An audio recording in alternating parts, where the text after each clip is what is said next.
Good morning and welcome to 5 Points Bank Arena. We are excited to kick off another day of the 4-H Beef Show here on the south side of the arena.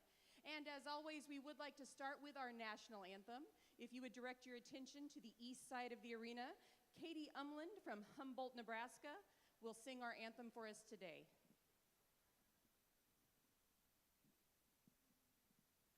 Oh, say, can you see by the dawn's early light what so proudly we hailed at the twilight's last gleaming, whose broad stripes and bright stars through the perilous fight o'er the ramparts we watched were so gallantly streaming, and the rocket's red glare, the bombs bursting in air, gave proof through the night that our flag was still there. Oh, say does that star-spangled banner yet wave o'er the land of the free and the home of the brave? Great job, Katie. Thank you for the national anthem. And we'd like to welcome you to the Nebraska State Fair Market Beef Show. We had a great day yesterday with our showmanship classes and our breeding beef show yesterday afternoon. And we're excited for another excellent day here at 5 Points Bank Arena as we evaluate our market beef. Our show this morning starts with our Nebraska 4-H Fed Steer Challenge. The Fed Steer Challenge is a unique program, and it's designed for participants to learn more about the commercial beef production industry and to cultivate the next generation of leaders in the Nebraska beef industry. The Fed Steer Challenge functions to enhance the educational value of traditional 4-H beef projects by providing an affordable option that rewards production merit and carcass value of the market animal, along with accurate and complete record keeping, industry knowledge, and industry engagement by the 4-H member. Participants in the 2024 Fed Steer Challenge include Colton Ahrens of Sherman County,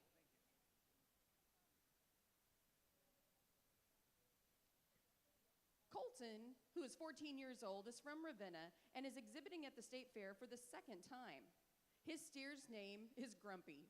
Colton has enjoyed meeting new people and learning more about the cattle industry through the Fed Steer Challenge.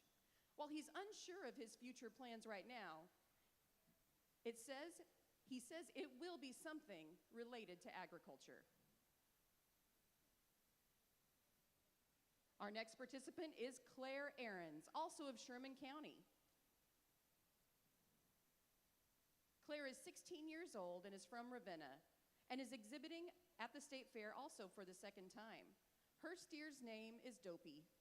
Claire has also enjoyed meeting people she wouldn't normally meet through the Fed Steer Challenge. Claire's future plans are to be involved with elementary education. Our next participant is Keisha Alber of Webster County. Keisha, who is 14 years old, is from Guide Rock and is exhibiting at the State Fair for the 6th time. Her steer's name is Luigi. Keisha says this program has taught her more about the feedlot industry compared to the show side through participation in monthly webinars. Keisha's future plans are to attend college and to major in animal science, then get a job in the animal pharmaceuticals or animal nutrition industry. We now have Lily Chevalier of Lancaster County. Lily is 18 years old and is from Bennett. She's exhibiting for the 3rd time at the Nebraska State Fair. Her steer's name is Duke. Lily has enjoyed watching her steer's progress throughout the year. Lily is attending UNL, majoring in agricultural economics, and plans to pursue a career in farm management or commodity marketing.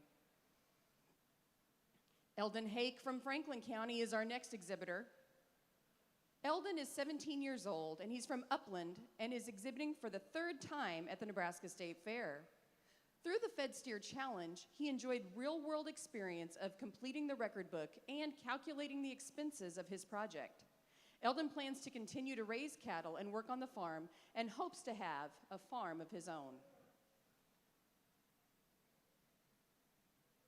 Evan Luchtmeyer of Kearney County is our next exhibitor.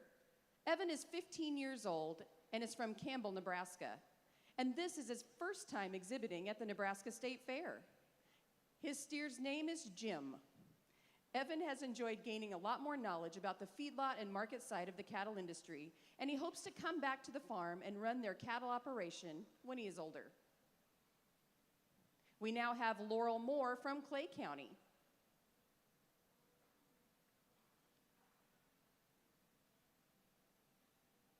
Laurel is 16 years old and is from Sutton, Nebraska. This is her second year exhibiting at the Nebraska State Fair. Laurel's steer name is Dougie. Laurel has enjoyed learning all about the different topics that go into raising cattle successfully. She hopes to attend college in pre-vet and attend vet school. Logan Schmidt of Nuckolls-Thayer County is our next exhibitor. Logan is a 15-year-old 4-H member from Deschler, and this is his sixth year showing at the State Fair. Logan's steer's name is Buddy.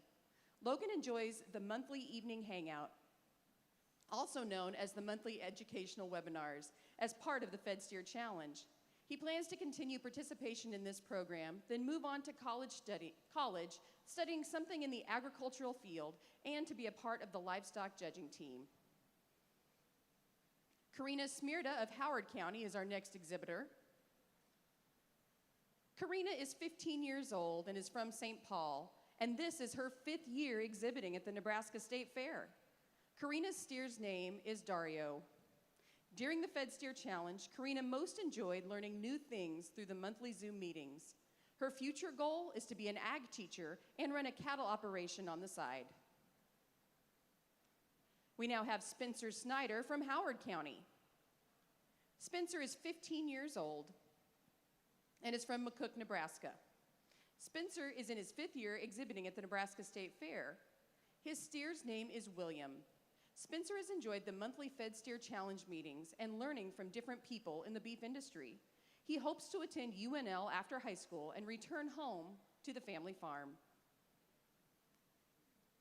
Carly Wagner from Arthur County is our next exhibitor. Carly is 18 years old and is from Arthur. This is her 2nd year participating in the Fed Steer Challenge and her 7th year to exhibit at the Nebraska State Fair. Her steer's name is Elmo. Through the program, she's enjoyed meeting other kids interested in the beef industry. She plans to attend Eastern Wyoming College to major in cosmetology this fall. Casey Wernsman is our next exhibitor, also from Arthur County. Casey is from Arthur, and this is her 1st year showing at the Nebraska State Fair. Her steer's name is Earl. Through the Fed Steer Challenge, she has enjoyed learning more about beef, as she also plans to raise more beef in the future.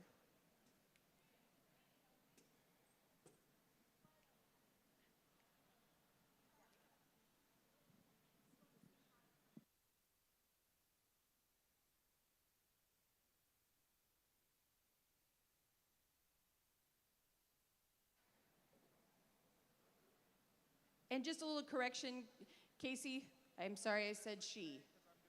That's what was on the script. My eyes are telling me a different story.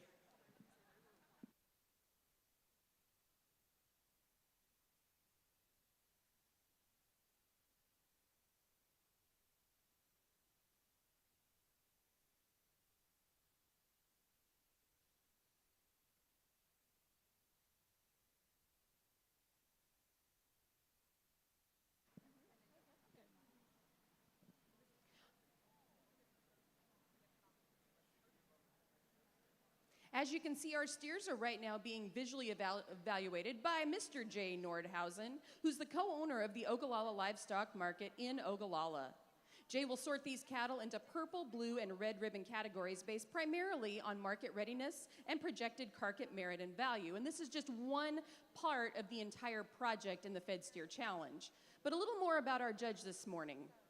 Jay received his bachelor's degree in animal science at the University of Nebraska-Lincoln 2010, where he was a competitive member of the UNL livestock judging and meat animal evaluation teams.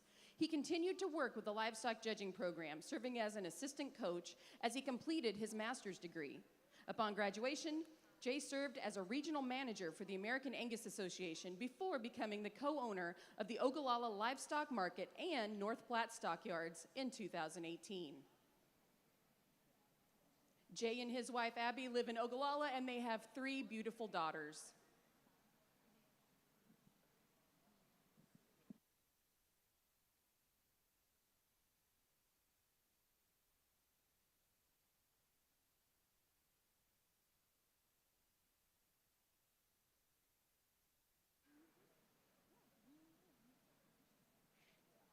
A little bit more about the Fed Steer Challenge. This is a very comprehensive program, and you are just seeing one part of it, kind of the tip of the iceberg, if you will.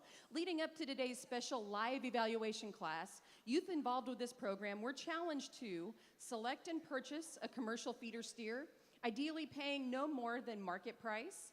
Youth were challenged as much as possible to use management and feeding protocols like those used in commercial feedlots to maximize daily gain and performance. Throughout the feeding period, they maintain detailed records related to the management and feeding of their steer. All cattle in this program will be sold on quality and yield-based carcass grid. Following today's show, steers will be transported to Nebraska Beef in Omaha to be harvested. Quality and yield grade data will be collected by the University of Nebraska personnel and carcass merit and value determined. Finally, an evaluation of each 4-H member's beef industry and project knowledge, along with their interpersonal skills, were evaluated through an interview process conducted yesterday afternoon here on the fairgrounds. Fed Steer Challenge Awards will be presented to participating youth next week during the FFA Final Drive within the following divisions: live evaluation, which is now being conducted right here in the ring; carcass merit and value; growth performance, or average daily gain, which we will talk about a little bit later in this show; record book, industry interview, and an overall score. Youth could either self-source their steers, or they could select cattle from a pool of steers specifically selected for this program. We would like to thank 4+ feeders from Lexington for their willingness to supply steers for some members of this cohort and for their continued support of all aspects of this program. We also wish to thank Co-Bank for sponsoring the awards and educational expenses for the 2024 Fed Steer Challenge.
let's start by giving all these fed steer challenge exhibitors a nice round of applause. Of course, it's a class that is very unique, and I hope to see it grow and become more relevant as the years go on. I know it's an honor for me to come evaluate these cattle, especially being a Nebraska kid and being just very in the beef industry and in the beef state. I tell you, there's no state that one could be prouder of to be in the cattle industry. We have the best balance of resources in regards to water, feed, feedlots, and places to run cattle. So I'm just very proud of every one of you for coming out and doing this. And my biggest thing for you is never forget where you come from and never forget who you are, okay? I think with that, we'll start talking cattle and start evaluating these. And there's a steer here that I'm going to start with. This young lady's steer is the combination steer. As you can tell when you come in, just how powerful he is and how much dimension he has. She's done a really good job feeding him. He's very smooth, very even to the touch. I just really like him for so many things. And if you think about a pen of cattle in the feed yard that can do the things this steer would do, I'd be a pretty happy owner to have a whole pen of steers like him. I just think he's going to have some cutability to him. He's going to have some quality grade to him. He's going to advance on the grid. So I just like so many things about him, and he just puts it all together for me. Young man here that's going to be second today, like I told him, just a very functional, practical made steer. He's big, he's high volumed, he's long. You know, a lot of these discounts coming with big carcasses, you're going to have to get some of these cattle into the 1700s now.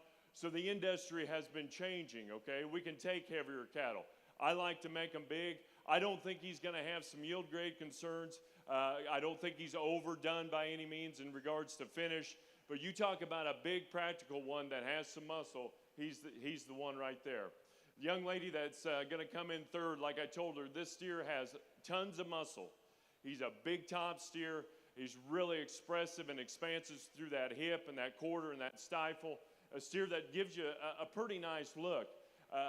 The reason I put him third is just, quite frankly, finish. If you guys kind of see him as he gets out and walks over that 12th and 13th rib, he just needs to be softer handling. I think quality grade, and like I told her, you're going to get harvest data back on this. He might make me a fool when you get it, but I just don't think he has the finish for me to get any higher.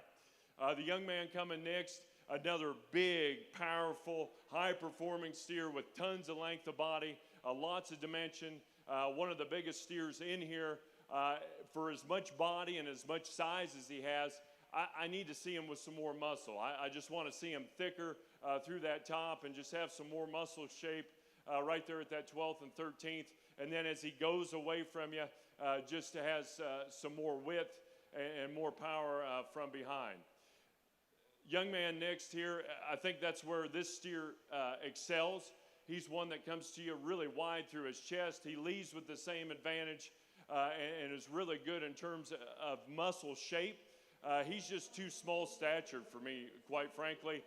Too short-bodied. I'd like to strengthen him out. I'd like to change him in his angles as well. Young lady's a white-legged steer here. Another really big, rugged made, big-footed. Lots of just structure to him in terms of stoutness. But a steer that I start to question what his quality grade will be like and just how he will harvest and hang on the rail. Those are just some things that I'd like to change about that really big, heavy constructed steer.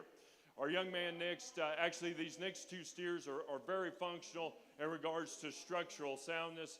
They really get out and they move extremely well. They're very correct in their angles.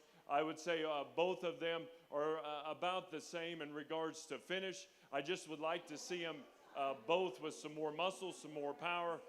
What kind of hinged that deal to me is the softer handling one was the younger man's, so I put him over the young ladies. Here's the steer from the profile coming in next that just captures your eye. You really, a young lady does a great job showing him, has worked with him a lot this summer, as you can tell, but he just needs more power. He needs to be wider chested, bigger footed, have some more, some more thickness all the way through, but just a really nice profile on that steer. Our young man's red steer coming, another one that's really practical for structural soundness and length of body. He just needs more to him. He needs more days on feed, more through that middle, and just have that practical feeding look to him to get any higher. Young lady's steer here next, one that's gets out and moves fairly well and definitely fills his tracks. One that just needs more finish, more muscle, and more time on him.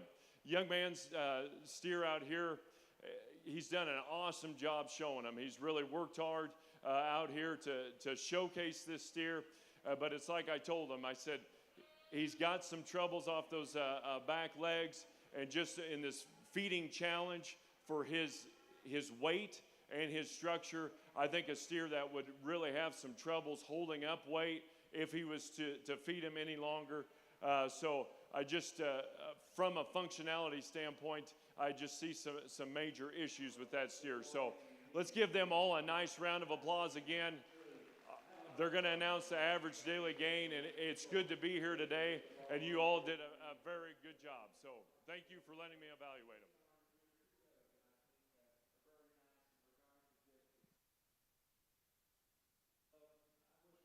And thank you, Jay, for your evaluation of these steers and the live evaluation contest. Again, this is a multifaceted program, and they are now going to be, we are going to announce their ribbon placing, but then we'll also be talking about their average daily gain, and they'll be awarded for that as well. So we would like to congratulate our top live place animal belonging to Karina Smirda from Howard County. Congratulations, Karina.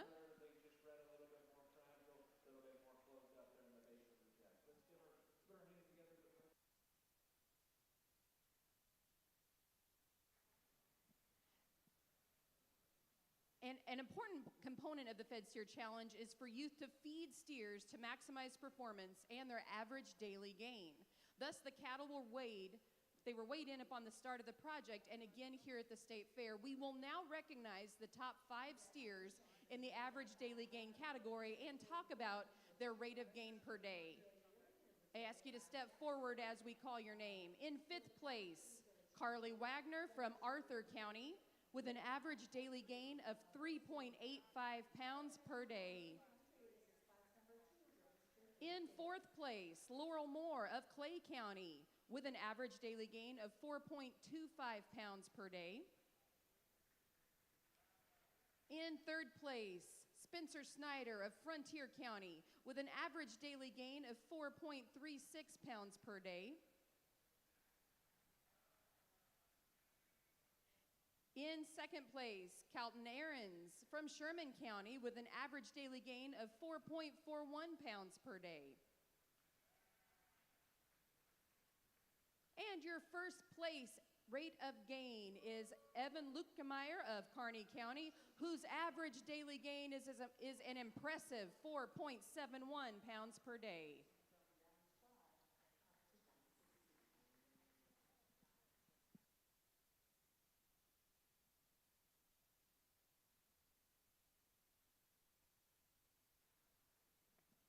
Congratulations to all of our participants who exhibited and will ship their steers. And we will be announcing the live placings here momentarily.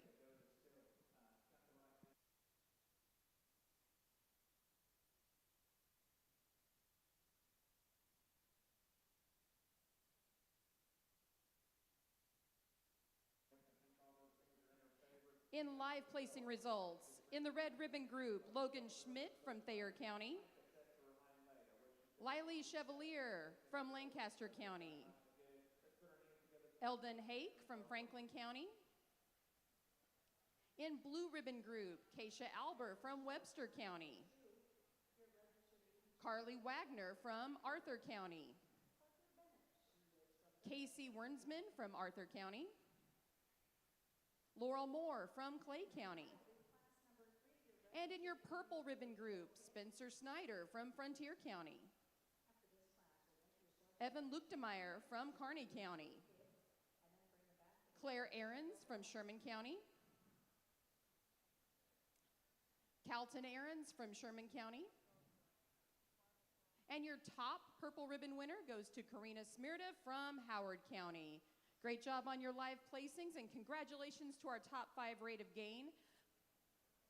A big congratulations to all participants. They're leading their steers out now, and they will ship the steers today to finish out at the Nebraska 4-H Fed Steer Challenge.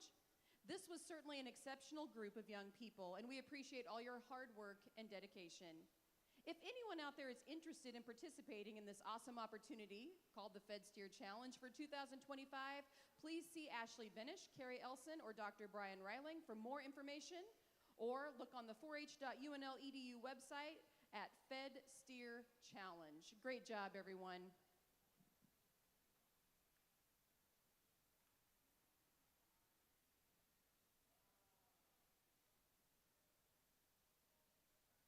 And continuing on in our market beef show today, we will be having our feeder calves class. We are divided into feeder steers and feeder heifers. The classes were broken by weight, and we'll be going from lightest to heaviest today. We'll let everyone make sure they are set up and in place while we get ready to start our Fed Steer Challenge.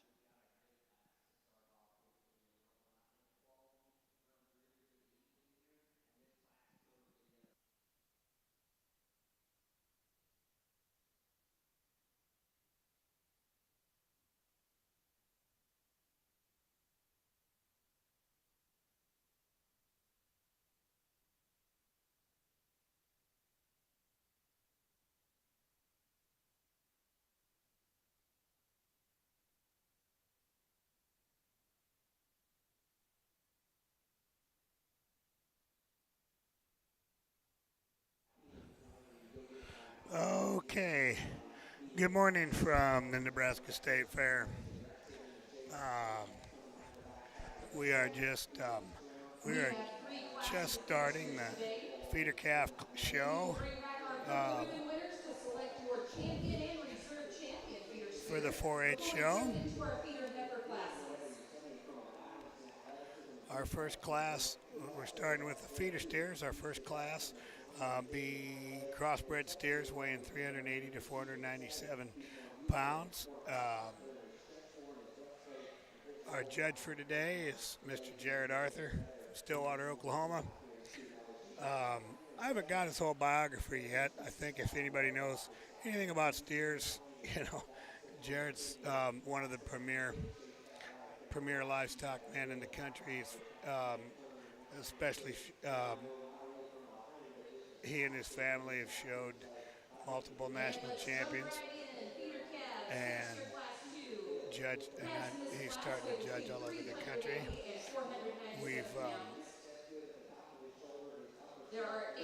We feel like we're lucky to have him here at the fair.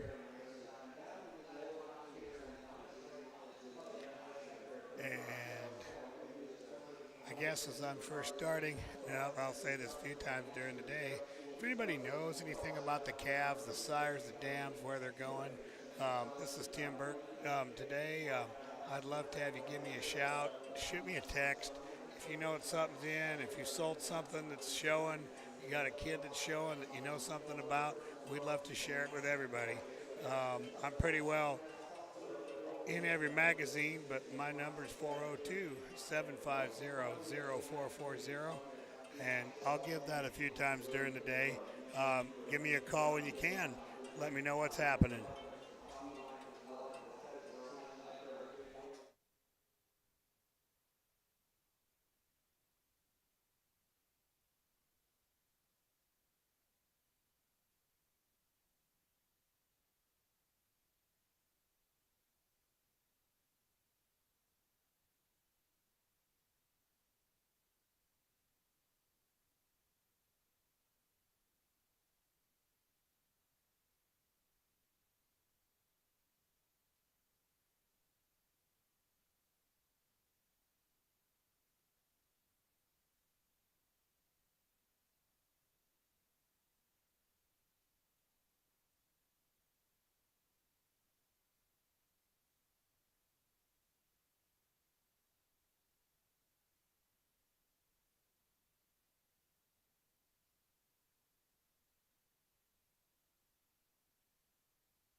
Well, good morning, Grand Island.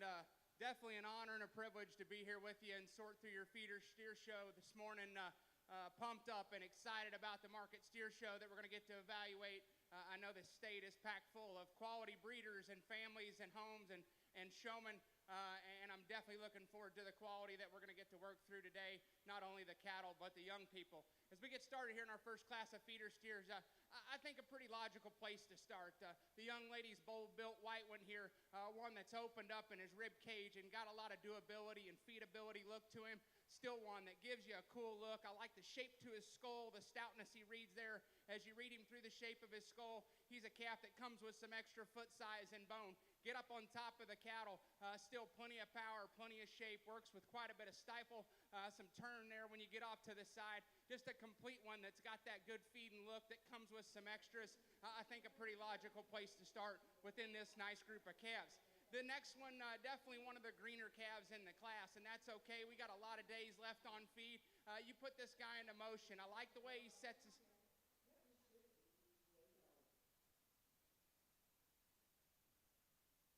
I like the way this calf sets his feet and legs down on the surface here as we ask him to go around the ring. He's comfortable there in his joints, and he sets down on his feet real square and secure. He's not as big in his foot and bone work here as we study him down to the surface, but you get in on this green calf, and he's got some true shape. He's got some width out of the backside of his hip. Still comes with an extra cool look up front.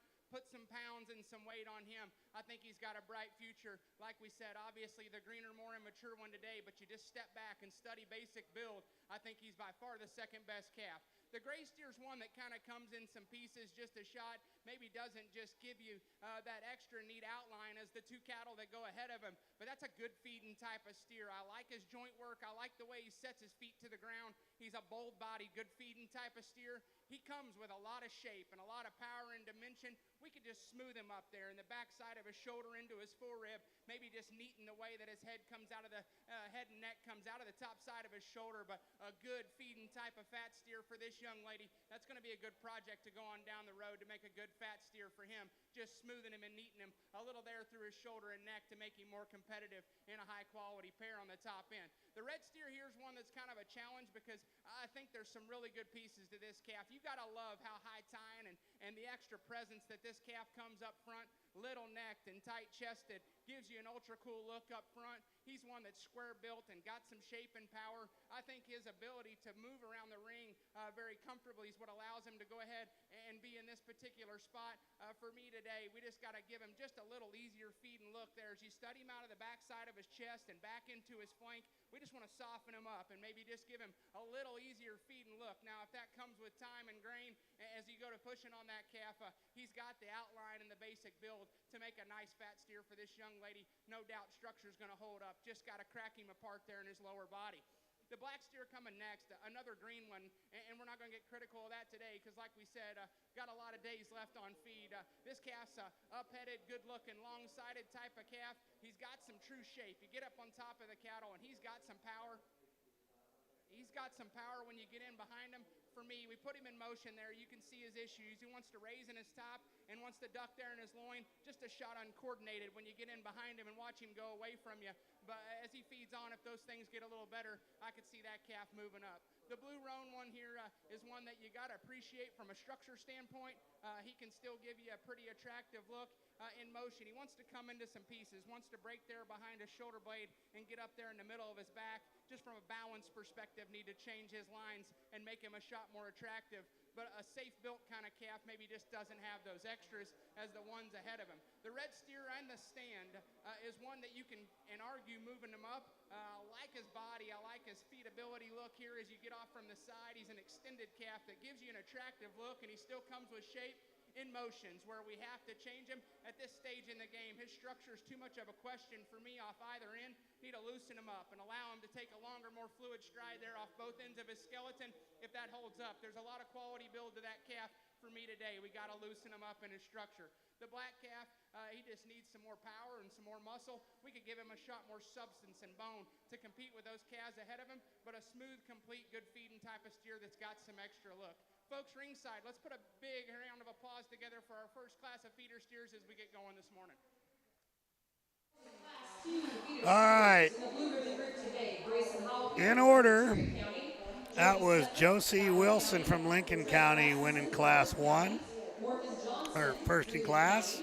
Second was Jovi Setlick from Valley. Third, Sarah Mead. Fourth, Evelyn Brabick. Fifth, Morgan Johnson. Sixth went to Trayvon Rasmussen. Seventh went to Peyton Kniss. And eighth went to Grayson Holopeter. Of feeder steers, technically class 3 of the Coming in day. class now, Steers in this class weigh our between second class of 515 feeder and steers. 600 pounds. And 515 to 16, 515 to 600 pounds. We have, looks like 10 head in this class. Again, our judge for today is Jared Arthur from Stillwater, Oklahoma. Class 2 feeder calves.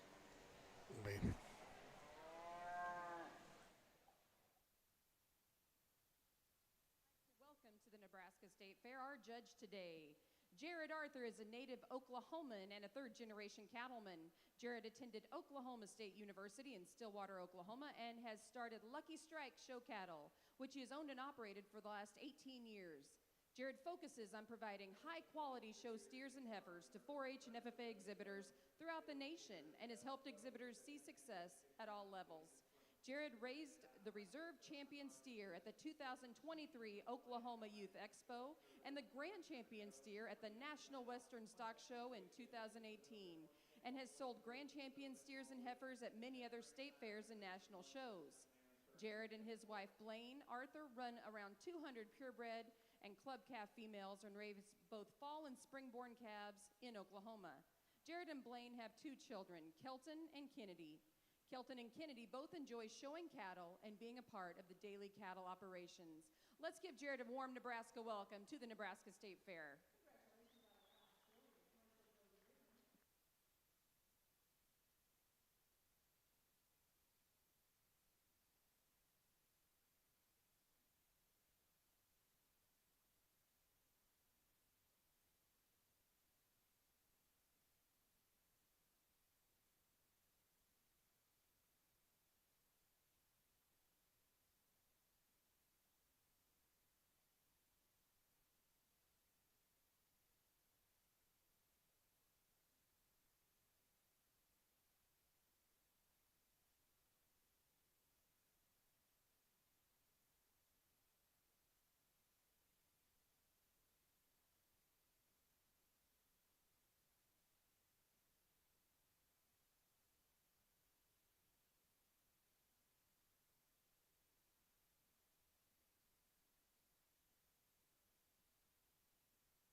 If we could have all of the participants of the Fed Steer Challenge report to the backdrop for a backdrop photo. If you were in the Fed Steer Challenge, please come back for a backdrop photo.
Well, I think obviously a bigger class than we had there in our first class, but a lot of quality down through the line here. And these youngsters got some good projects to go ahead and feed on down the road and make some high-quality fat steers. The young lady's gray steer is probably the one that just gives you that overwhelming look here as you step off the cattle from the side. He's an attractive, up-headed calf that's very square and balanced in his lines. You just get off of the profile here, and he gives you that silhouette that we'll be after all day. His extra foot size and bone is something that draws me in. I like cattle that got a big round foot and hit the surface square and can push off and go. He's got some added power and shape. You get up on top of the cattle, right out of the back of his blade, right out of the back side of his shoulder. He just remains a little smoother and a little more opened up here as we project the cattle down the road. That look there when he parks and throws those ears up, hard to deny his quality from this standpoint here. I'll tell you, I think he's right on the edge in terms of the way he uses his rear hock and the way he reaches out of his front end. I don't think it's a major issue or he wouldn't be winning the class, but I do think that calf's quality and build and look and just the pieces he can put together and the way he balances here from the side, very, very good. It's his added foot size and security there at the surface that allows me to go ahead and be comfortable with the way that he reaches off both ends. High quality looking one with some extra parts and pieces to go ahead and win this class.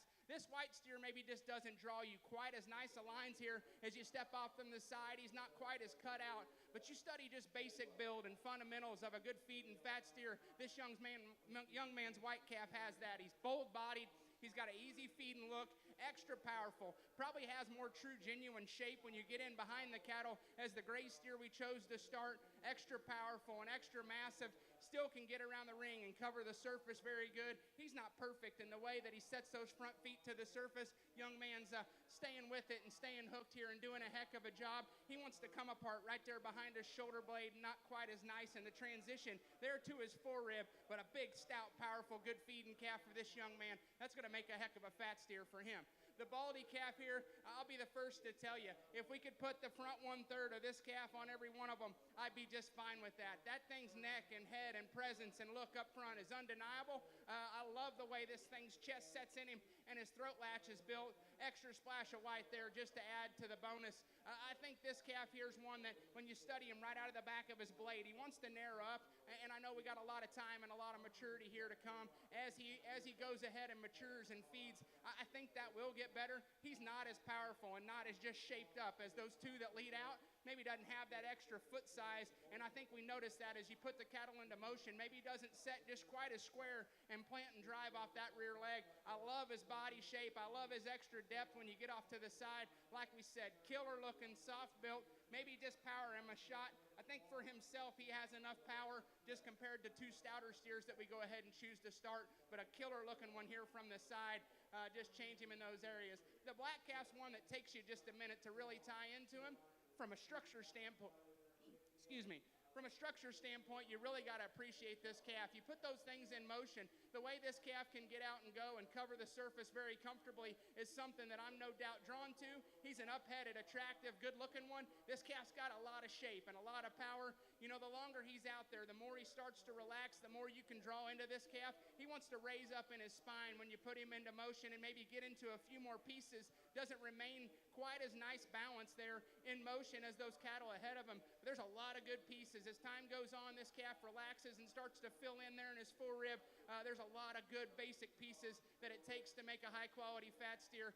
Today, just need to relax him and just smooth him just a shot, but structurally and muscle-wise and look-wise, a very high-quality calf, just in a tough class here with some good cattle on the top end. The Brockle steer's one that doesn't give you that dynamic look that the ones ahead of him do have, but in terms of just basic quality build and just feedability and what the basic parts it takes to make a fat steer, no doubt young man's calf's got that. He's got an extra easy feed and look. I like how deep he is back into his flank.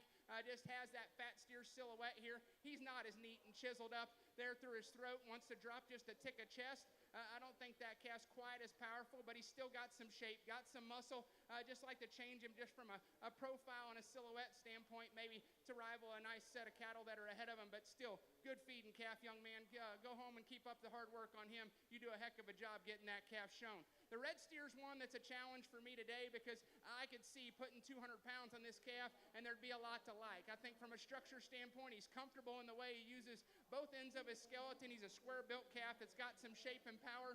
For me today, I'd like to moderate him in his frame ever so slightly, and with that, just crack him apart there in the base of his forerib, drop him back in his rear body and flank, and just give him a little softer feed and look. Now, as time comes on and the calf goes on and feeds, if he'll do those things and stay moderate enough in his frame and get soft enough in his body, there's no doubt the pieces and parts are there. Today, we want to try to project them as much as we can, but we can't read the future. So as this calf goes, if he feeds and gets some softness to him, I think the structure and the muscle, the look are there today. Just a little long and a little tall for me. Just need to moderate him in his kind. The gray steer is one that hair coat and color kind of throws you off a shot. It takes you a minute to get in and study him. This dude is packed full of meat and product, tons of muscle. I think he still can get around the ring fairly comfortable. He doesn't balance up quite as nice here from the side. He's a little low in his pins. Doesn't hook up quite as nice right there behind his shoulder. But still, as far as just a muscular steer that's going to go on and feed well and grade well for this young man, no doubt about that. He can still give you a show ring look and presence up front that you can be drawn to. The white-legged steer, powerful and massive. To me, structurally, is where we got to tweak him. He wants to get on the outside of his body wall and wants to just set his rear leg a little more uncomfortable there. I think at this stage in the game, it's a concern as we try to project these cattle out. Packed full of product, going to make a nice fat steer if we can just keep his structure comfortable enough underneath him there off his rear skeleton. The black steer coming next, same goes for him. He's got some power, he's got some look and some balance here from the side. Got to change the way he sets that rear leg to the surface, make him more secure there off his rear pastern. Just give him a bigger foot to set down on and make him more comfortable. The gray steer has that. He is more structurally correct there off his rear skeleton. He's not as muscular in his shape as you study him right behind his shoulder blade and out to the back side of his pins. He's a big-bodied, easy-feeding calf. Just needs a little more show ring look and presence today. Doesn't have the hair coat to add to that. And we round out with a white steer that's got a good look, got some length and some grow and some performance to him. Just got to power him up, shape him up and stouten him up and make him a little bolder there in his body shape to be more competitive. But a big class and a high-quality class. Let's put our hands together for some hard-working kiddos. All right, winning the class. Since Big Voice Lady sells them backwards, so we're going to start from the front and give them an order for you. Winning the class was Briley Robinson from Lincoln County. Second in class was Briggs White from Douglas Sarpy. Third, Brantley Went. Fourth in class went to, we're switching back and forth, Ashlyn Brayback. Fifth was Ethan Benish. Sixth in class was Jordan Neighbor. Seventh went to, on the next page, Shia Rasmussen. Eighth is, Class 4 is currently entering the ring. 7 entries in this class with steers weighing between 625 eighth we might be off. Ninth is Luke Powell. 10th is Jack Koenig. And 11th is Claria Rasmussen. Coming in now, class 3 weighing 625 to 735. Welcome Danny Raber here to the microphone to help us commentate today, getting ready for the steer show here with the heifers. And how's things in your part of the world, man? Hey, Tim, it's great to be here today at the State Fair.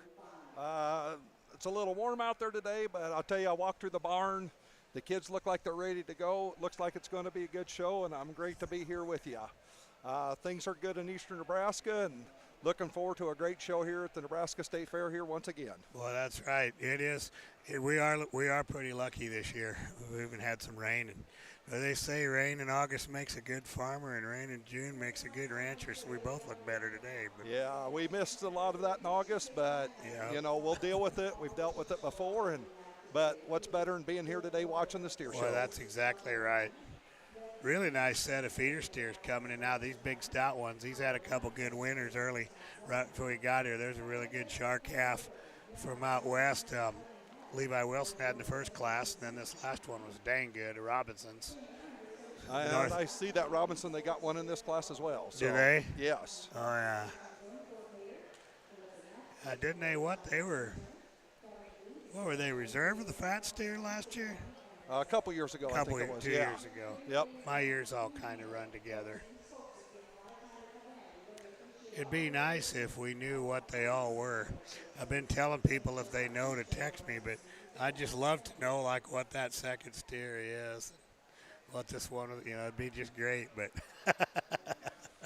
maybe I'll have to put the microphone down here in a little bit and go investigate for us. Well, I just sent Q-Dog on a mission, and anybody out listening, if you know Q-Dog, he'll find out what he can in a hurry. He's worried about showing pigs right now, and he was telling me both scales, they're having trouble in the hog barn and trouble in the cattle barn with scales weighing. So there's some weightbacks coming in pretty tight, And I think if you're not been to State Fair, if you're looking and kind of wondering, keep in mind too, these calves are fresh and there is what there is. This is a no fit show.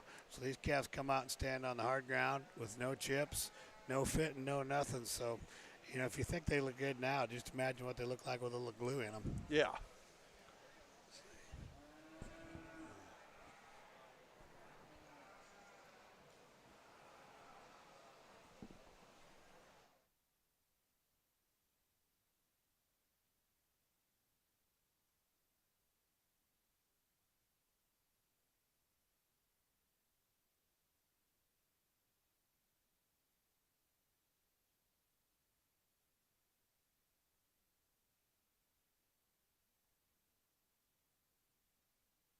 Turn that button down every once in a while.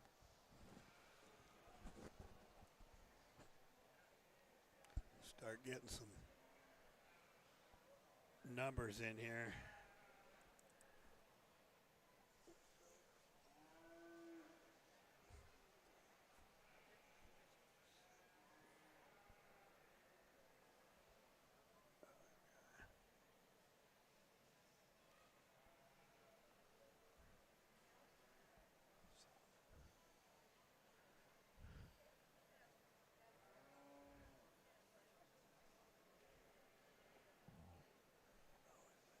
Jacksonville goes down here at 5.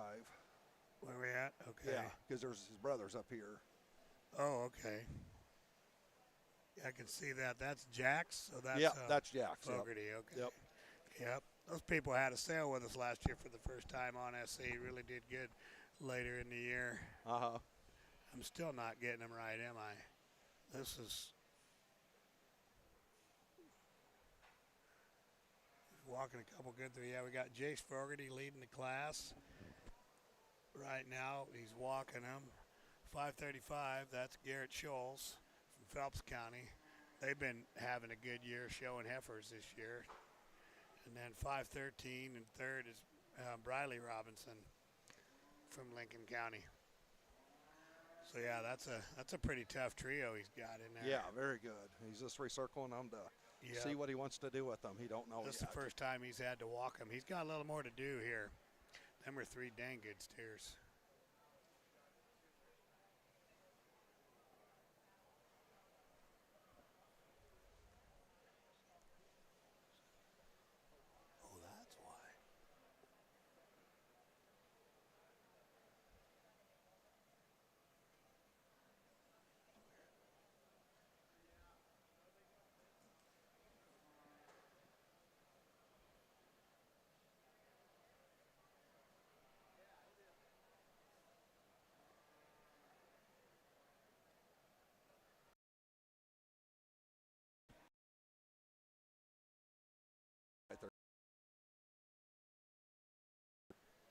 We got 2 798s, Danny. I have enough trouble when there's just one number in there, much less 2.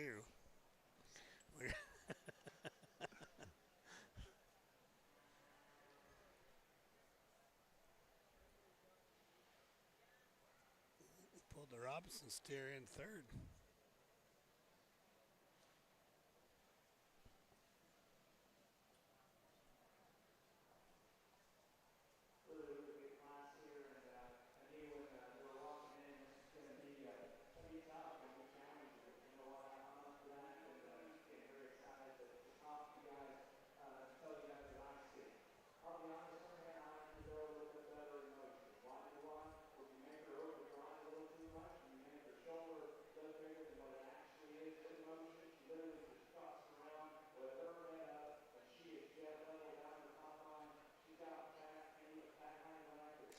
I don't know about you, but I wish all my calves at home led like these, Danny. Well, I'll We're guarantee you not mine quite don't that lead like far. that either, Tim, yet. I can tell you that.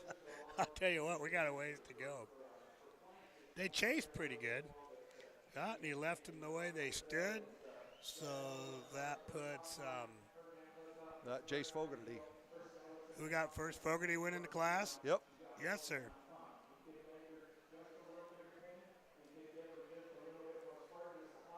Hopefully we'll be selling that steer about November on SC. Here's Judge Arthur.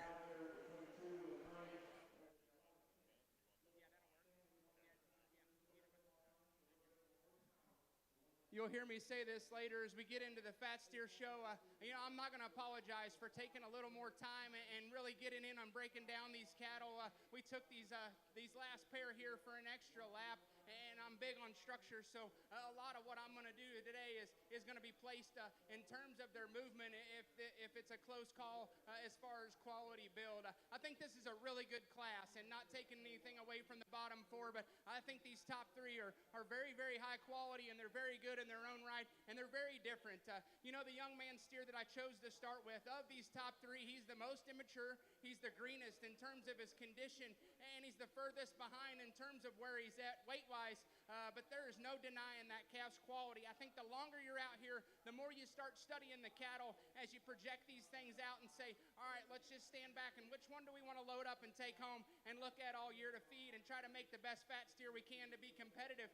I think this young man's calf does a lot of really good things. I love his presence, his look. He's good skulled, he's big-eared, he's attractive up front.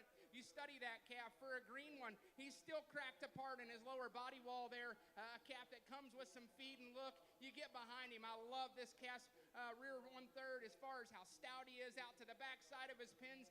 I think in motion of these top three, he's the most collected, he's the most comfortable, he's the truest in the way that he uses both ends of his skeleton in terms of the way that he can flex his knee and stay within his body wall. He comes with some added foot size and bone. I think in motion, very high quality. Is he the one that maybe does the most of anything of these three? No, probably not, but just in terms of basic build and quality and look without having a big hole. I mean, today we could fill him out in his forerib and maybe just fill him out right behind his shoulders, but in my opinion, as we pour the feed to this guy here, I do see him doing that because he's got that soft feed and mid-body there that makes it look like he's going to feed, but I think there's a lot of good. I can see that calf making a really, really good fat steer for this young man.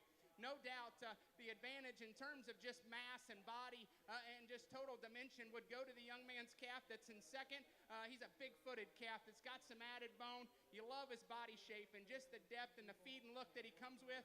He too has some shape and some power for me. He comes in just a few pieces as we start to study him. He gets a little bolder right there and rounder in the outer part of his shoulder, right at the point there. I'd like to just set him down and smash that tail head down into his hip a little. I think for me, when you get him into motion, he's just a little awkward the way he goes off his rear two, wants to set that foot just a little outside for me. I wish he was just a little squarer and truer the way he drives off that rear leg and then just blend him just a little. But in terms of just being a good quality fat steer, there's no doubt that calf's going to feed well for this young man. This calf right here can be a challenge because you could sit here and argue that he needs to win the class in terms of just bulk and sheer power and mass. He's a short back calf that's got some rugged durability to him. You like his bone work. You like his shape and his turn. He's deep-sided. For me, he's just a shot conventional in his kind. He wants to crack apart too much for me at the point of his shoulder. Doesn't blend and is not as smooth there from the back side of his shoulder into his forerib. If we could just shove that shoulder in him, I think in motion, this calf gets just a little awkward off his rear leg. I think he's still plenty sound. His angle's up front and his front feet read very true and very good. For me, he's just a little inaccurate the way that he sets that rear leg down to the surface. From this stand right here, you get 20 foot off the cattle. There's no denying that calf's quality. A lot of look, a lot of power, a lot of mass. Just need to tighten him there in his shoulder and allow him to use that rear leg just a shot better, but that's a high quality calf to have to go third in a tough class. The black and white paint steer, he's wanted to stand. Obviously, he doesn't have the hair coat of those three ahead of him, but you just study his basic build and his fundamental pieces. Calf structurally correct. I think he gets out and goes comfortably. We could square him up front and just make him a little truer the way his front feet come right at you. But in motions where I actually like the calf, he's more comfortable. He lets his spine set down in him. He's got some shape and body. Gets a little wide off his rear leg there at his hock, and that's nitpicking a nice calf. Just maybe doesn't have that balance and that look here from the side. Silver Steer's a big-bodied, easy-feeding calf that no doubt's going to get to a desirable market weight for this young man and make a nice fat steer, get right up on top of him. Not enough just true red meat in this guy. We got to crack him apart behind his shoulder, stouten him up out of the back of his hip, and just give him more lower quarter and stifle to be more competitive. He's not as neat-necked and chested as the ones ahead of him. That's not why he stands where he stands. Just got to get more muscle in this guy. But no doubt, a good structured, good-bodied calf that's going to feed well for this young man. Got to power him up. Gray Steer is just a little plain in his kind. He doesn't have those show ring extras as the cattle ahead of him. A little plainer in his look, a little shorter about his face. But he's a calf that looks like he's going to feed good. He's going to get to a desirable market weight and hang a good carcass for this young man. He's more correct in his structure, and he's a little softer right there in his center body as the black calf that comes out. Still muscular in his shape, sound enough in his kind. The Black Steer, a little poorer balanced type of calf. Want to just pick him up in his chest and drop him there in his body and pick him up in his hip and square him up to give him a little more show ring appeal here as we step off from the side. But a really good class, another great group. One more time, folks, if you would, let's get a big hand together for these hardworking kids. And results of feeder. Class 3, Jace Fogarty wins, and I find that he is a Here I Am out of an I-80 hot rod. Be selling on their fall sale this fall in probably October, I'm going to guess. Second goes to Garrett Scholes from Phelps County. Third, Briley Robinson from Lincoln County. Fourth to Ashlyn Jensen of Hamilton County. Fifth goes to Jax Fogarty of Thurston County. Sixth goes to Cooper Elson of Buffalo County. And seventh also goes to Cooper Elson of Buffalo County. Again, winning the class, Jace Fogarty from Thurston County. Second is Garrett Schultz. Jared did a good job, I thought, of describing them. He could have went a lot of different ways, but I could follow that pretty good. Yeah, I thought those top three steers were all real good, Tim. Oh, yeah. You know, he described what he saw them, you know, and what he said was true about them and that, but I thought three awful good steers, and it looks like we're going to have a really good championship driving the feeder steer here coming up now. I think all three class winners are very good, and it's going to be interesting what he does now. Yep, for sure. See if he goes Okie on us. He's got two cool Shars in there before he has to run a black one. Well, I didn't see that first class yet, but that second class, that Shar, that was an awful good steer. Oh, yeah. So he'll be tough to get around. That's a good calf. This first one comes from Levi Wilson's family out in North Platte. They won his deal last year. And that's actually an embryo calf from my son-in-law, so I know what he is. But his his full brother was Levi's top seller last year. And ended up went to Copus in Texas. Oh, I see, yeah. So he has yet to be shown a lot, but, you know, I'm just telling you, these calves are tough. You know, they come in here, you know, I'm not necessarily bragging about my son-in-law's calf. I'm just saying, you know, it's early in the year, and these kids have got some good projects they brought out. Oh, very good, very good. I mean, if they kept them, and I was teasing, this is Levi's little sister that was showing, and I was teasing her, Josie, on the way in if she was going to let anybody sell that one. And didn't sound too promising that anybody was going to get that one on a sale. Levi might sell him, but I don't know. They were going to have to make a deal with a heifer or something, it sounded like when I went. Washington County. They will be getting all of their steps on today as they help with our market beef show.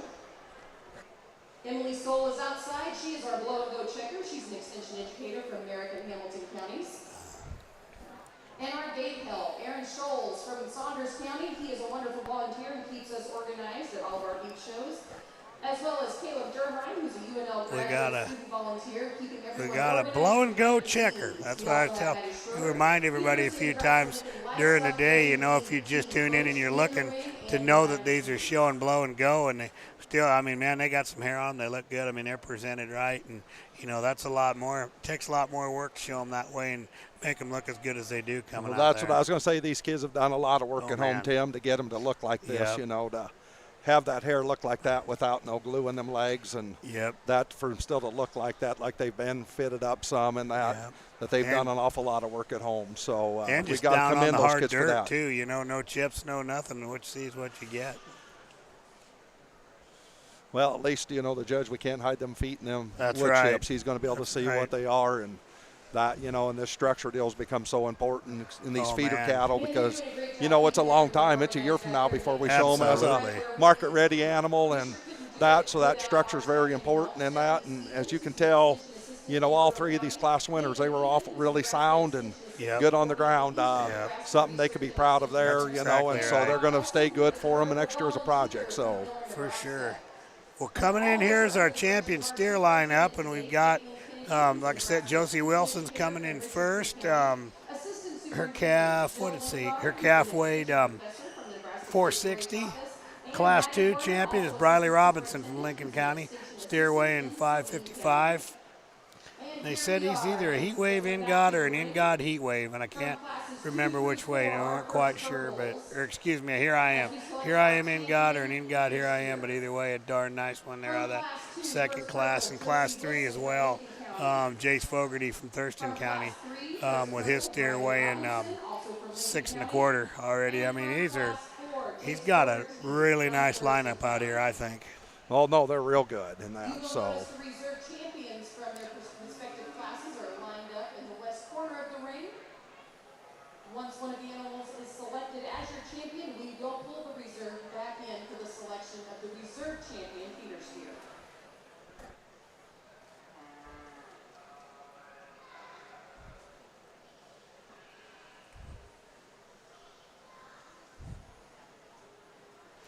Yeah, you talk about those feet and legs and stuff. Tyler Weingartner did the heifers yesterday, the breeding heifers, and man, you know, as you would think, Tyler, and he did an awesome job. I mean, and he nailed that all day. And boy, I mean, if you were too fat and you were waddling around out there like I do, I guarantee you were going down a few places. I wouldn't have stood very good yesterday. I wasn't there sound enough. Tim, I ain't there sound enough either. I make the unsoundest calf look real sound, so we don't want to compare these cattle to me at all either. So. Tyler, I mean, he did a great job yesterday. Yeah, you know, it kind of was funny. They had a lot of the breeds. Well, here's our judge for comments. Well, as we get our first and seconds back out here in your feeder steer show, it's shaped up to make a really nice lineup here with your class winners and your respective seconds. No doubt, some quality here as we go down through the line and study what we got. And, you know, I think it's fun to study cattle at this stage in the game. And in your mind, you can't help but want to project the cattle out. As far as from my perspective, you know, as we travel the countryside trying to find cattle to feed for this next year, and you think which one, okay, that one looks good today, but which one could maybe be the one when it really gets down and counts. And so I think you got to step back and take that into consideration. I think as we get back out here with our class winners, the young lady's white steer, one that paints you a neat look here from the side. He's an attractive built calf that's got some body. You like how he transitions out of the back of his chest there into his forerib and back into his flank. His underlying balance is very, very good. He's a calf that's got some shape. He's got some power, probably not as just big and wide over the top of his blade as the two cattle that come out behind him, but he is the lightest weight and he is the most immature in terms of his build. I think when we get out here in a competitive group of steers and you put this calf into motion, they've done a nice job cutting some set there into that rear leg, but I think when you really study this calf in motion, he wants to drive plenty just right there in his hock when you get him going. I think at the stand, it reads comfortable enough. I think his footwork are good, and I think his angles up front are plenty acceptable in motion. I'd like to just free him in his hock if we're going to have to give up a shade of muscle, but there's no doubt his balance and his look and his quality here from the side is undeniable. The gray steer here, one that's got the extra pipes and the big feet, he's a calf that gives you an ultra cool up-headed look. I think he stays very balanced in his lines when you put him into motion. I think this top line and underline balance is very, very good. He's not as just bold and deep in his center body as the steers on either side of him, but I think it still fits him. I think it's still proportional. He still balances well. He's a calf that if you really study him in terms of his condition, may be as green as any of the class winners that we have out here. A really attractive headed and up-eared calf that can give you an awesome look from the side. You know, we talked about him in class being just a little edgy on structure. And, I think some people can be critical of someone that puts so much emphasis on structure on these steers. But at this stage in the game, we gotta read some longevity in these cattle. And I think he's still acceptable. If he wasn't, he would be over here and not in this lineup. His foot size and just his security there at the surface from dew claw down does allow him to go ahead and reach the surface very comfortably and go out and take a long fluid stride. I think that calf does a lot of really neat things. The black steer here, we talked about him in class. He's one that takes you just a minute to just really tie into him.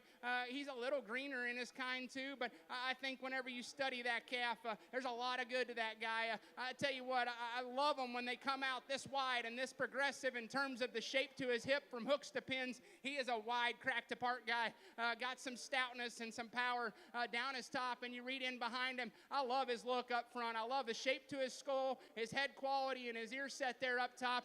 We talk about that. Sure, that's just aesthetics here from the ringside, but it's still going to play into a decision as we go down the road. I think he's a calf that comes with some true center body, some feedability. I like a shortness of back here for a calf that's got a little more length and extension. Structurally, very, very good. I think that calf goes around the ring. The longer you walk them, the more you move them, the more you can tie into the way the calf meets the surface and reaches out and grabs the ground. So I think it's been a really good lineup. Excuse me, we got some quality seconds over here, and we'll drag one of those over, and we'll discuss him a little further. The feeder show, I'm sure, is going to be an indication of the quality of our fat steer show. Really looking forward to get into the fat steers here later this afternoon. But guys in the stands, if you would, let's put our hands together for these kids that are working hard and starting this year with their project. We'll get you a champion in reserve.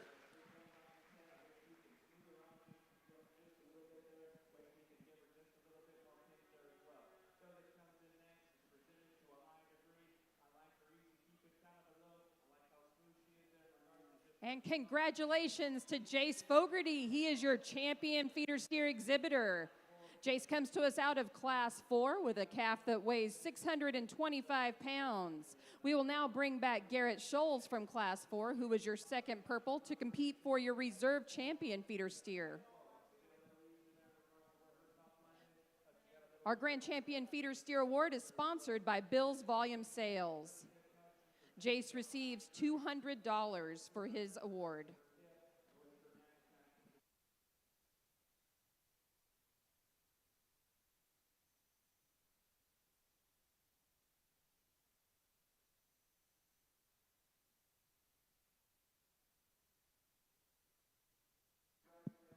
So we bring the young man's black steer in here that was second to our champion. I think one that no doubt adds to the lineup in terms of just quality and feed and fat steer type of build and look. He's got some added extension for one that's this bold and soft in his body shape. A calf that still comes with some power. You appreciate just the foot size that this calf comes to us with. I think he's got a lot of pieces that can draw you in. We talked to him in class. He comes just a little piecier in terms of just that edge of his shoulder blade and the way it meets into his body wall.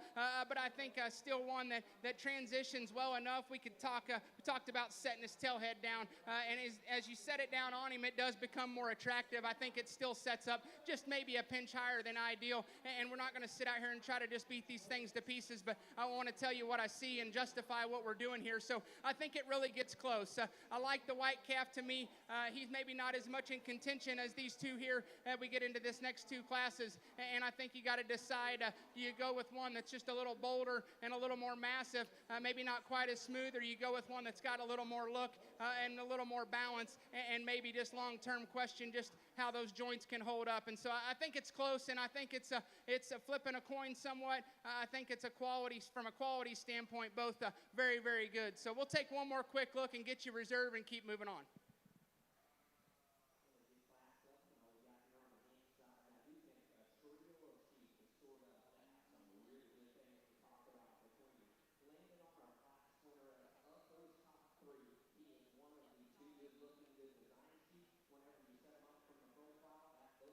And congratulations, your reserve champion feeder steer goes to Garrett Scholes. Garrett was your second purple out of Class 4.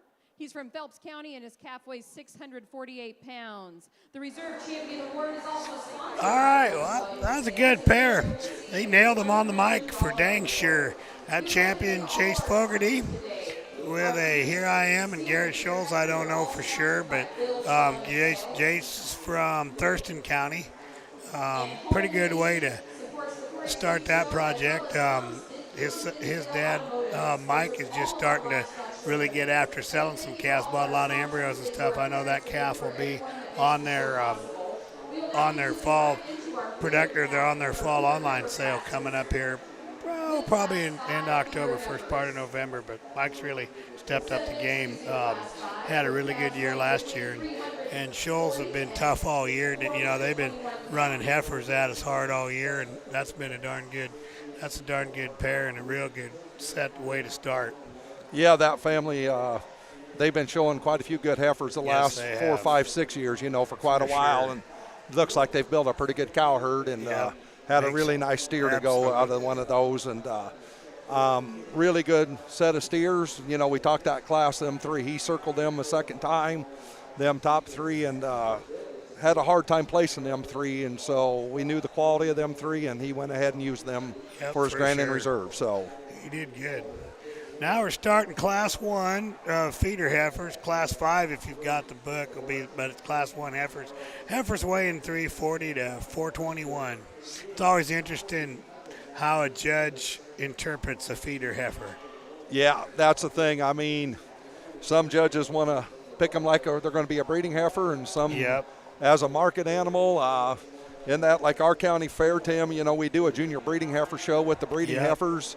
And so the feeder heifer show's kind of more towards a market animal, but we'll see what he does with them today. Well, I would think that's what he do. We had a lot of calves. We had a lot of heifer calves show in the breeding show yesterday. I mean, I don't think there was a breed except maybe a couple of the real small ones that weren't represented with heifer calves there. So they did you would yesterday. Think, you bet they had a lot of them. The other cool thing they've got is way more fall calves. They open that up, you know. I was trying to remember if it was last year or this year or whatever, but there's no, it was last year they did last that. year in 23. But boy, that made a lot of difference yesterday too. They had a lot. I mean, there's a lot of you know, that's a great project. Didn't go a lot farther, but you know, I would think, getting back to these, I would think they would want to show these as feeder calves. It does say feeder heifer. Yeah, it says feeder heifer, so we'll see. I bet he picks them with a little bit more muscle to them, but you know as well as me, they're going to stay sound though. So. Oh yeah, I always laugh though. You really only appreciate feeder heifers if you're from like Nebraska, Iowa, or South Dakota. The rest of the world, they don't understand that. They want them. They still think they got to be cows. Yeah, no, I mean there's a few other states starting to show a few market heifers, but not near to the stat. You know, heck, we can look up here, Tim. I know that's later in the day, but boy, there's a lot of market heifers to show here today. There's 4 or 5 classes of them in that. So, there's 5 classes of market heifers here at the end of the steer show today. And so, you know as well as me, the market heifer deal is a big deal here in the state of Nebraska. And I'll guarantee you we're going to see some good ones. Yep. I know we showed them a lot of guys. You know, there's a lot of times you go to these shows now, and that heifer can beat the steers a lot of times. Yeah. And, you know, Iowa and Nebraska's kind of invented it, and I've never understood why it hasn't. You know, Ohio's starting to get a few more, I think, and you don't see that many. You know, Indiana and Illinois haven't. I mean, maybe anybody here is, you know, correct me if I'm wrong, but you know, they don't. It just hasn't picked up and gained traction yet.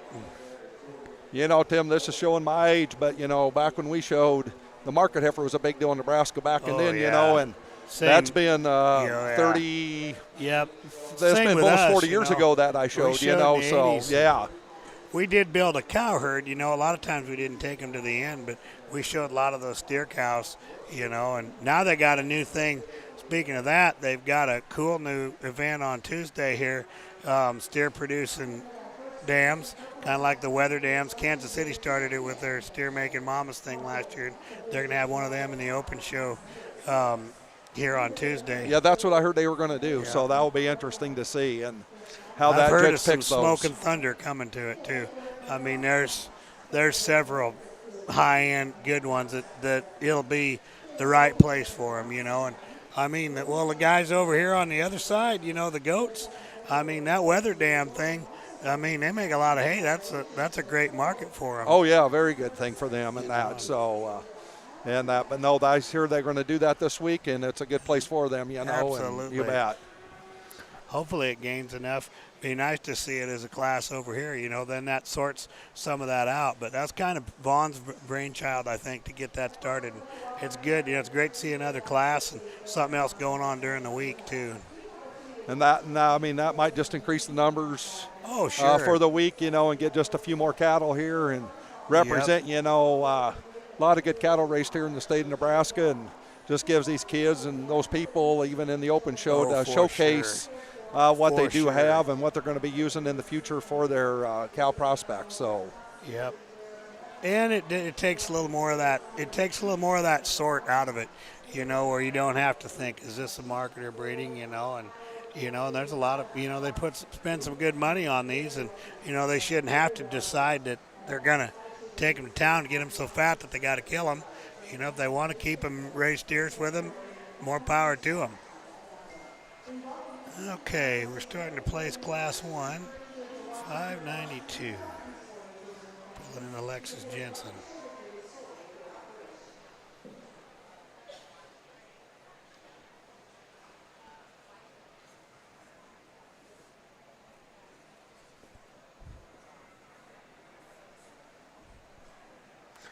Oh, and we got two 750s. See a lot of these dual numbers today.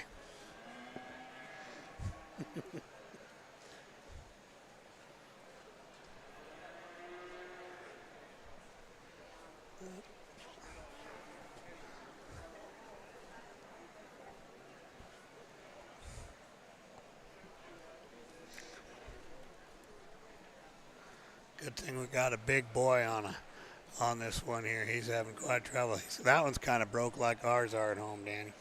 Well, you know, these little calves, you might have them broke. You bring them to town. And you ain't kidding. They might say, I miss Mom, and I miss my deal, and they get a little stubborn. And I'm not laughing at them. I'm laughing with them. Oh, no, I understand that, Tim. But we know everybody thinks these little calves are easy to show, and, boy, I keep telling them I think they're the hardest thing to show. And they are. That just because of the – I mean, I used to love doing it. We used to show a lot of them at all those jackpot shows, and boy, you'd get some that would just love it, and some of them that just no chance in the world. Well, I think we got a placing here on this class, Tim, and our judge is going to hear them. Kind of got an extra. Through these is where do you place your preferences, and I asked the young ladies here helping me ringside, is this more of a market heifer division or a breeding heifer division, and they read it as more of a market heifer division. So I think when you put that into consideration, no doubt the stouter, bolder bodied, more massive type of heifers, the young ladies read one, she still gives you an extra cool look there and has some extra extension up front. I really like her body shape and the way she looks there in terms of her underline, a female that's got some extra power, and I think structurally probably as correct as any here at the top end of this class, and still does that with more mass. Now we could piece her together just a little neater and nicer there down her top line as we set her into motion. She comes in a few pieces, but I think just her basic build and her mass and her extra power, still being able to get out and reach and go off both ends of her skeleton comfortably, allows her to go ahead and win. The black heifer's a challenge for me. I'd probably read her just a shot more breeding heifer in terms of her build. She's not as massive and she's not as cracked apart, though when you get in behind her, she's still got some stifle and some shape and some width. She's not as soft and just opened up in the outward turn to her lower body wall. She's an attractive, up-headed, good-looking female. I think in motion she's sound enough. She's not perfect in the way that she sets that rear foot to the surface, but she still takes a long fluid stride and can get around the ring. The blue roan heifer's another one, probably a little more breeding heifer in her build, but I'm drawn to her quality and I'm drawn to her just her outline here that she has. I think her rear leg is very, very good. She's squarer and truer up front. Now she comes in a little frailer package as the heifer that winds out behind her, but I think she's just more the right kind in terms of no matter what your end project goal is, I think she's just a little smoother, a little level, a little more attractive, and about her overall lines, the way she hooks everything up. We could power her up to be able to go ahead of the heifer that goes out ahead of her, but still I think a quality outline with still enough shape and enough dimension to be able to be high enough up in this class. The heifer here is probably a little more of a problem child for me. She's a little more like like our class winner as we go out through the day. We're not going to try to make these things look identical or use them in a certain kind or a pair. We're going to use the highest quality ones, and so that's why our top pair really aren't much alike, but that's okay. The young man's heifer we start with next, she does have that extra boldness and that extra mass maybe that we'd be looking for. I think in terms of just the way she's built there from her forerib forward, we just need to piece her together a little nicer, lay her in at her shoulder, tuck her up in her chest. More importantly, we need to square her up and set her back in her knee there up front. She doesn't draw just quite as nice as outline as those heifers that go out ahead of her, but she does have that extra mass and density that we're after. The next young man's heifer, no doubt. She's learning the ropes here, and she hadn't quite got it figured out yet, but he's doing a good job staying hooked with her. I think once she finally relaxes and you just study basic build and skeleton, I think that about her is very attractive as far as the way her rear leg can work when she finally gets out and goes. She wants to duck and just pull her back up. As we put her into motion, I'm sure as she gets more broke and time goes on, she'll relax, and that'll be a little easier to read. She doesn't have the width of the power of the heifers that go out ahead of her. The black and white heifer does have that advantage in terms of her power. She gives you a neat little outline. She's too quick for me. She's a little too small in her type and kind, and structurally, we got to tweak and change the way that she uses that rear leg and the way she goes to the surface. You like her body and you like her power, and she gives you a really cool look right there when she perks her ears forward. Just got to change her structurally and give her just a little more long-term growth potential as we read her down the road. The red heifer here's one that's got some width and dimension and some bone. Structurally, we got to change her off both ends of her skeleton, relax her, and make her more comfortable. And as much as anything from chest to flank, drop her down and balance her in her underline a little better. But a nice class of feeder heifers to get us started here. If you would, please, let's put our hands together for these kiddos. Results of Class 5 feeder heifers in our blue ribbon group today: Alexis Jessen, Dakota. Crack me up there. All right. First class of feeder heifers. Class 1 would have been Joby Setlick from Valley County. Second was Morgan Johnson from Greeley County. Third, Ashlyn Brabick from Sanders. Fourth would be Ashlyn Jensen from Hamilton County. Fifth, Grayson Holopeter from Cherry County. Sixth was again Ashlyn Jensen from Hamilton County. And 7 was Alexis Jessen from Dakota County. We got Class 2 coming in now. Class 430 to 490. Well, I guess we got our answer too. He said he's going to try to look at them like feeder heifers, and Yeah. you know, and that's as he should, I believe. I mean, that's they got to go against the steers to make the overall. I see they're going to place Grand Reserve, and then we got a top 3 feeder. Yeah, we got an overall calf, feeder calf deal. So yeah. It's kind of turned up the heat again here.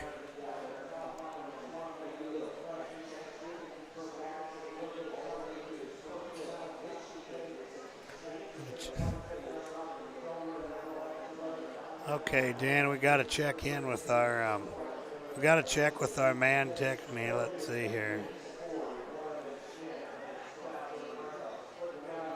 Make sure if you couldn't hear it, I appreciate it. Had a guy text in that maybe they couldn't hear us good enough or they couldn't hear the judge. If that's going good, or if it's not, please let us know. You give me a shout up here.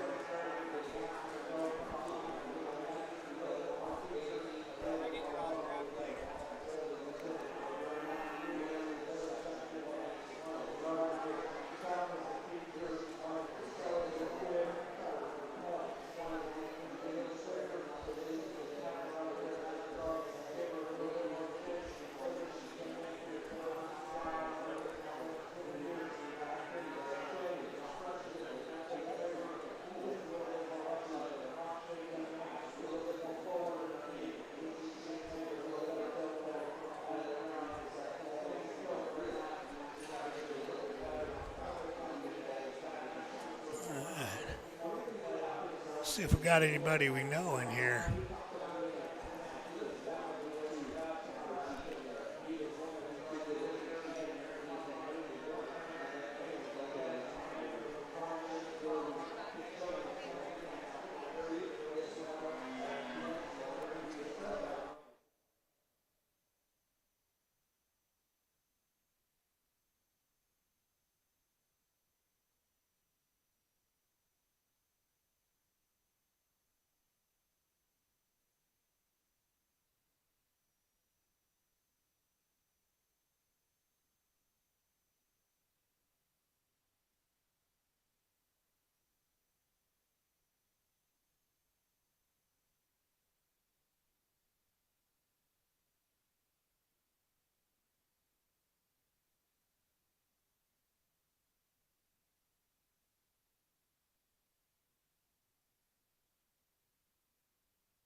Well, I think an interesting class and challenging class because, like our last class, you got a lot of differences in just type and kind and the build that these females come to you with. And I think as much as anything, you just have to stand out here and say which one's the highest quality, which one does the most thing right. And no doubt, as soon as they hit the gate and the longer they're out here, the more comfortable and proven, I think, that this heifer needs to win this class. I think in terms of just build and silhouette and the way her pieces just proportion and hook up are very attractive here from the side view. A very neat looking heifer that's feminine about her front 1/3, and then from there back opens up with some true rib shape and some mass and some dimension. She's a square level hipped heifer that's got some width. When you step in behind her, you like her foot size and her bone and her ability to get around the ring. Like we talked in an earlier class, these cattle are still figuring out the ropes and learning what their job is here in the show ring. I think we could relax her in her spine just a shot when she goes into motion, but I think the longer she's out here, the more comfortable she gets at the stand. The young man touches her top, and she can give you just a really killer look here from the side and still has some width to her. The young man's heifer here, she's kind of an odd one. She's one that just worked up for me. The more you're out here, does she have those bells and whistles? No, she doesn't. But when you study this basic function and true skeletal width and mass and dimension, still being comfortable enough in her structure and soft in her kind, she doesn't give you just that beautiful silhouette or profile here from the side. But if you want to put enough power into play, that's why she needs to go second. You step in behind her, she's big back. She comes out of the backside of her blade with some true width, got a groove down her top, and got some power when you get in behind her, and she still does that with a soft, easy feeding enough kind of look, and I think structurally can still get around the ring comfortably when she wants to cooperate and perk her head up. Gives you a good look here from the side, just doesn't draw that neat look, maybe not quite as nice there out of her tailhead as the heifer that wins. The red heifer, no doubt she needs some groceries, she needs some time, but I think she's high quality. I think she's got some extra length, she's got some grow and performance, and I do like that about her over the heifer that comes next. She still has some power. I think her foot size and her structure and the way her joints are made are comfortable today. We just could soften her up and put a tick of weight on her to project her out further, but I think still a heifer that does some nice things from the stand on the move. Maybe not just quite as true about the way she sets that rear leg down, obviously not cooperating ideally, but I think still one that's got some added shape and power. The black and white one's got all the wow factors and the bells and whistles that you want to talk about.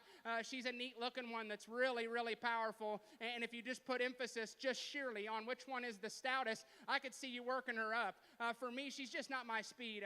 As far as just her type and her kind, she's a little short everywhere, just a little short coupled, a little jammed up. More importantly, I think her structure is where we need to tweak her when she needs to be shoved back in her knee and squared up in her front toe and just blend her pieces a little neater. For me, I have a hard time projecting this one out in terms of her mature weight and just thinking that she gets to a size that we need her to, but the pieces and the quality are there, and if you want to tie into that and move her up, I could see why.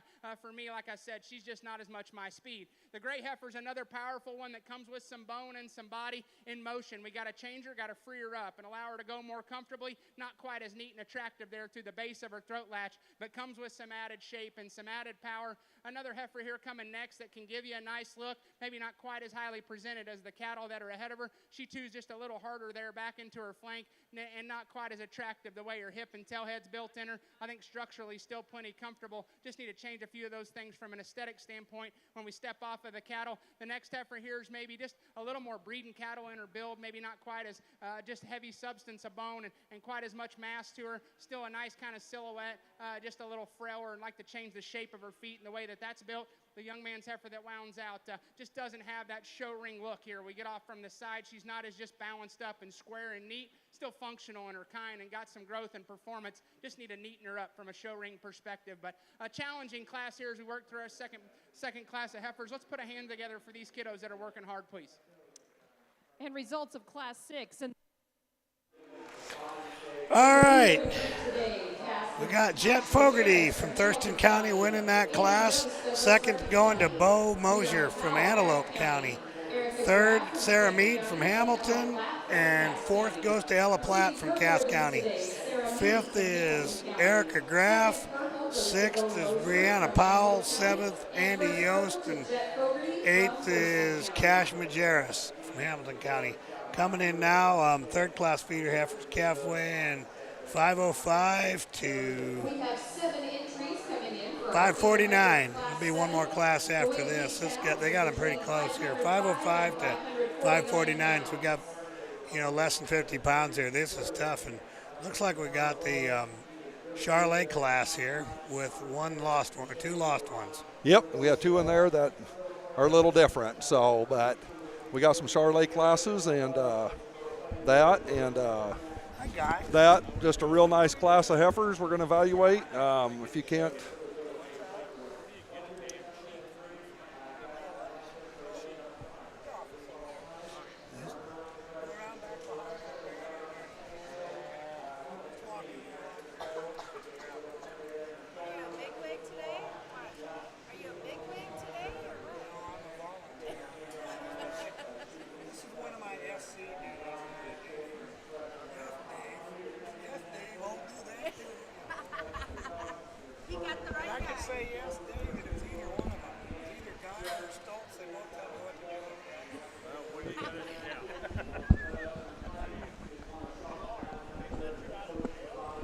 What are we doing?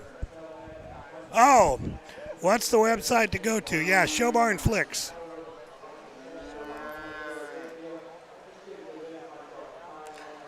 They're doing Colorado too at the same time, so you can bounce back and watch all kinds of shows. But yep, the website, if you want to look and tell somebody it's not there, it's just Google Show Barn Flicks and you'll find her. You'll be here through Parade of Champions? Absolutely. We'll be here. We're like the comedy show. We're here all week. I mean, we'll be here through the FFA show and the whole dang nut. But well, Tim's going to be here all week. I'm going to come back FFA weekend and because I think one day of me, everybody's going to want to get a break from me. We get all kinds of knowledge this week. We got Brad Tucker coming to help during the week, And so we're going to talk. We're kind of arguing about who's going to do the Simmentals, and the other one might not get broadcast for a while when the semis are going, but. I'm not going to be here during the week, but I'm sure everybody's going to get tired of listening to me after one day, but they're going to get me again next weekend and that. But we got a real nice class of heifers in here, Tim, and that, and so it looks real last class good. was a little up and down, pretty straightforward. This one, you're going to have a little more challenge here. Boy, if that heifer, the big kid's dragging right there, if that one would get out and go, she could be. That heifer's real nice. She won our county fair deal. Oh, really? And that, she was a reserve heifer. Again, that's a Platts. She was reserve at our county fair. She's a searches over. Really? Out of an In God We Trust cow. And that, or I'm sure that's what she does. I do their AI for them, Makes and sense. I'm pretty sure that's what she is. So that's cool. That, I haven't seen that's a very nice many heifer. of them. I suppose that's a new one. I don't even know that bull that well. I suppose I should. Well, that search is over. He is a Monopoly Kelly deal that's TH free. That's been around for about 3 years now. Right. This will be a second or third calf crop out of him and that. And so, and that's why they got a few TH carrier cows, and that's why we bred that bull over there. And got a real nice smoky heifer. So looked like you bred her right there, big guy. And so. He's knocking them down like flies here.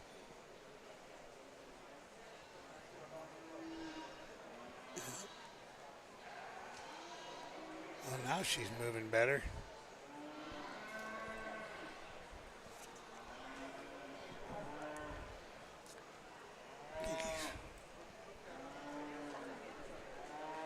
I ain't writing this down yet. I think the old calf finally took a stride out there and that's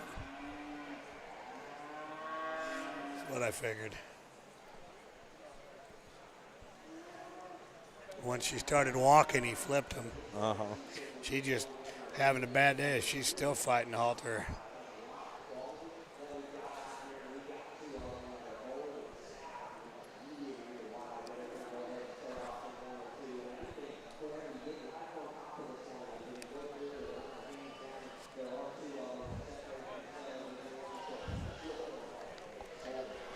So we got Hudson Reimers and Isabel Studebeck out there from Odo County. That's your neck of the woods. Yep, that'll just be south of me. And that. Both of them are your neck of the woods, Lancaster versus Odo County here. Yep. You probably bred those cows too. No, I didn't breed those ones, but I do a few. I know that. And so, no, that Steubendeck, I know they have a few donor cows they've been flushing over the years, and I suppose that's out of one of theirs. And they do got a yellow cow that they have been flushing, and I suppose that's what she's out of. I'm not 100% sure, but I bet that's what she's out of. So that's a nice yellow heifer.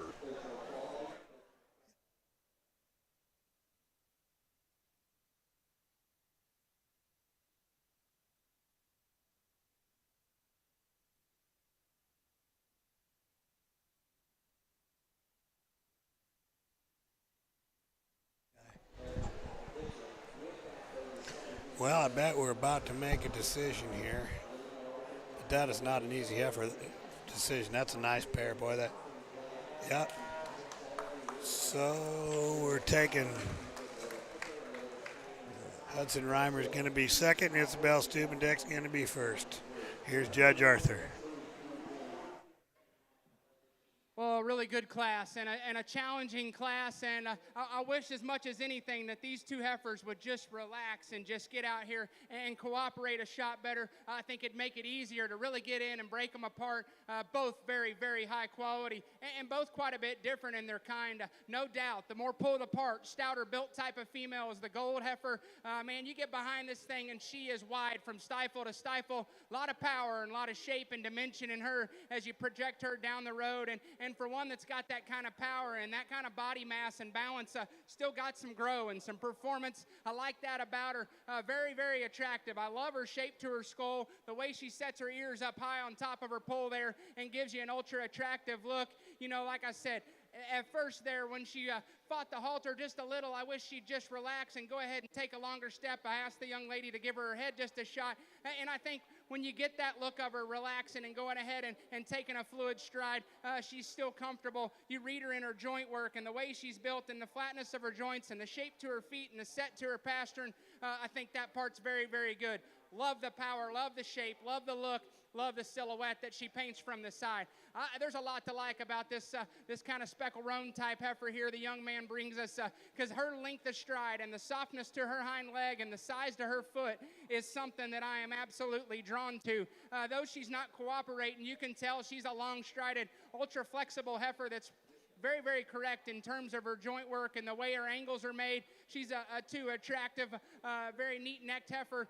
She's a female that you like her body shape and her silhouette here from the side, and probably as much as anything gives you just a shot more of a breeding heifer type of build and silhouette as opposed to our heifer that wins. She's ultra square and true from hooks to pins. She's just not as shapely. She's not as powerful. You read her in her stifle and down into the turn of her lower quarter, there's just not as much there. She's not as big down her spine. She's not as big down her back. She just needs to be stouter featured. But from a breeding heifer standpoint, very, very correct, very good in her body balance, and still attractive in her kind. The gray heifer, we made a swap here at the end. She's fighting the halter too. As she relaxed, she probably took the 4 or 5 best steps she's took since she's been out here as she went over there into line.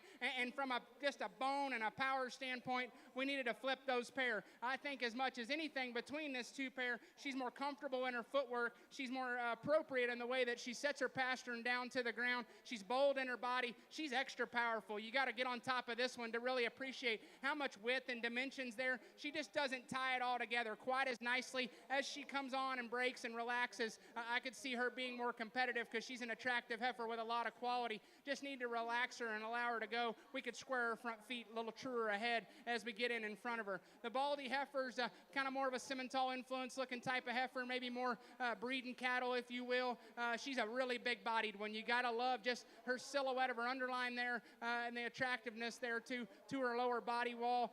She's a female that still has some power. For me, she's just too stiff and rigid there at her pastern. She's a little smaller in her ankle, smaller in the shape to her feet there. We'd like to just open her up there, down there at the surface, and just relax her in her spine when she goes. At the stand, she can give you a really, really nice look. not quite as neat and tidy up front as the heifers that go out ahead of her. A heifer here that is a little more extended and a little neater and trimmer made.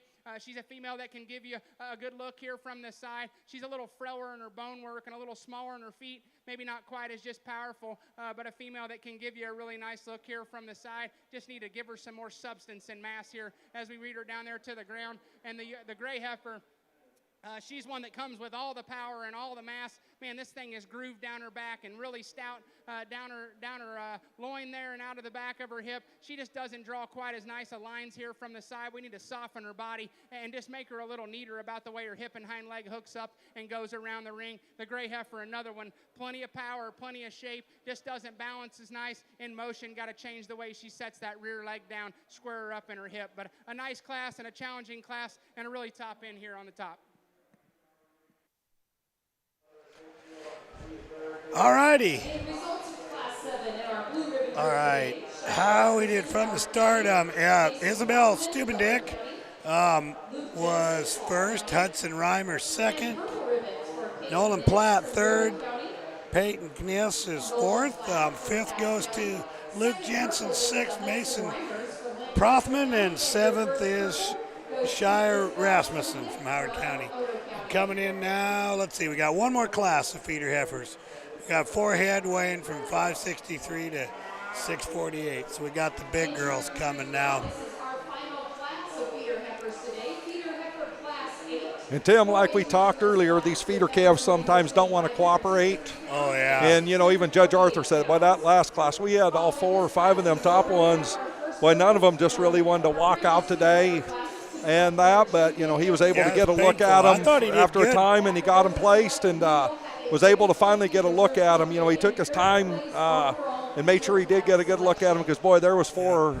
Them top 4, all of them were wanting to be a little stubborn today coming out here. Kind of want to tell them to pull their halters and get the judging team to stand about halfway there and run them down here on the east end of the down here on this east end and just kind of watch them loose, you know. And we used to show some of those. I just had a buddy of mine text me, Michael Labato from Colorado used to help me. He said, remember when we showed all them feeder calves all year?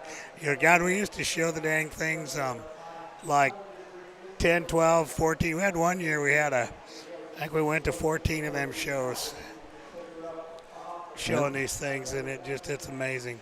And you could take one day and he'd look the part, the next day he'd just fall apart in a million pieces. Just didn't like it here or there or whatever.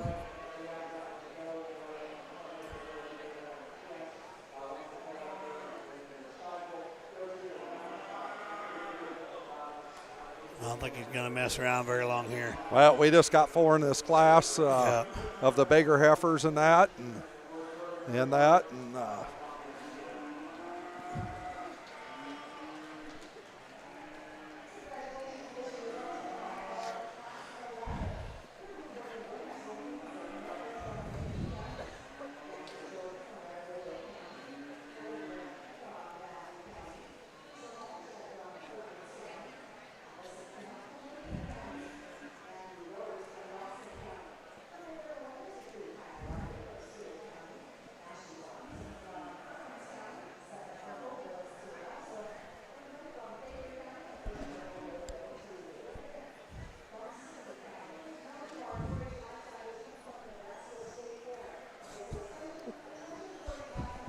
You ain't singing as loud as you were at 2 in the morning.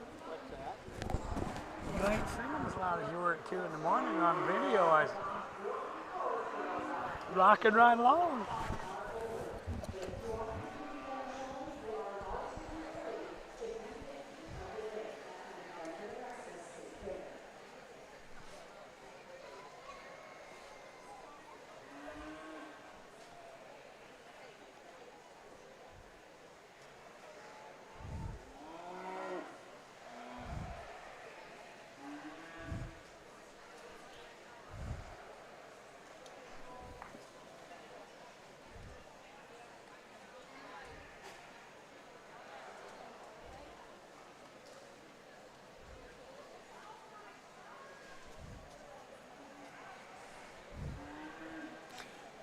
Oh, Levi Wilson, you must be doing a little bit of judge psychology. He put Vienna cells on his calf here with this black steer. Maybe he thinks she's won enough already. Try to get a different showman under. Well, I suppose she's showing a She got lamb another or a couple goat to show. somewhere here today. And Oh yeah, it could be. You're right. That is exactly what she's That's doing. the She's big- showing a goat. There's a lot going on at one time, and that's exactly that they've is the got a thing couple. here, the way our state Yeah. fair sits, so we can stay with school. They do Yeah. everything over the weekend, and so it does put all the shows kind of on top of each other. Yep. And, as we're sitting here, they got it they put those white panels up, which is a lot nicer. It looks a lot better. But we got the lamb show going on the west side ring on the other side, and the goat show going on the east side. And you're exactly right. That's exactly what she's And then doing. the pig show is going on in the hog barn just Yep. beside us. So all the market shows are here today, and that. And so it gets a little bit hard for some of these exhibitors if they got more than one species. So we find an exhibitor. But here's our judge. Top there. It took just a pitch longer here to work back and forth because, the bone and the footwork of this female here hits you right off the bat. And again, something that pulls my attention to her. But I think the longer they're out here and the more you just study them, this heifer doesn't have the hair coat to maybe give her the extras of this heifer that comes in second. This one remains more collected and comfortable in her spine. When you put her into motion, she is squarer and truer from hooks to pins. You back off the cattle, whether at the stand or in motion. She just draws a better line there from the top of her blade to the back of her pin set. She's surprisingly powerful. When you get in behind her, there's a lot of red meat in this young lady's female here. She's one that you love her body shape, and you love just the silhouette of that underline that she draws there. In terms of her balance, she doesn't have the leg hair to give her the extra pipes and the big bone work down there at the ground. You study her foot. It's still built right. There's still some circumference there to her hoof, and I think in motion she remains square, truer, more collected when you ask her to go around the ring. She's not as just neat and eye-catching up front in the terms of her skull shape and the base of her throat latch. That's a really powerful heifer that can still get around and set her spine down comfortably and take a long fluid stride. I like the white heifer, and I'm probably as much a little more drawn to just her kind and her speed within this group as far as some of the extras she does. I wish she'd just remain a little more collected. Right in behind her shoulder blade there, wants to pull apart, raise in the middle of her loin and drop her pins when we put her into motion. I think part of it is she's not cooperating quite as comfortably. You get in behind her and you watch her go or you watch her stand, wants to set in at her hock there and turn her back toes out just a little bit, and that's being critical because I love her body and she's got the extra shape. I like her advantage in terms of her bone and her foot size over the heifer that we start with. Just got to collect her a little better down her top line, let that all hook up a little better, but that's still a high quality one. Made it close there, just determining where you want to set your preferences and go ahead and land and go. The black heifer, another one, real stout, big pin, a lot of mass and dimension to her. She's too small at her ankle there and small in her foot size. It doesn't allow her to get out and grab the surface and reach and go quite as comfortably. Those two ahead of her, still a lot of mass and a lot of dimension, can still give you an attractive look. Just got to tweak her structurally and give her more foot size and bone. The blue roan heifer, one that does some neat stuff in terms of just mass and power and look. She's a little too piecey for me. She's a little quick in her kind. Her maturity pattern's a shot of concern for me, but she does got the extras for this young lady to be competitive. Interesting class and a challenging top pair here. Looking forward to your drive as we get our class winners back out. All right. Winning the last class of feeder heifers. First goes to Josie Wilson from Lincoln County. Second, Hadley Reimers from Lancaster County. Third was Ella Platt from Cass County. And fourth, Lila Carlin from Dakota County. So now we're getting ready to bring in our class winners. Be 4 classes of heifers and first and seconds to pick our champion feeder heifer, and then we're going to pick a champion overall heifer. The boys got to go against the girls here coming up. I just got a text. This class 1 heifer. No, I didn't need a class 2. I'll just be quiet. We will bring our champion steer back to select for your overall champion feeder calf. We would like to thank our sponsors today, of course. Our champion and reserve champion feeder heifer calf are both sponsored by Bill's Volume Sales. The champion exhibitor receives $200, and the reserve champion will receive a $100 award. Returning to the ring now. Okay, class 1 winner is Jovi Setlick from Valley County. the second class winner, Chet Fogarty, from Thurston County. That calf's an all-me data bank, he just said. Looking at her, that's a pretty good high main heifer. It might have had very her good. in yesterday, but boy, that is a shiny, shapely one. And then the big, good gold heifer out of Class 3 was Isabel Stubendick from your neck of the woods. And then the winner of the last class again, Josie Wilson.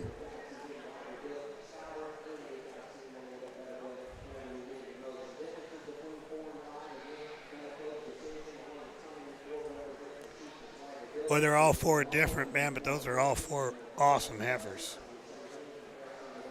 Yeah, and like you said, that Class 2 winner's high main deal. Yeah. So she's going to be made just a little bit different, but real good quality. I mean, we got a fair amount of size difference in them and that, and so maybe different end paints or what they're going to do with them. Got to be a lot, I'm sure. There's a lot of size difference, like that last class winner was 615 pounds, and that first class winner was just 419. So that's a lot of we difference. got 200 pounds difference here. You probably got 2-3 months age difference too. Yeah, and that. So, but no, a nice set of heifers for him to pick for his champion feeder heifer.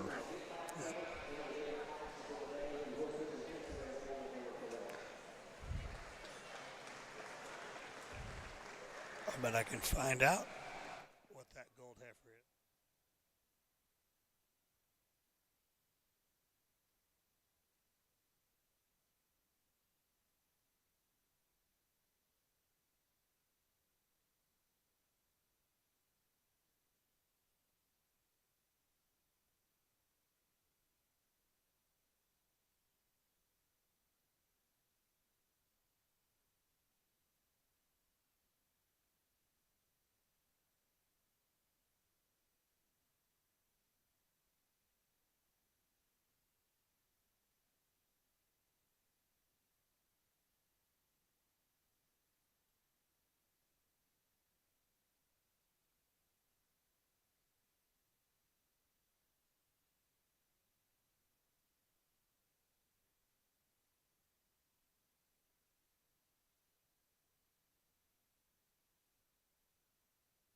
Applause for their hard work and dedication.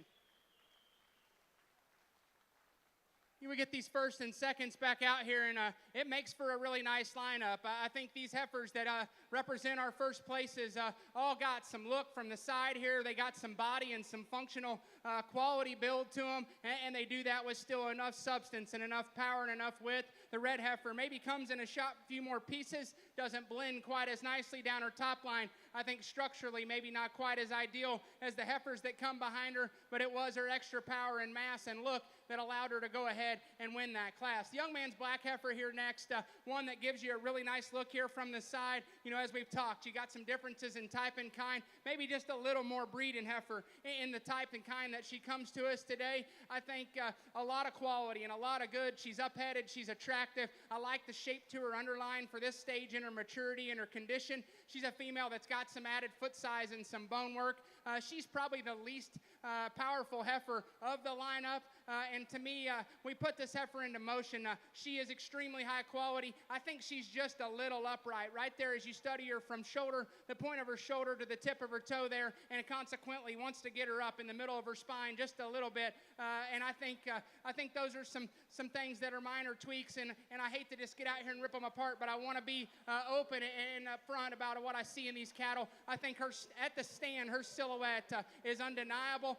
She just probably needs a shot more power within this group if we're going to give up just a shot of the way she's built there in her front end. This yellow heifer's one that I like a lot of things about, and she did what I hoped she was going to do. She came out here and she just relaxed. That heifer's taking a more comfortable stride. She's starting to set her spine down in her, and she's starting to relax. Like we said, this is probably a first show for a lot of these calves, so I'm trying to take that into consideration. The longer she's out here, the more comfortable she becomes, the more you can be drawn to her structure and her build here when we put the cattle into motion. She's a long, extended, attractive one that's got that stout skull to her. She is extra powerful. I love her shape down her back. When you get in behind the cattle, stifle to stifle, she's very, very impressive. Still gives you a nice silhouette and gives you that good underlying balance here as we step off from the side. Her extra foot size size and bone is something that no doubt I'm drawn to, and I'll probably say that a lot today. But when they have the right kind of bone work and foot size and can still do that in a flexible, long reach and attractive type of structure,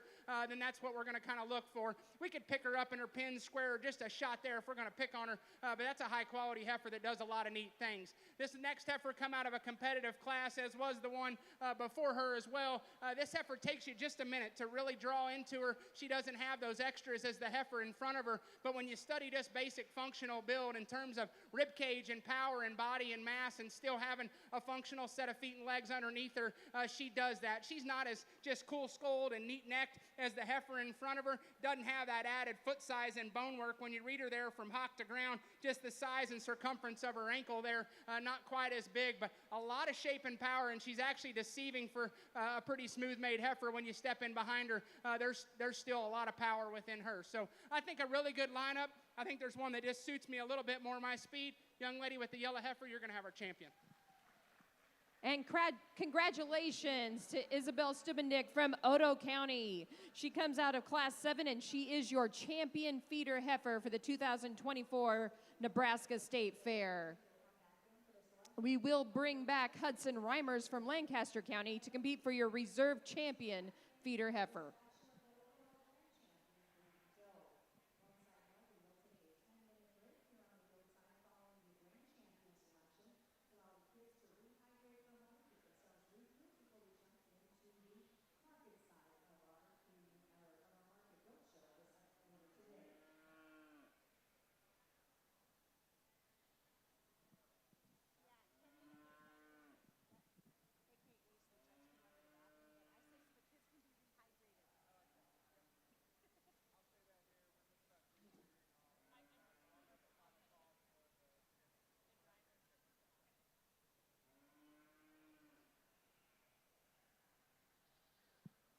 As we bring that second place into our champion, no doubt one that brings quality to the lineup as she relaxes and starts to just get a little more comfortable out here. No doubt there's a lot of good things about her, just how thin and long she is up front and attractive up there. She's a female that you like that shape to her body and how she draws back into her flank. Her extra foot size and bone and flexibility is something that no doubt you got to be drawn to. You know, she's not the shapiest in terms of just studying her from pin to hock as far as just the turn to her muscle shape, but she's still got some true width and dimension. She's really wide and square from hooks to pins, so she's a female that still comes with enough width and enough power, and so I think it becomes challenging. Not taking anything away from our two first-class winners, because those are both high-quality heifers. For me, the decision comes down to the bigger, heavier heifers here, and it's not a weight standpoint. It's strictly quality and just build. So I think there's some differences. You got one that's got a little more shape. You got one that's got a little bigger foot and pipe underneath her, and maybe a shot more attractive, and just needs to relax a little bit and become more comfortable. So I think it's challenging. I think it's close. We're going to take one more quick look, if you would, for our feeder heifers. Let's give them a big hand. We'll get you a reserve.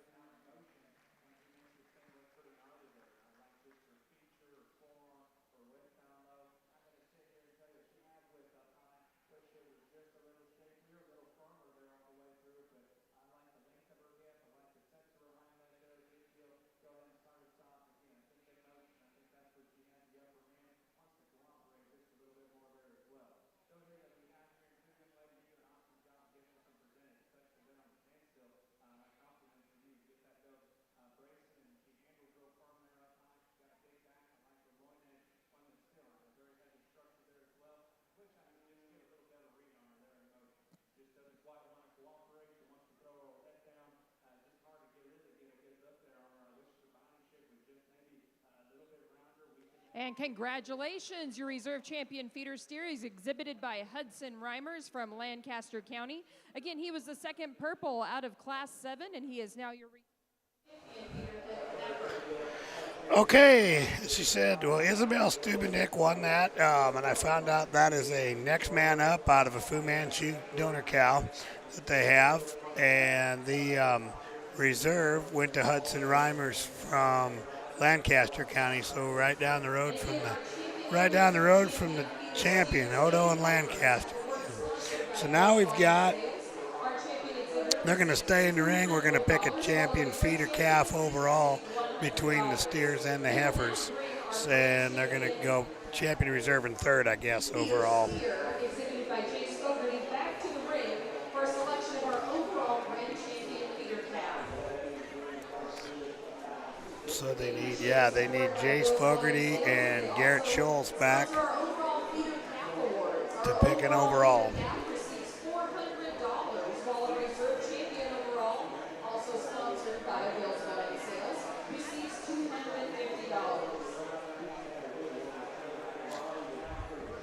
And we now have back in the ring our champion feeder steer, exhibited by Jace Fogarty of Thurston County. He will now compete against our champion feeder heifer, exhibited by Isabel Stubendick from Odo County, to compete for your grand champion overall feeder calf. We will have selection today for grand champion feeder calf, reserve grand champion feeder calf, and a third place overall.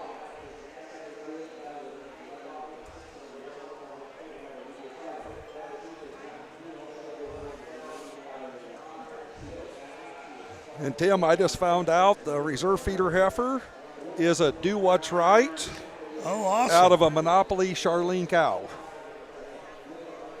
Do what's right. Do What's Right, and then the cow's a Monopoly Charlene, which that Charlene's that purebred Charlet cow of Jason Mennert's. Oh, okay, that makes And sense. and then the reserve feeder steer, we found out, we knew the champion was a Here I Am. The reserve Right. is a One Oak Huda One Man. Oak, that's right, One A Oak. One Huda Oak. Man. So that's what the 4 are we got out here.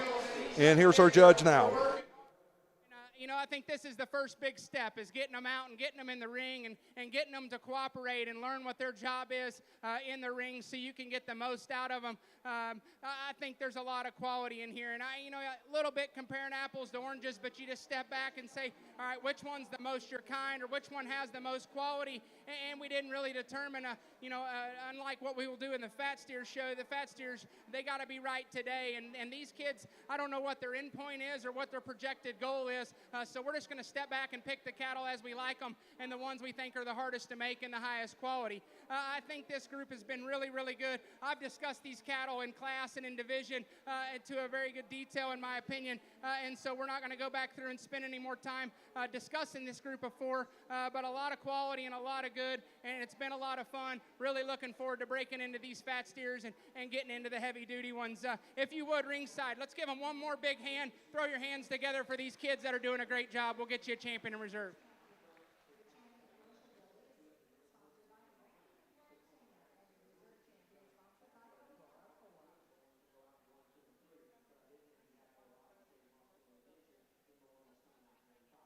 And congratulations to Jace Fogarty of Thurston County. He exhibits your grand champion overall feeder calf. We'll now pull in our reserve champion feeder steer, exhibited by Garrett Scholes of Phelps County, for the selection of your reserve champion feeder calf.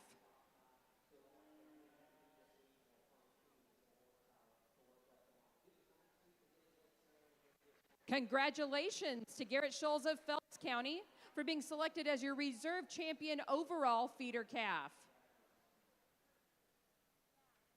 And a congratulations to Isabel Stubendick of Odo County as selected as 3rd place overall. Isabel exhibited your champion feeder heifer. Okay, so we had Jace Fogarty's steer that kept the steers together, and so we used a Here I Am I-80 to win, and that's kind of been a magic cross for a long time, and rightfully so. The steer really come out. The second time he kind of put his act together, and boy, he really looked good out there. He looked real good. And then kept steer left, Garrett Scholes steer, followed him, and then Isabel Stubendick's feeder heifer goes 3rd overall. So it looks like we're going to take a couple-minute pause for the cause. The judge is going to take a break, and then we'll be started right here shortly. I bet about 5 minutes. We're going to start with the key steers. We only got one class of keys. I was kind of surprised, but looks like we're just getting lined up. I'd say we'll be in here shortly.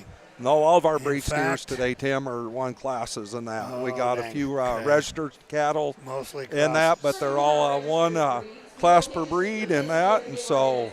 Well, they vetoed him. They didn't let him go to the bathroom. Here he's back. Here comes our first class of keys. Reserve champion for our registered breeds, and then we will move into our Crossbred division. Following the showing of our steers, we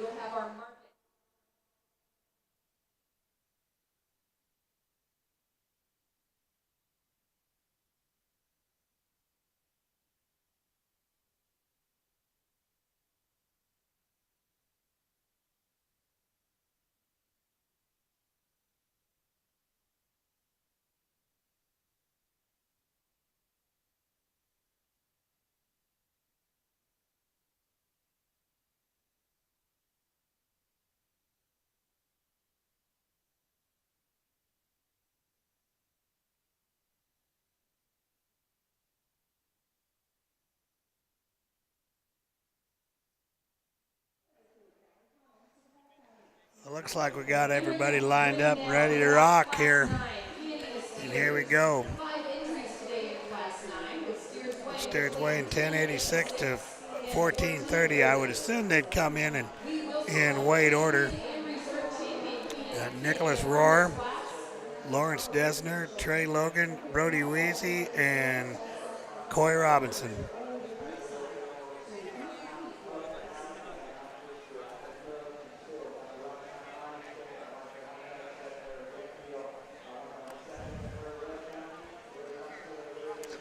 Well, Brody's having a little easier time than he was yesterday, Danny. He bred a fall heifer in the mains, and she was up here in first hole, kind of, and she ended up reserve main. But you talk about a beating that boy took. She kept putting her head down, and she was in the mood. And, I mean, she beat him all over that barn. I mean, she was everything short of letting out a good beller, but, I mean, she just beat him with his head. And she did not like the surroundings of the Nebraska State Fair. Yeah, and when them heifers get to that size, it's just hard when they get in that mood, it's hard to handle them, so.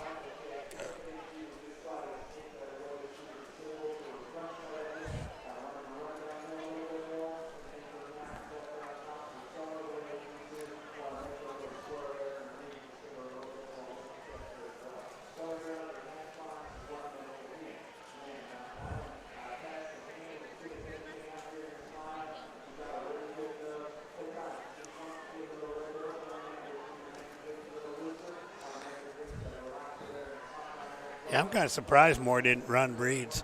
You know, across these state fairs from, you know, boy, I mean, there's been a lot of the champions been coming out of the breeds. You know, Iowa, Illinois, Indiana, boy, I mean, everybody kind of ducked each other. And, you know, boy, those breed classes were God's on tough, you know.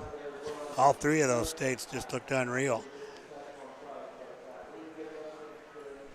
Yeah, we might not have many keys here, Tim, but, boy, it looks like we got a real good class of them. There's just 5 in here, but a real nice class of key steers. And what we're doing here today is we've got 7 different breeds that we're going to show classes in, and then we are going to pick a champion registered steer. Oh, they pick so a champion beat them all. So yeah. So, okay, well, that makes more sense then. I'm not very good at reading it. Yeah, no. There's a champion registered steer here after we do these 7 different classes of so they got to get all the way out. We got a Hereford, a maintainer, a Shorthorn Plus, a Simmental, and an AOB class. And after that, we're going to pick a champion register steer, and then that steer will be up here later today in the Grand Drive. That will be one of our division winners for the Grand Drive here later today. This afternoon when they do their little presentation with all the species. Yep. Oh, yeah. They put on a nice program for these kids to they do. represent their neat. deal. That's a cool deal. Even if you're watching the show now, make sure you turn in later on today for that deal, because that is a really neat event. Absolutely. That will be here later this afternoon. I know I'm getting ahead of myself a little bit, no, but just to let good that out there, to let people know that it is a wonderful event they do. And that, and so like I said, when we have our champion key steer here, he'll be back here in just a little while to go against the other breed champions. Right. That probably explains why there ain't as many, because they're not going to get a run at the Grand unless they can beat them all. Yeah.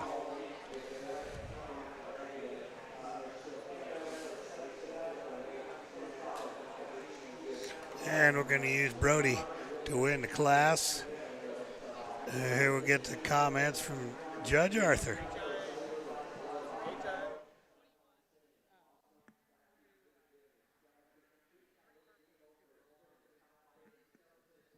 Well, as we get started here in our market steer show with our key division, this is going to end up being your champion and reserve key. And there wasn't ever a time in my mind when this calf hit the ring that I thought anything else in this class was going to rival him. And it's strictly just from a structural correctness standpoint. The way this calf can bend his hock and set his foot to the ground is way more attractive to me in terms of his angles and the way that he goes around the dirt here. I like his added foot size and his added bone. With that, he balances better in his underline than the cattle that come in behind him. Still does that with some back shape and some true power and some turn when you get off the side. He's not the neatest necked one, but still attractive and up-headed. Structurally, no question, nothing in here can rival him, and he's still a bold-built fat steer that's got some power and some shape. A really nice place to go ahead and land on our champion Kianina. The next pair here got some trade-offs. If you want to flip them and flop them, I think you can justify what you want to do. I think the Black Baldy steer, both these two in motion, got to be changed and got to be more fluid in their structure. He's ultra cool looking up front. He's really high tying, long-necked and attractive in his head. I think he's a little more correct in the angle of his shoulder, the way his shoulder lays on his body wall, and the way his knees set back into him up front. I think it's a wash in terms of being market ready and the amount of shape that they have.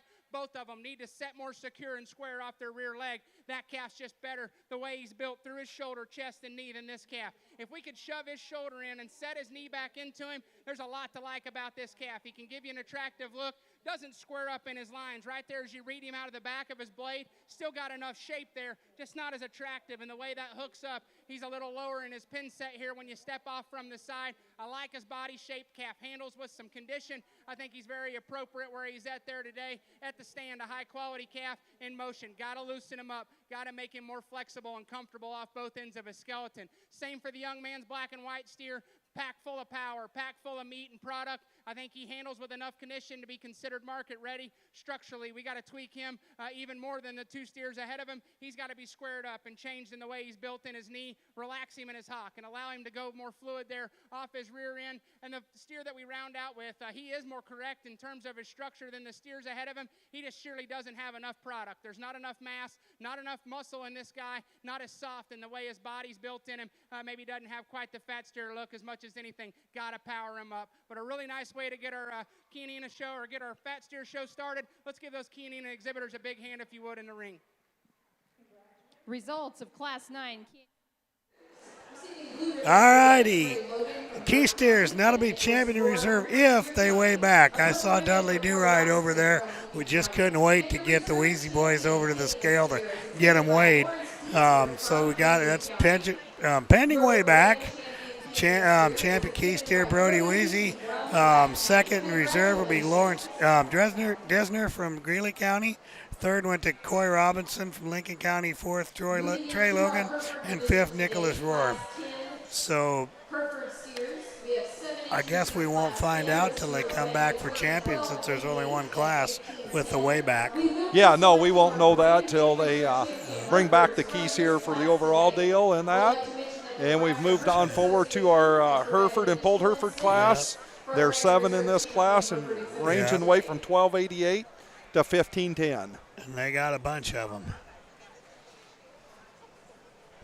I'm going to duck. It's all yours for me. Those things pick up a lot. We do appreciate all of our sponsors here at the Nebraska State pop? Fair. We'd like to thank Home Innovation for their support of the 4-H Beef Show and to Tom Dinsdale Automotive for sponsoring all of our livestock show ribbons. It is time for my Mountain Dew.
Judge Arthur's finishing up his placing on this class of Hereford steers. He's recircling in his top 2 here to get another look at them. And so we're about done with this class of Hereford steers.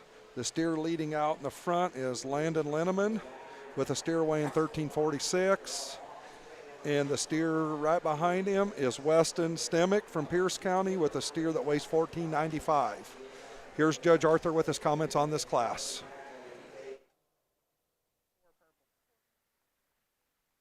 Well, as we get our Hereford division out here, and it's going to end up being your champion in reserve, I think a good quality lineup. And I'll tell you, there's maybe just a little something about every one of them that we would maybe like to change, and that'll probably be the case. With most cattle, there's never been a perfect one, but I think the one that brings us the highest quality build in terms of just his look and his balance and still having some shape and dimension is the young man steer. I like how fresh he is. I like his condition, handles with some top shape and some condition over his ribs, but he's still lean in the base of his chest. He's still attractive and lean up there through the base of his neck, but still gives you enough of a fat steer look. I think he's got as much shape and as much true dimension when you break them down and put them all in an even amount of flesh. I like that cast foot and his bone. I think the only challenge is when you put this guy in motion, he's just a little tight out of his hock, but I think he's still comfortable enough in his structure. He can still get out and go and cover the ring. We could extend his stride just a little bit, but I think in terms of just where he's at condition-wise for my likings, how fresh he is and powerful and balanced, and his extra bone work and squareness out of the back of his hip is what goes ahead and draws you into him. I like that calf pretty good, especially there at the stand. A really bold built one here in the dark red steer. He's probably one that's just right on the edge of condition, pushing forward to me. He's getting a little extra grease there up front, and it kind of wants to close him up and maybe just draw his neck into his body when we put him into motion. He's a big-footed calf that takes a long stride, maybe just not as attractive in his balance and the way he hooks up front in the base of his chest and the base of his throat latch and the top side, starting to push a little more crest and showing a little more maturity. He handles with a really big back. He comes out wide out of his blade, handles with some meat and some shape, not as big-hipped and opened up when you get in behind his hip, but still got some true shape and dimension. Still a quality calf there that's really smooth in his kind. This calf coming next here, he doesn't have the extra hair to maybe put him together and not the extra bone of those two ahead of him. But that's a good functional type of calf. His structure's very good, takes a long fluid stride, still got some shape. He's appropriate in terms of his condition and his maturity, maybe not just as soft and just chunky bodied as the ones that go out there ahead of him, but still in terms of basic build, a high quality calf. This calf's pushing just a pinch over 15, which isn't the reason he places where he places.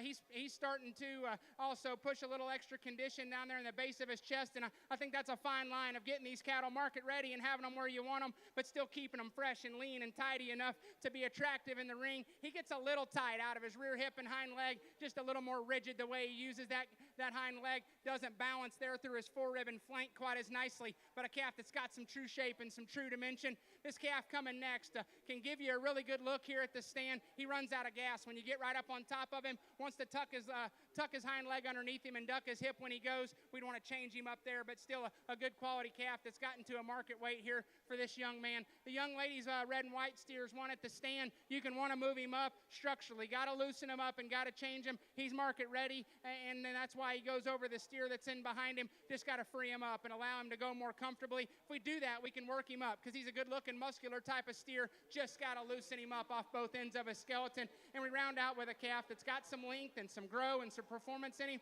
Today, he's just not market ready. You put your hands on the cattle, he's the barest in terms of his condition, and he gives you that look as you step off the side of the cattle. Need to soften him and put some more condition on him. But let's put our hands together for a good group of Hereford exhibitors in your champion in reserve. In our Hereford class, first place in champion Hereford goes to Landon Linneman of Franklin County. Second and reserve champion goes to Weston Stemick from Pierce County. In third place was Molly Weber from Johnson County. Fourth goes to Phelan Elfelt from Lincoln County. Fifth goes to Graydon Forbes of Buffalo County. Sixth goes to Brooke Day of Buffalo County.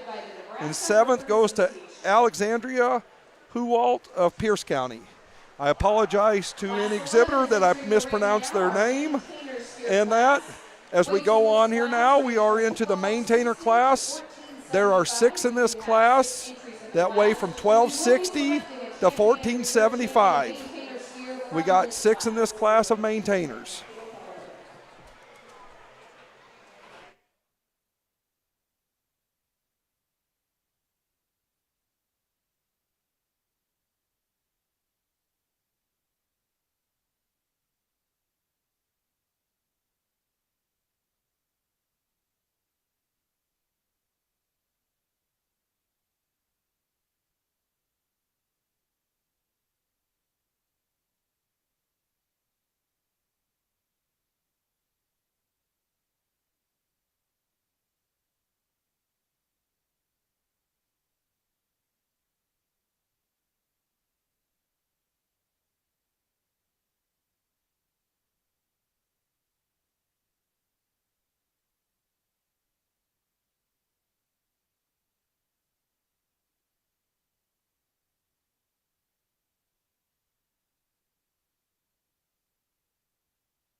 We got a placing on our maintainer class, and here's Judge Arthur with his comments. Well, As we work through our maintainer division, I don't know that there's that one that just grabs you and says, I have to win. I think this young man's steer is the highest quality in terms of the parts and pieces at the stand here. The silhouette he can give you, the balance and the look and the lines that he draws are the most attractive of the next three. I think he reads with plenty of shape. He's a little on the bigger frame side, but I think that's still okay. Everything still seems to fit. 1475, I think that's still fine, especially within this group. He's market ready and he's muscular in his shape. I think he probably is, it's a wash probably on structure, and I think this calf just balances better. He's tighter in his chest. He's neater about his neck. He still opens up in a big, big back. He gets your handful when you touch his loin there and still got enough shape and enough power to go with it. Just his balance and his look and his freshness and the way he hooks his lines up is what allows him to go ahead and be your champion today. This next steer takes you just a second. He's a little piecier, a little plainer in his kind. He's not as neat in his lines and the way he hooks everything up, but just basic fundamentals. Today being their final day, they fed him all year for this show. This calf's more market ready. He's softer in his kind. He still does that with some big back shape. He comes out of his blade with some width. I think in terms of mobility, he can rival our class winner just in the looseness of his skeleton, and that's probably where we'd change our class winner. But I think this calf just doesn't hook up quite as neat. He's not as attractive the way he's built back in his hip and tail head. Just drops his chest forward out of his body, not quite as attractive in the shape of his skull, but a big, bold-bodied one with some shape, some muscle, some body, and some bone, and some foot size, and can still get out and go. Just need to neaten him up just a little bit here as we get off from the side. That's where it becomes close to me, because, go ahead, young lady. And that's where it comes close for me, because the young man that comes third does have that more attractive silhouette when we get up off the side of the cattle like our class winner does. He's at 1275, which he still handles very appropriate in terms of his condition.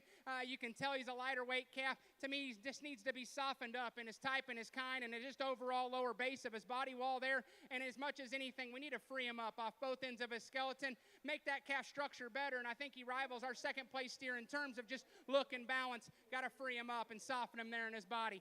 This steer here is one that's really muscular in his shape, can give you an attractive look, a little stellar in the way that he comes to us today, not as fresh in his hair coat, not as bloomy in the way that he's presented, gets a little crestier and thick over the top side of his neck, lots of muscle, lots of product, just a little hard. Got to soften him up and smooth him up. We need to freshen him up today to be more competitive. The next pair of steers you could flip-flop. This one comes in, goes ahead and ends up being ahead of the other steer because he is two things. He is fatter and he is stouter.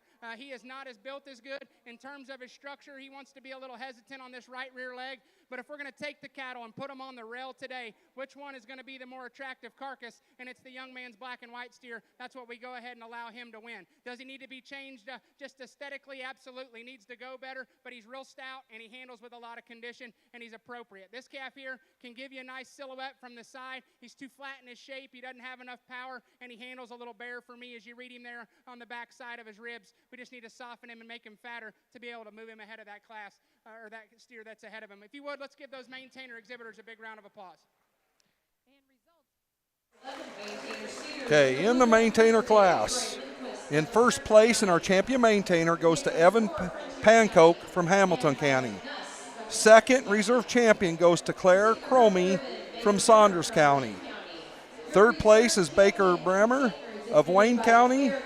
4, Violet Noose, Douglas Sarpy County. 5th place goes to Nicholas Rohr of Frontier County.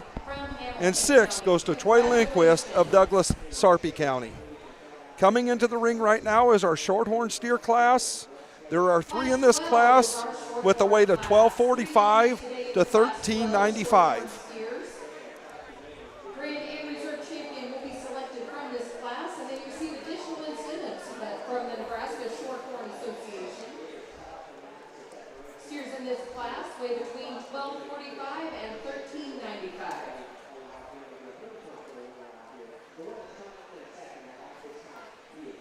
Oh, we have Shorthorn and Shorthorn Plus. Yeah, we got Shorthorns and Shorthorn Plus. And I'm pretty sure, Tim, that there needs to be 3 in the breed to make a class.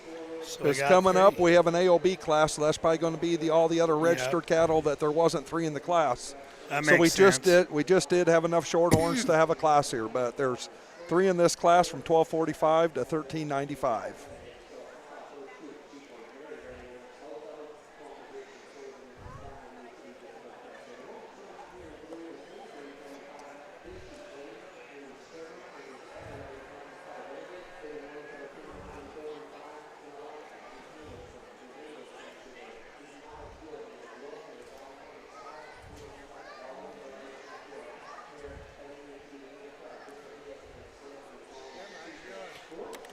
Good, how's Dan?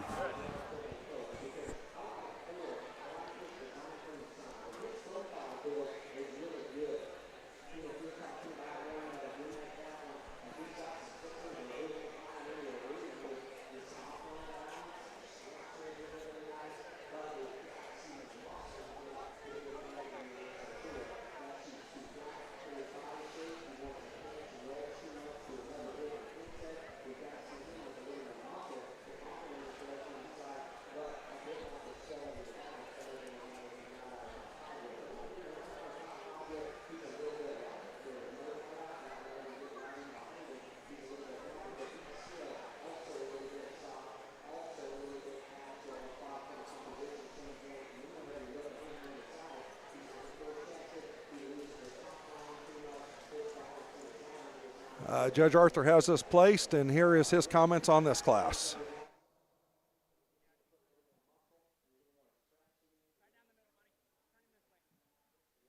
Just three entries here in our Shorthorn show, and again, maybe not that one that just puts it all together.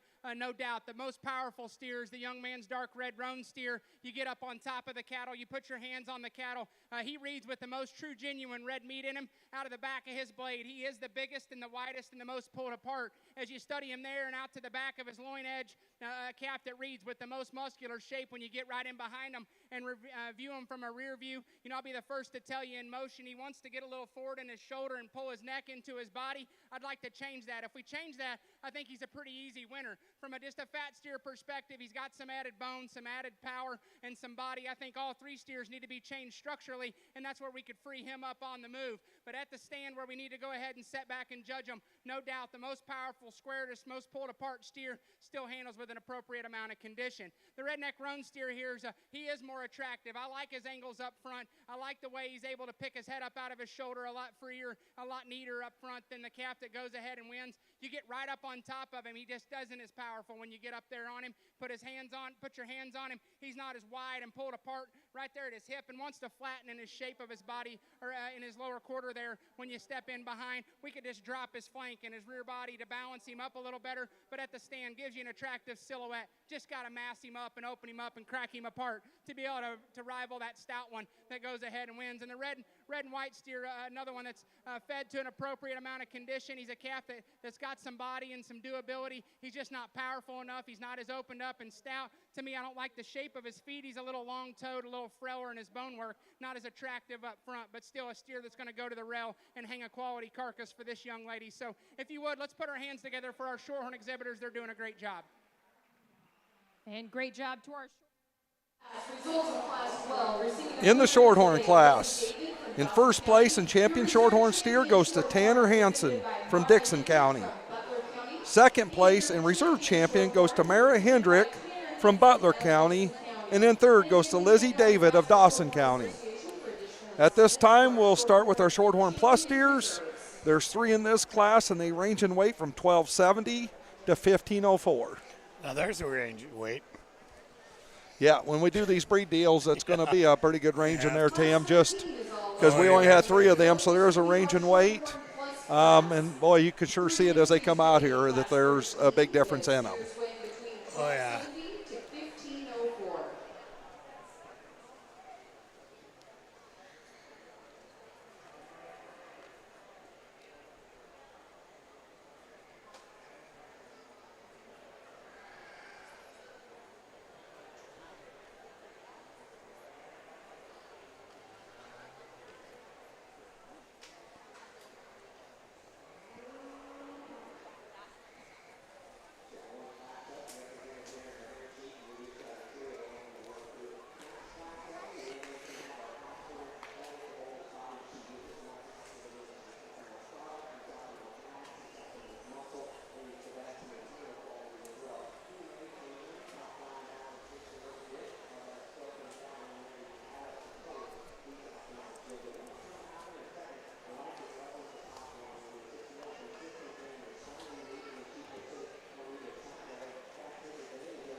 Well, I think a nice trio of Shorthorn Pluses steers going to end up being your champion in reserve. And the young man's red roan steer here at the stand is undeniable in terms of just his balance, his quality, his muscular shape, and his attractive look up front.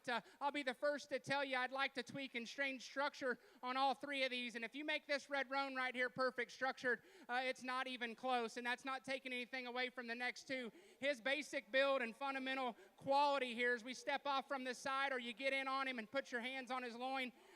He's a steer coming in at 1275, which is still appropriate for me. He handles with a very good amount of condition. He gives you a mature fat steer type of look. Tweak his structure, and I can get in on this one big time. But he is still the highest quality, hardest to make one that comes with enough freshness, enough power, and enough quality look here from the side. Does need to move better. The yellow roan steer, he's a little steeper in the angle of his shoulder, but a flexibility standpoint off his rear skeleton, he has an advantage over our roan steer. He's a big, stout, powerful guy, getting on the edge of being a little bigger frame for maybe my likings, but a calf that comes with a lot of power. He's still got a pretty attractive look. You love his softness and his just feedability look that he comes to us today.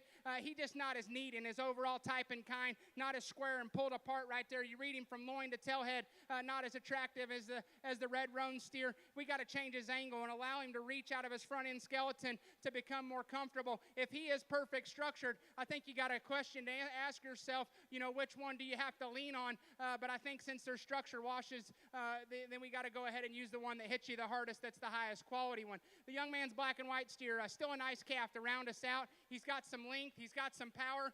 He's just a little harder in his kind. You reach your hands on him, he's a little rawer to the touch, and you read that there in his body and his flank. Wants to set his tail head up. More importantly, got to relax him the way he goes off that rear leg, set him down more square and secure. Let's give our Shorthorn Plus exhibitors a big hand if you would. They're doing great.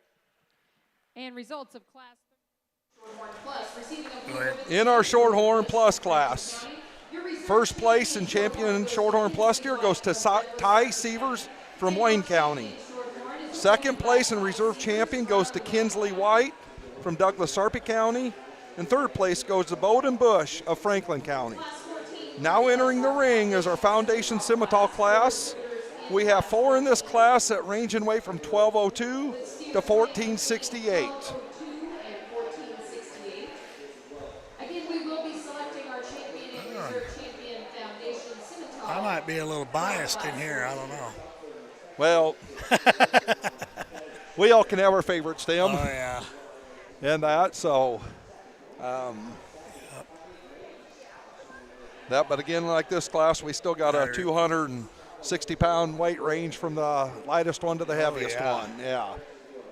Well, and he thought 1270 was all right with that Sievers calf in the last class. Yeah. Plus, and that's sure okay. And, when it comes down to it, I mean, you're not talking about a university guy that, no offense to him, but they've got a set that they're going to do.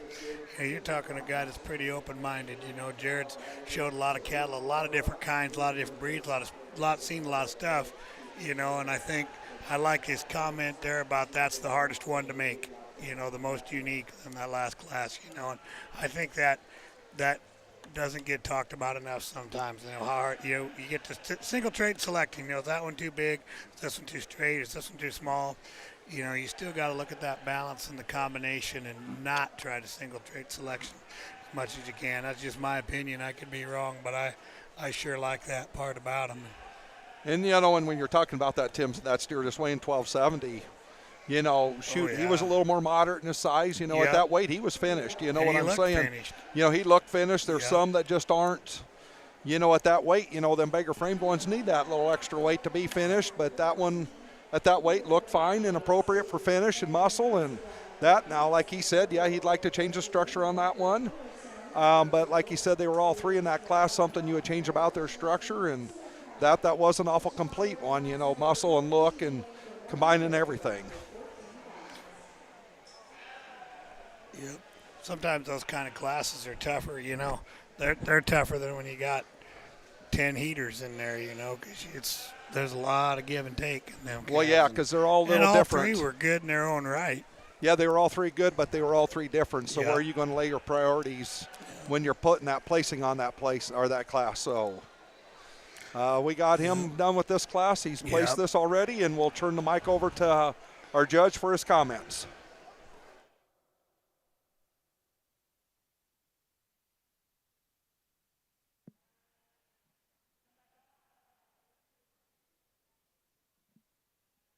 Well, as we work through our sim solution breed, I think this class is pretty logical. The way it plays out, a pretty high quality class winner here that goes ahead and just puts the most right things together in terms of quality look, structural correctness, and still having some cover and some actually true rib muscle shape when you get up on top of him. He's a longer sided calf, and that's okay.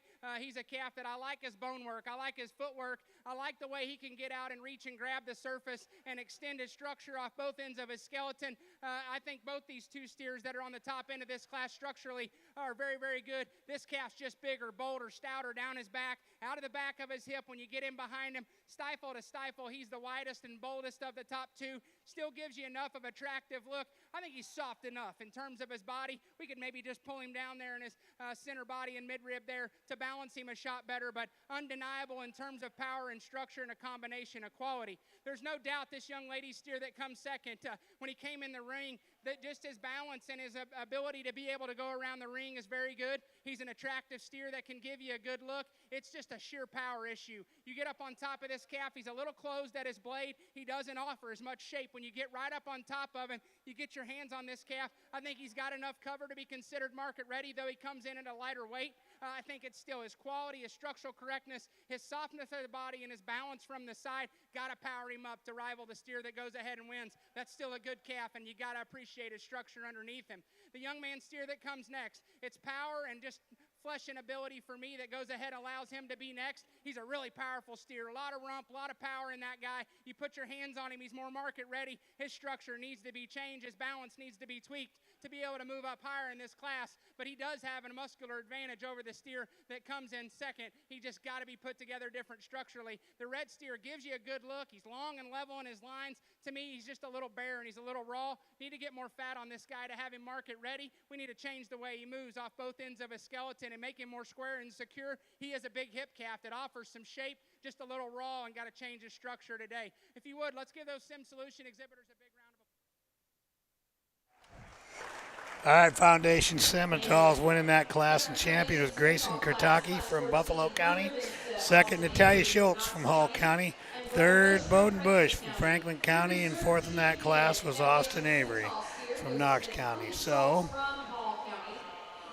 that's to assume that we make the way back. We are, that's the Champion Foundation Semi. Now we've got a Class A OB steers, 6 head in this class that go from 1358 to 1592. This will be a pretty salty little set. And like I said, Tim, I'm pretty sure this is just, I think they need to have 3 in their breed to make a class, and so I'm pretty sure this will be every different semis, the Red Angus, the Shar, and Yeah, and they're at, and there's probably an Angus right there, second to last one, and that's surprising for as many there used to be. To not have any more Angus than that here is kind of a surprise. Yeah, no, that is a surprise. And, and heck, I was at a few county fairs this year. I saw some Angus steers getting showed but they must not have come to State Fair this year and that. And so they put them all into the AOBs. I'll tell you what blew my mind yesterday. All of the registered cattle that we put out of the state and all the papers that we all do, there's maybe 15 to 20 in it that, in the breeds, and a few more Herefords, but then Junior Nationals was here. End of the day, and I wasn't paying attention. All of a sudden, the end of the day, here comes Crossbreds, and they had over 60 of them. Well, I saw that. I couldn't. It just blew my mind. I really was surprised to see that many Crossbred heifers yesterday. Now steers, obviously, but that really blew my mind because most of the jackpot shows anymore. There's more in the breeds than the crosses, and it just flipped here. Yeah, no, and I saw that. I was watching you there last night there at the end and saw that there was a lot of commercial heifers there, which did shock me in that. And I wonder if anybody knows, text in or give us, let us know. If it was some of them didn't get, if maybe we didn't get enough stuff registered.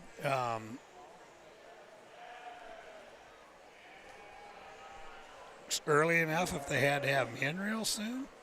Uh-oh. We got us a runaway Simmental. Right there's a story of my life every day, Danny. There's a runaway Simmental at the Burke Ranch somewhere.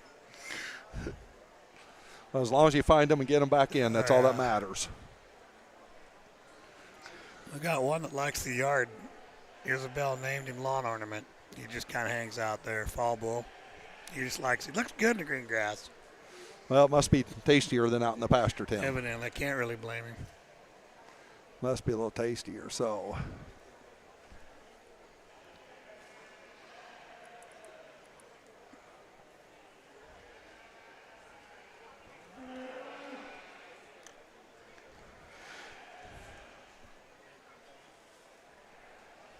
The only one I know anything about is that Charlet steer that Aubrey High is showing. I know that one come from Dakey and Dorn.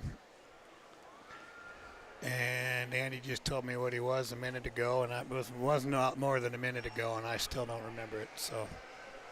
Yeah, no, I don't know nothing about that one. I just know that's a nice looking. Yeah, I saw him white yesterday. Steer She did really good in showmanship yesterday. Uh-huh. I noticed him yesterday too. And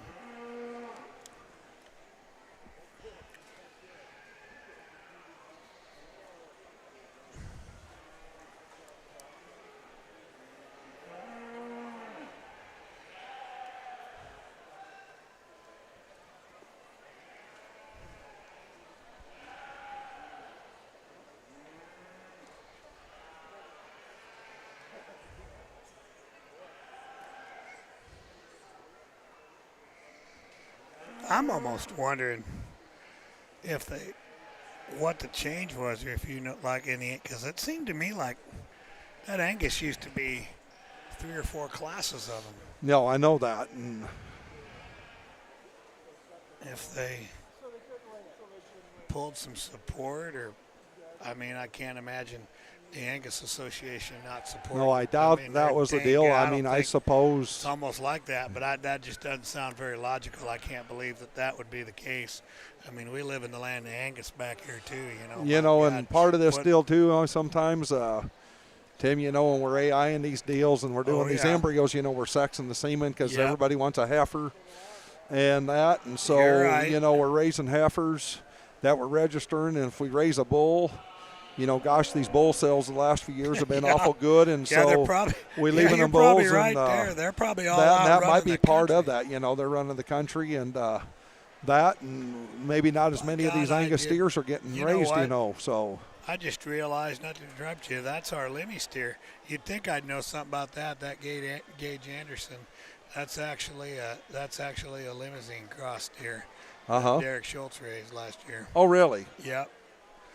Well, we got a placing on this class, Tim, and I think we'll turn it over to our judge for his comments. As high a quality pair as we've seen through the market steer show today, and this white steer, he is one of those that gives you that extra show ring quality. And look here, when you step off from the side, but when you get behind these cattle, that guy is so impressive how big he is at his blade, how progressively wider he gets when you get in behind him.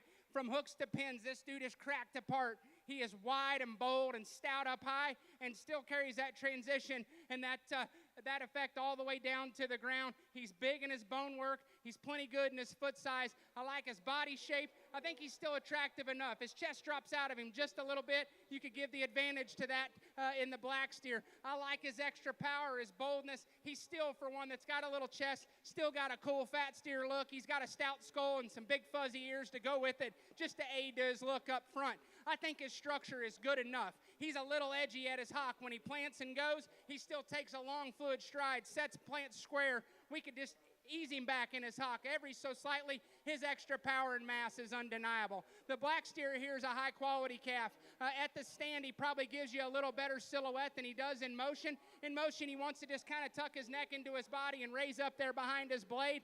He's still a calf that offers some shape and power. Put your hands on this guy. He's got a big raw back in him, got a handle to him that's very smooth and very appropriate. He's a soft-bodied calf. It's a big, big-footed one. Has an advantage in terms of just circumference of hoof over the white steer that goes ahead and leads. He's not as powerful powerful. When you get right up on him, hooks to pins, he's not as pulled apart. He's not as bold. He's a little crestier and just a little odd there the way his neck comes up out of his shoulder. He wants to tuck it in a little low, but still a high-quality calf to go ahead and be a reserve breed champion at the Nebraska State Fair for this young man. You can tell he put his work in at home. The calf's got a nice hair coat, presented very nice. This calf coming in next takes you just a second to really appreciate him because he doesn't have that extra hair coat. He's about, I don't know if you could run clippers on him and get much hair off, but that's okay. That's still a good quality calf. He's got muscle, he's got body, he still has a pretty attractive look, and in terms of his structure, he's still functional. He doesn't have the extras, the bone, maybe just that neatness and that look and that overall balance and eye appeal here from the side, but as far as just good fat cattle and cattle that are ready to go to the rail with some muscle, he does that and can still do it in a functional package. Young lady told me her steer coming next, the purebred Angus. Hey, we got to judge them all the same. It's quality. We're going to rank them top to bottom in terms of the best built cattle. This is still a good animal. He's really soft in his kind. He's still got some back shape. He doesn't have as much stoutness when you get right in behind him there in his rear quarter as the cattle ahead of him. He's functional in his structure. He's frailer in his bone work, not as attractive, but a good kind of fat steer in terms of just basic fundamentals. The black baldy steer coming next. He does have a little more look and a little more attractiveness in terms of just his squareness and his look here from the side. To me, he's a little harder bodied. He doesn't balance up quite as nice there from chest back to sheath. We could clean him up there. He's still got a little muscle. I think he's on the verge of what you would want to consider market ready, but still got a lot of quality to him. Doesn't use that hind leg near as good as we need him to. And the red steer coming in next, he's one that's probably just pushing the limits of just sheer size and condition and where he's at being market readiness, maybe just a little past 12 o'clock for me, but he's really bold. He's obviously fed very well. He's still got some muscular shape. Just got to change him from a balance and a perspective from the side view profile, change the way he uses both ends of his skeleton. But that's a good class of steers. Let's give them a big hand if you would, please.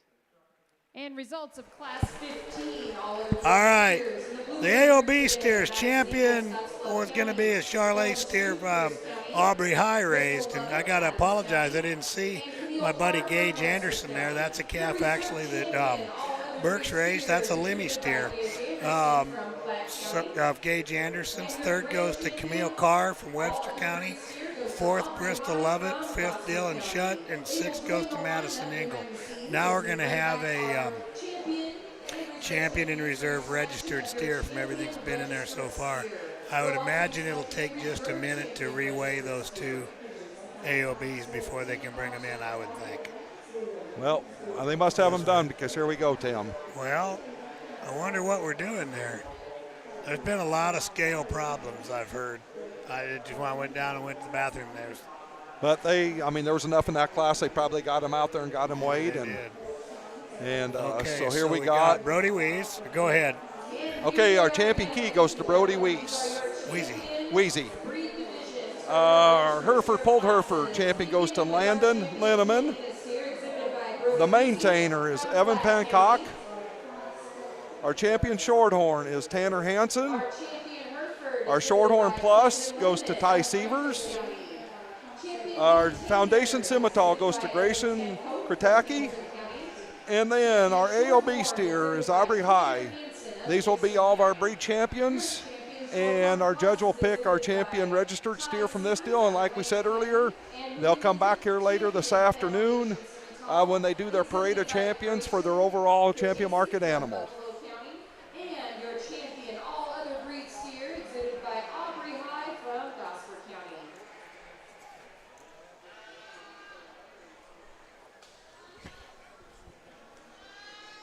Kevin Benish just texted me and put the nail on the head.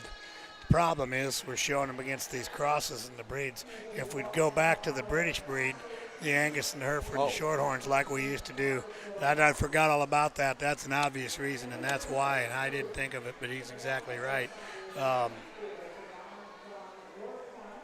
I guess I like to see the breed. I like to see the breed steers out there too, but I just as soon see, this Charlet steer will run with the crossbreds any day, all day. Oh, yeah. I'm not telling you anything you don't know, or anybody that's listening. Why, and the Shorthorns are good. That Shorthorn steer is a great representative. You got to drive tonight. They ought to be, those kids both deserve, all of them deserve to be out in that. They make a big deal of it. We got a big ring. Looks to me like we could be out there with them as far as I'm concerned. I don't know. I guess I'm maybe too vocal and get too wound up about some stuff like that once in a while, but I'm a pretty big advocate for seeing kids win banners and be recognized and do good things. And it's not like they're not working hard enough and they don't earn it, because by God, this is as much work as you're going to do for something that we still call a hobby that's fun. Yeah. No, these kids did. I mean, we started man. this project a year ago about now, Yeah. The sales will be coming up here in the next month, and a lot of they'll be getting their dollars. next project. And so they put 11 months into this deal to get to this yeah. day, and did put a lot of time into it. And, And a lot of Tim, I money. will give us this. They did start the breed deal here, You bet. for up to a few years ago, it was just the British breed steers. And I suppose they just don't have the support. They want to pick a registered steer for the monetary support when they do this here later today. I'm not for sure that's why the reason is. If it is, but, we've got a great group that you're very involved with, and you and Johnny and Melinda Johnson with that Nebraska Elite Beef. And Yep. now with what is it? I always forget what year it is. It's 1890, 1860, whatever we are, the great university program that's allowed us to do so much here. The 1860 initiative? Yeah. That, Or whatever it is, or 1890, yeah. I apologize for not knowing. I'll get the number right on that. But, that's really made it better for the front end of it, and maybe I know we're kind of looking for the best way for Elite Beef to go forward and do that. Maybe there you have it. Uh-huh. I told him that, and if you watch, I said maybe that. And I told Johnny this morning maybe we invest in a few wood chips and brighten this place up a little bit. That's a beautiful barn, but it's quite a bit darker in here than it was when they were showing Herefords last month Yeah. at Junior Nationals. Here's our judge. Well, ladies and gentlemen, ringside, let's start by applauding these kids for their hard work. It takes a lot of time and a lot of effort to get these cattle ready today. This is made for a really high-quality lineup. You get your breed champions back out here, and I think you can notice a trend in terms of just freshness and muscularity and still having as much structural integrity as we could within their respective divisions to get the higher quality ones up. I'll be honest and I'll be frank, it comes down to the two steers on either end. We're going to try to keep it moving here so we can get efficient or be efficient here throughout the day. I think those two steers, and I'm not taking anything away from the cattle in between those because there's a lot of good in those. I think from a muscularity and a balance and just a sheer quality, which ones are harder to build? The steers on either end are the ones that do that. I think there is one that's maybe just a little looser in the way that he goes around the ring, and I think he balances ever so slightly better, but it's an awesome pair of them. One has a little bit of a muscularity advantage. The other one has a structure and a balance advantage. I think it's really close. If you would, let's show them our hand one more time, and we'll get you a champion in reserve.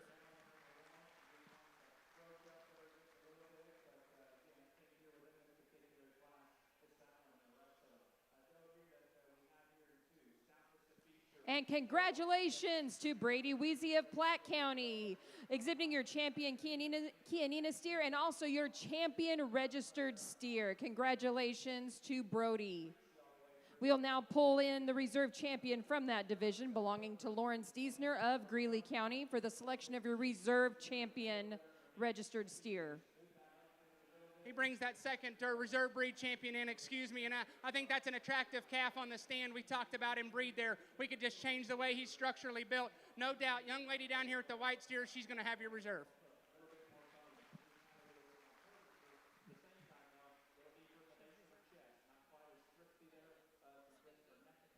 And congratulations to champion registered steer belonging to Our champion registered steer goes to Brody Weezy with the champion Kiania steer.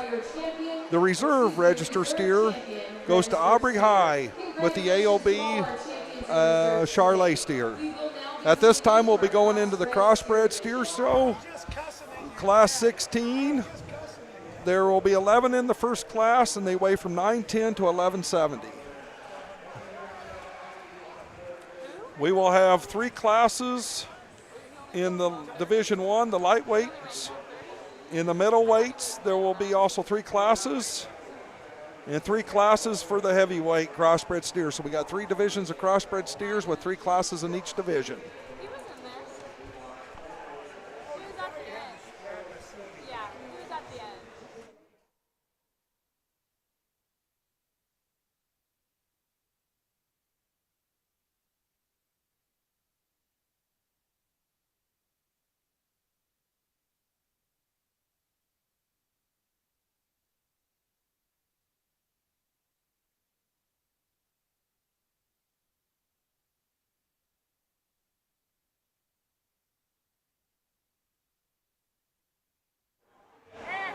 Okay, entering the ring right now is Class 16, our first class of crossbred steers. Like I said, they weigh 910 to 1170. Steer divisions. We will be breaking our crossbred steers into 3 divisions. We will show classes 16 Well, to 17. he didn't mess around any with that. He was pretty sure of himself. And, oh, Brody. I think Brody earned that one halfway yesterday, getting beat around in that main end shoot division with his heifer. I'll tell you what, he needed something good to happen. But congratulations to Brody and his family and Aubrey High and their family with that Charlie. That was a great pair out of those division deals. And yeah, those are good-looking cattle. He was, I think old Jared's ready to get through these and get ready to roll here. There's a lot of steers now. I haven't counted numbers or anything. Well, like I said, Tim, I was telling everybody here just a second ago, there are 9 classes of crossbred steers. There's 3 in each division. There you go. We're starting here with a class, 910 to 1170, probably a few steers that, maybe are not quite there yet, but a nice set of steers to start the classes, the crossbreds with. And they don't still do the daily gain, do they? No, they don't do that no more. We finally got rid of that. And that, I had a guy I was talking to the other day, and I've been an advocate for that. These cattle that are born in January, February, to keep them this long, it's hard to have, the daily gain that they wanted you to require, because these steers, in the industry would be finished by that time. And so I'm kind of glad they did away with that because, we're dealing with some cattle that, are older. They're bigger early on, and it'd be hard to carry that daily gain on some of them. Oh, absolutely. And so they did away with that daily gain rule here. Oh, yeah, there's a lot of it. It's just that it was creating the wrong. It was a good idea when it started, but it was just creating the wrong. It wasn't going the right way. Yeah. Too many differences and too many kinds and.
Well, a lot of numbers in this class and really a lot of differences in terms of where they're at in the stage of condition, and there's some things that go ahead and break this class apart. There was never a doubt in my mind that the young lady's silver steer was going to win this class, and I was glad to see him when he hit that ring. In terms of just being a market steer and being ready enough in his type and kind, and then doing that with some quality and some structural integrity, I think he excels the class quite easily. I think from a balance perspective and an attractiveness here off the side view, he can give you a good look. He's got a lot of body, and he's got some foot and some bone. He's not as stout as the steer that comes in second, but his fundamentals and his structure and his quality and his handle allow him to go ahead and win.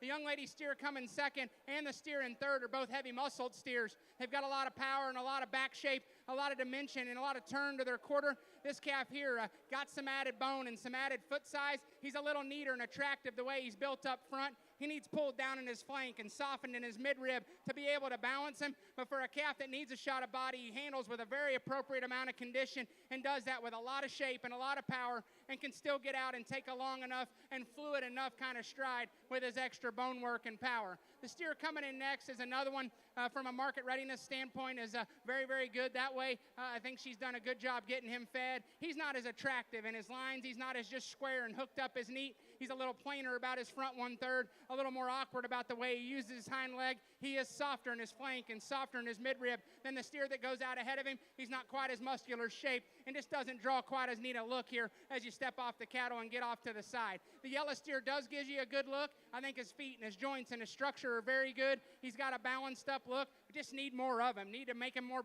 have more body and a little more genuine true shape, but a calf that's got a good look, and he still handles with enough condition to be able to deem him market ready. The red steer here's one that just from being a market ready standpoint, it's where he gets an advantage. He doesn't move good enough, and he probably needs a shot of power, but his body and his balance and his condition and finish alone allows him to go ahead and move up, though quality-wise he could be down a spot or two, but we started getting into issues as far as just where we need him to be market ready and within that ideal weight range. The yellow steer's a little small and a little quick in his kind, though he does handle with some condition. He's got some power and some shape. He's just awkward the way he's built. He's rounder hipped. He gets his legs set underneath him, wants to bow that hind leg. Just need to change him in his just overall build and kind, but he does have that extra muscle that we are after if we can get it with the right kind of structure. The Baldy's just a basic type of steer. He's a fundamental kind of feedlot type of steer. He's fed to a market weight range, and as far as his acceptability in terms of condition, he's there. He's still got a balanced up look. He's sound in his structure. He needs to be more powerful to be able to move up,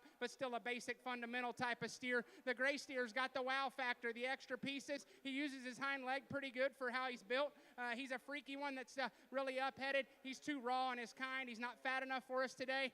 We could say, hey, more time this calf could move up, but today's the day. They got to be right today. Got to put more fat on that calf to be able to move him up within this class. The black steer is probably a little softer to the touch. Structurally, we just got to change the way he goes. Really, really muscular. It's what allows him to get over the steers behind him, and he does handle with more softness than the steer that comes in next. Got to change him structurally. Steer next has the structure advantage, not enough mass, not enough power, just got to be cracked apart, and he needs more days on feed as well. The white steer's got some muscle, got some bone. We got to make him sounder off both ends of his skeleton, wanting to ease his knee out up front, need to balance him up under his underline and pull him down in his flank to be more competitive, but a very challenging class to get us going with our crossbreds. Let's show those kids that worked hard on their projects a big hand.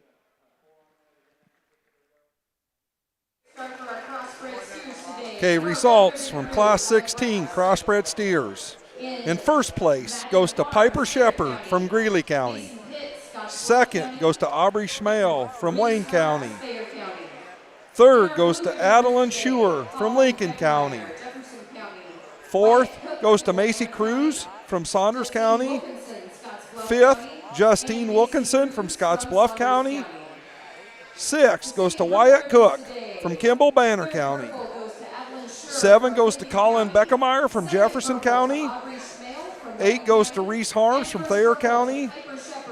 9 goes to Mason Pitts from Scottsbluff County. 10 is Maiden Harms from Thayer County. And in 11th place goes to Ella Graff from Stanton County. Coming in the ring now is Class 17 Crossbred Steers. Weight range is 1180 to 1260. There are 15 in this class. Weight range of 1180 to 1260 with 15 in this class.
right, Danny. So we got a little everything. What do we got? 1180 to 1230. We got, no, we got 1260. There's 15 of them in here. 15. We got a big old class of these things.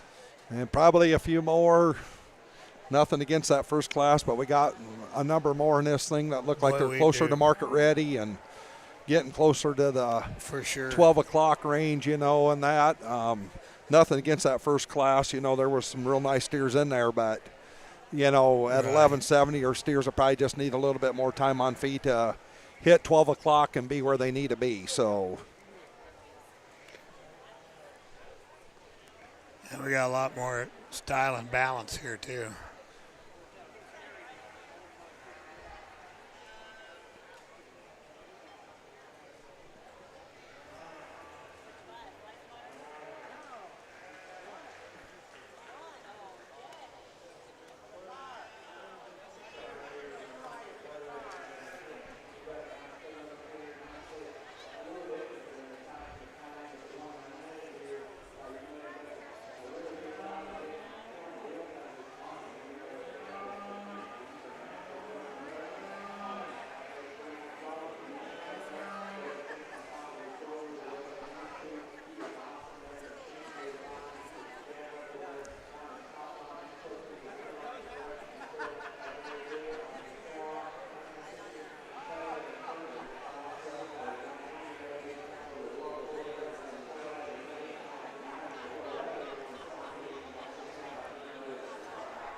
Well, a big class and a challenging class to sort through. And much like our last class, there was no denying when this young lady's Black Baldy walked in that he was going to win this class, and he does so actually in a smoke. I think this calf is what we're looking for in terms of just basic fundamentals. You talk about structure and balance and muscularity and still have an attractive look. You know, he comes in probably a little lighter weighted than what you would just deem ideal. I think the young lady told me 1230, but it all fits. He's ready. He's got some condition on him. That's an attractive steer. I love his flexibility. I love his length of stride. The way that calf can set his feet down and bend his hock and grab the ground and go. Very impressive. Still gives you a good look. Awesome little calf right there, young lady brought us. The gray steer is the one that probably follows him the most in terms of just quality and balance and look from the side and still having some flexibility built into him. A little more longevity in terms of his structure. If we'd like to power him up, we'd like to stouten him up. When you get right in behind him, he's not as muscular as the steer that wins, but still from a balance and a structure perspective, very, very good. Still enough shape, enough condition to be go ahead and deem him market ready. I think that's just a quality calf that's complete in his overall type and kind. The next few steers coming in next, you got some questions and some decisions to make. This gray roan steer doesn't have a lick of hair, but he is a good market steer in terms of taking the cattle to the rail and hanging a carcass. That thing is big-backed. He's big-ended. He's got a ton of shape. He handles really well. He's lean, and he's appropriate in his condition. He doesn't give you maybe that ideal show ring look here from the side. Got some foot and got some bone. Not the most flexible, but still sound enough. Gives you a balanced-up look here from the side. Like his shape, like his power.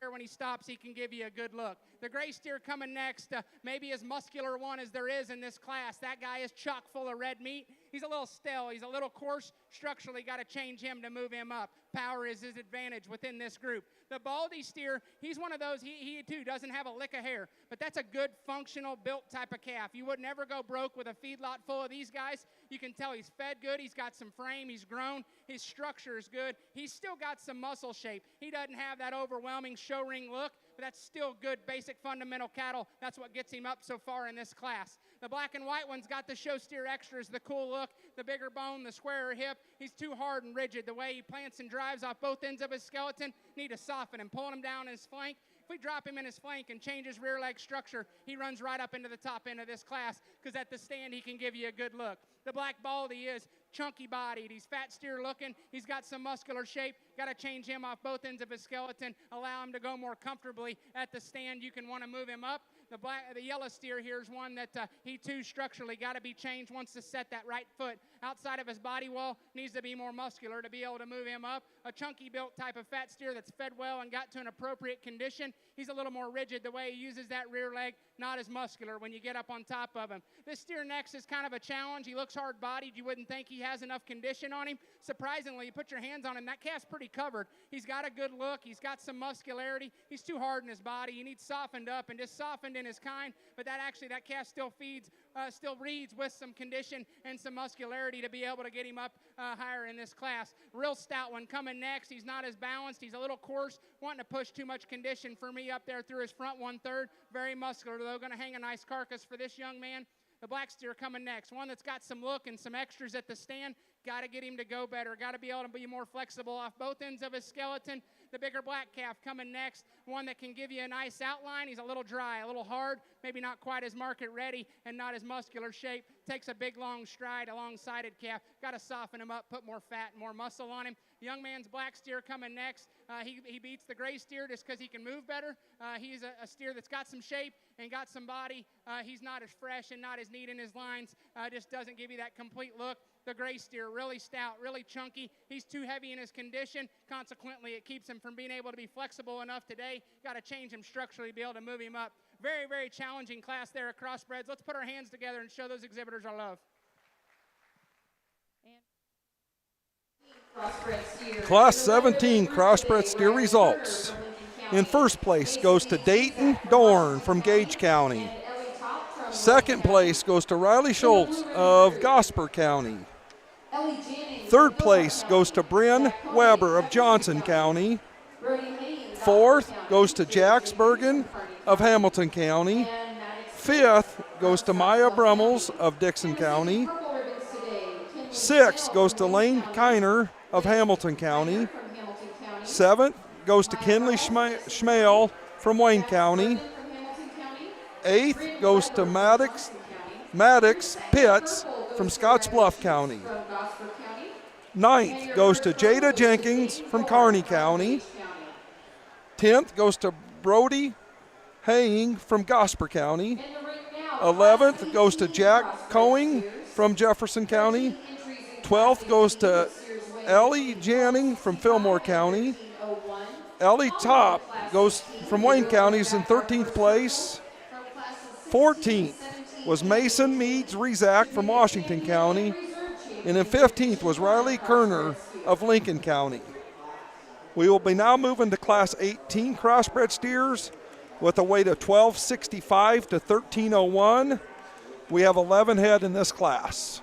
Well, that was a mouthful. That was a big class in there. I got through them, though, Tim. You did a good job. I got through them. See, I went to Twin River High over the, when it was Genoa High, and that was more than I had fingers. I kind of lost track at about 9. Got confused. Well, I take my shoe off if I need to and use my toes, Tim. Right. We can I could count a little bit, but that's about where I have to stop. So.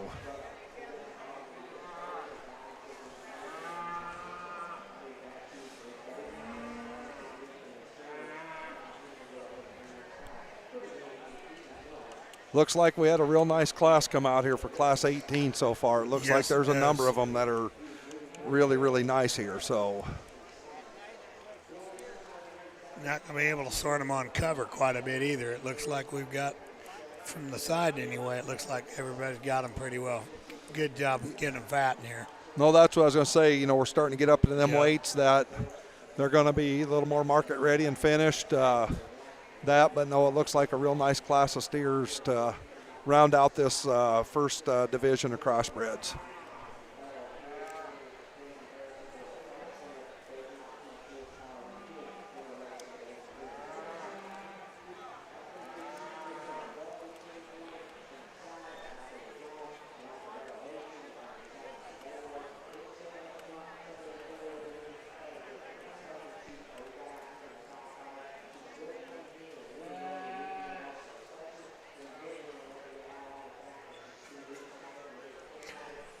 Well, again, if you're watching along, you were right to remind everybody this afternoon that Champion Drive, when they do all of the species in here, it's worth tuning in for. They really do a nice job with that and make a big deal of it.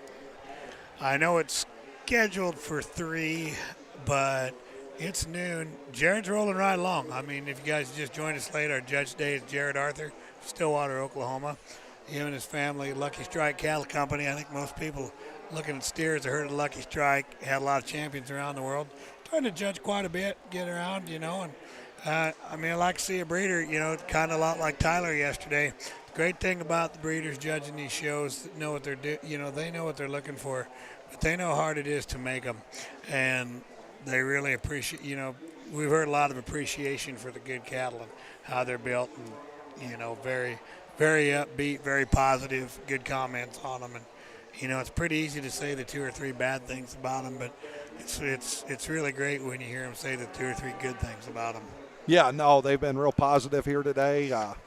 Like I said, them first classes might not have been quite market ready, but he said what it was. There was a number of nice cattle in there, and that's hard to do. And he did that. They were nice cattle, just some that maybe ain't quite their market ready today, but he gave them credit where it was due there in that, and those kids did a wonderful job with them all year long and worked with them and dang right. that. So, it's great to give them a little appreciation. He's giving them their time and going right through this, but he's. Yep, he's not wasting time, but he's not skipping anybody. Yeah, no, he's giving every kid their share due out here and letting them exhibit their animal and show off what they did do this year. So.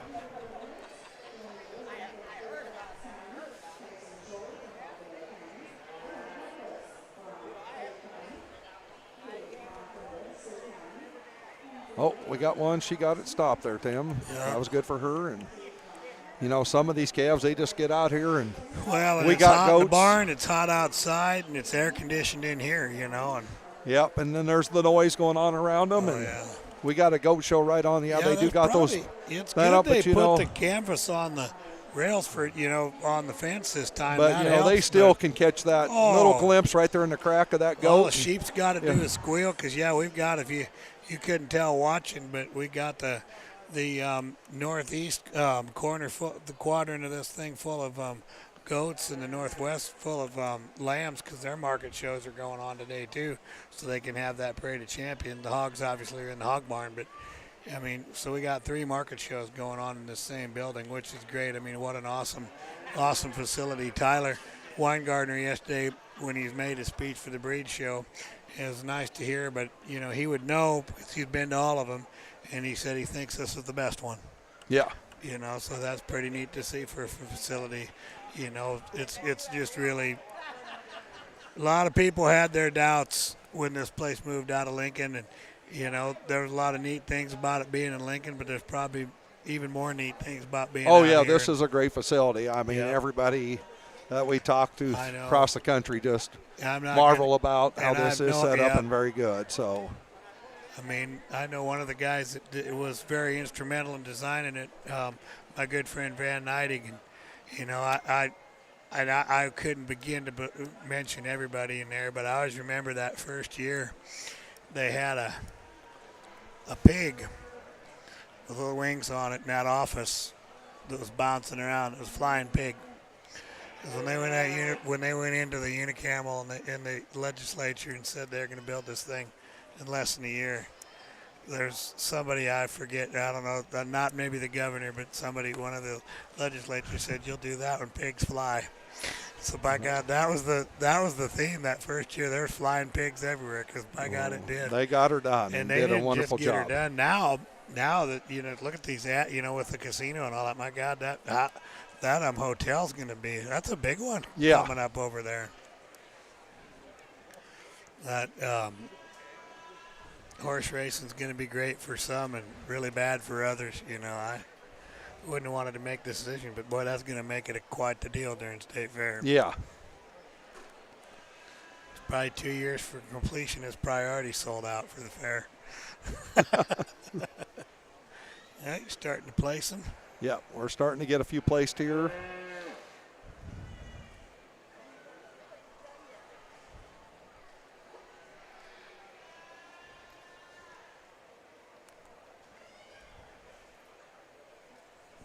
$13 of them? 11. We got scratches? Oh, I miscounted.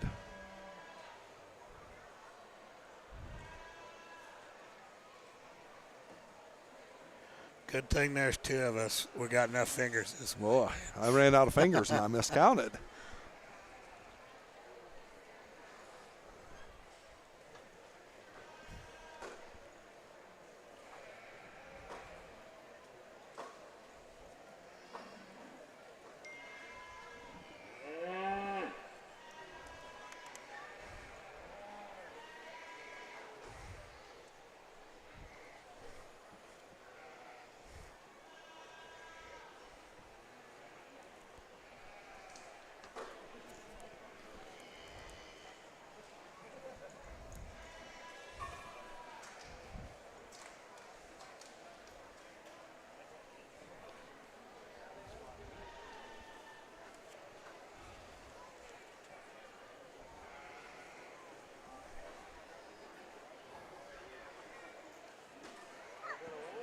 Well, you got 4 or 5 in here, dang nice ones that run anywhere. Yeah, in very the world.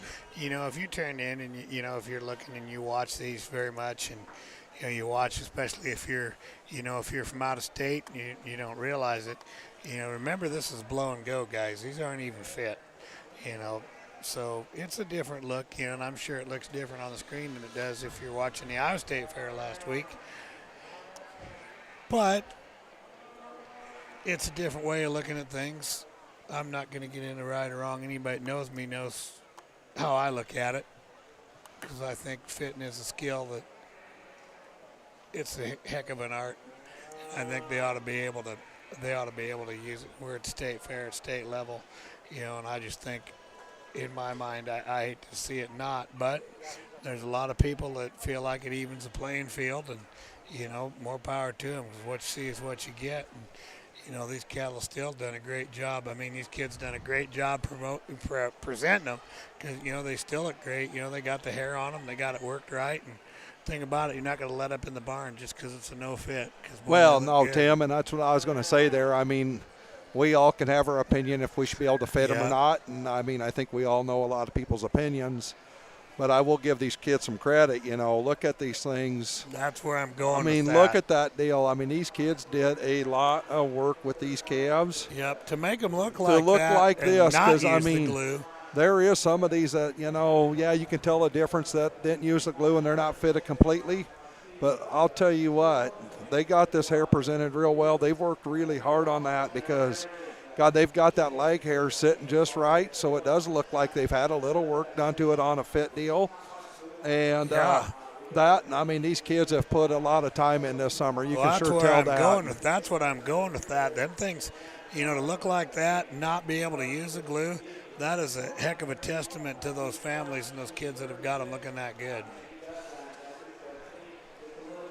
And for everybody watching, you know, Judge Arthur's recircling his top 5 here, and I'll tell you what, Tim, I don't know about you, but I think these 5 are awful, real nice steers, and it's going to be kind of. Yeah, I'm not taking I don't know, man. I'm not going to take a guess on which one he's going to use here because I'll tell you what, because they all look real nice. And I'm going to bet the 2 out of here. I'll just go ahead and bet that whatever 2 he uses out of this bunch is going to be this is the division drive right here. It might be. I thought that Baldy steer that second class, that was an awful good Baldy steer. Maybe not 100% right there yet where his weight was. You know, he was a 1235, you know, but that class winner. But no, that was these are some real nice steers here, these top 5.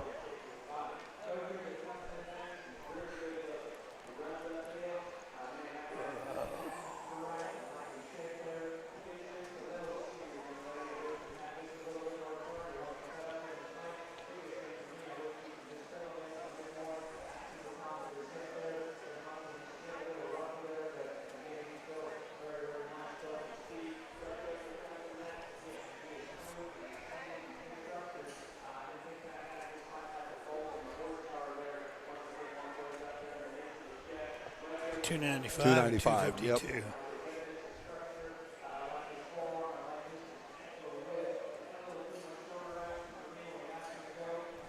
Which way? 5 here.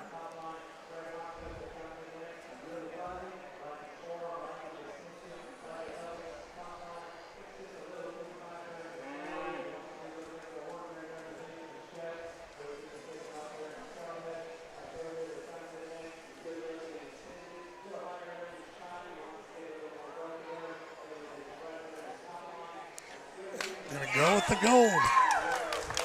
Going with the gold. Oh, here's Judge Arthur.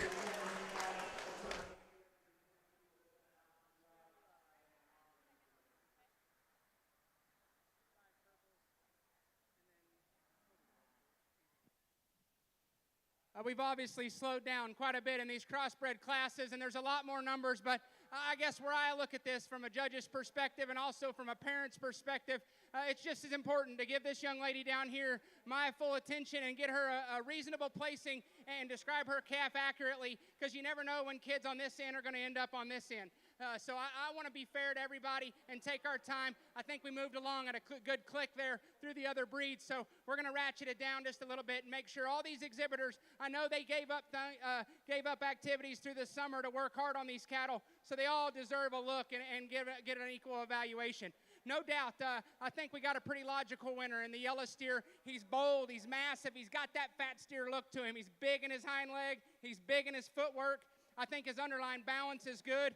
The obvious part, his chest falls out of him up front, but I think he's still appropriate in terms of his condition. When you put your hands on him, he's a big back calf. It's got some stoutness, got some power. He's just a rugged built fat steer kind and still does it enough silhouette-wise. Structure is an advantage in this top trio of high-quality steers. The yellow steer gives you an awesome look. He is neater at his chest. He's neater up through the base of his throat and there at the shape of his skull, and his ear set a little more attractive through his front 1/3. He balances really, really good here at the stand. He's not as big-backed. He's not as opened up out of the back of his blade. He's not as powerful and doesn't have as much turn and shape. But the biggest issue, we put him into motion. He's just a little tight off his rear skeleton. I like his foot and his bone and his joint work. His angles read appropriate here at the stand. Just got to allow him to take a little longer, more fluid stride, because his balance and his quality here at the stand is undeniable. High quality calf, and you can tell this young man put in the hard work to get his calf ready. Just want to free him up the way he goes off his rear too. Same goes for the black steer, and I think you got a close placing here between second and third in terms of just quality, and the things that you have to give up is structure, so you place the cattle at the stand. This calf's just a little more genuine in his balance and in motion. This calf wants to raise his back and duck his hip, doesn't remain as collected in motion, though he does need to take a longer, more fluid stride. That's still an attractive calf that's very high quality, and I could tell why they picked him out to start the year with that project there, because there's still a lot of quality in that calf. For me, we got to change him in motion and relax him in his spine. This young man next is doing a heck of a job. I asked him, I said, is this your first year at the state fair? And he said, yes, sir. I love that. I love these young kids coming out here and working hard and learning the ropes and getting prepared for their future. This calf's bold, he's stout, he's powerful, he's big-ribbed, he's got a lot of mass to him. Structurally, we got to change him. We get him into motion. His hind leg just doesn't function as properly as it needs to. Need to set him down more square and secure off his rear skeleton. He's a little plainer up in his build up front, but it's his structure that gets him where he gets today. But that's a good kind of fat steer for this young man. Going to hang a good carcass. The next few steers here coming around, go ahead and bring him, young man. We get into some structure problems, and you start having to decide where you want to place your preferences in terms of freshness or condition or muscle. Really muscular steer here that's a little stellar in his kind. He's shucked his hair a little more.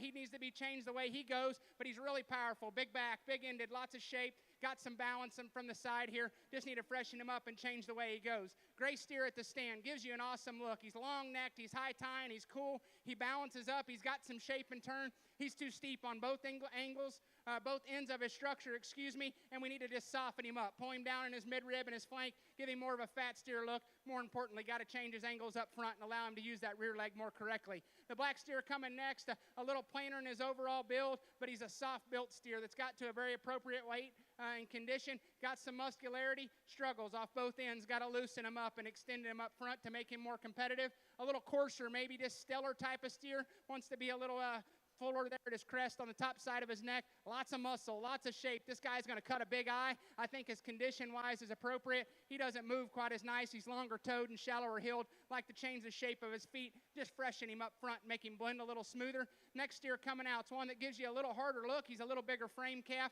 Want to soften him up. He's got an attractive outline, and still when he stops and squares up, can give you a good look. Just want to soften him and give him more of a fat steer type of look today. Young man here is doing another good job. His calf gives you a good look when he gets him stopped and posed. Doesn't move as comfortably. He doesn't reach out and take a long stride. Need to balance him in his underline. Pull him down in his midrib and his flank there just to allow him to balance better, but he still does have some muscle. A real big-bodied, easy fleshing type of steer. Consequently, a little plainer, a little pushing, a little more fat than ideal as you get up to the front end of him. But he's a bold, easy feeding calf that's still got some muscularity. The black steer, rounding out a little stale, little coarse, little piecey, gets into awkward when you put him into motion. He's got a lot of muscle, and he can still move a little more comfortably than our yellow steer. Yellow steer's pushing too much condition for me, and structurally, we just got to change him and make him more comfortable. But he's still fat, he's market ready, and he's got some muscle shape. Going to hang a nice carcass for this young lady. Just got to change him structurally. Let's give a big round of applause to those hard-working kiddos. That was a challenging class. And results of Class 18 Crossbred steers. Okay, Class 18 Crossbred steers. Results. In first place is Emery Stolman of Cass County. Second place goes to Colton Rasmussen of Boone County. Third goes to Brittany Samuelson of Adams County. Fourth goes to Cord Wolgemuth of Phelps County. Fifth goes to Gabriel Caraway from Dawson County. Sixth goes to Trapper Wilcox from Antelope County. Seventh is Riley Kerner of Lincoln County. Eighth goes to Jezebel Olson from Webster County. Ninth goes to Riley Hermabrot from Dakota County. Dayton Pullman from Gage County was in 10th place. 11th goes to Gavin Schuer of Lincoln County. 12th goes to Piper Monte from Gosper County. And 13th goes to Peyton Hermabrock from Dakota County. At this time, we will have our 3 class winners, and we will be picking our champion Division I crossbred steer. From the first class, we have Piper Shepard from Greeley County, In the second class, we have Dayton Dorn from Gage County. And from our third class, we have Emery Stolman from Cass County. And we got the man, Ben Walbright, that we might even know the answer to this here now. That Dayton Dorn steer, didn't he win that one of those showdowns we had, this Baldy from Gage County? He was, Crete, yeah. And then I was trying to figure, I think that Rasmussen steer was the one that was reserve. I tried to phone a friend. I don't know if he's listening or not. Pretty sure. Baldy, yep, there you go. And yeah, and that Baldy was third. He'd be right.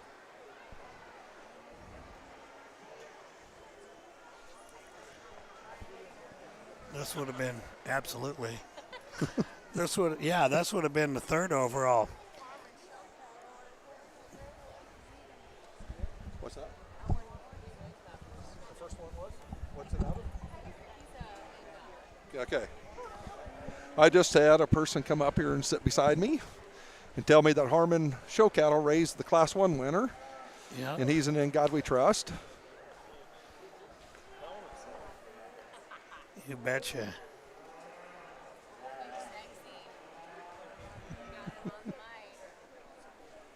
He does good. That's what we need. I need a little help. I was struggling yesterday talking to myself. The Class of 3 Red Angus. Hell, I'm always good all talking day. to myself. I do that every day. Well, these big classes, I was running out of fingers. Now we can get them all done at least anyway.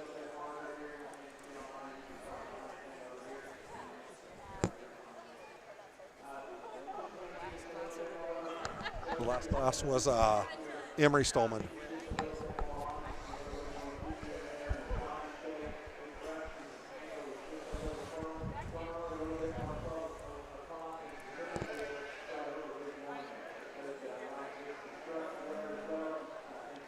There's a family that's been doing it a long time down your neck of the woods. Them Stolmans have been tough for a long time and won that third division. Yeah. Well, here's our judge with his comments about this first division. Quite a few times, but let's give these Division I crossbreds a big hand here as we get started.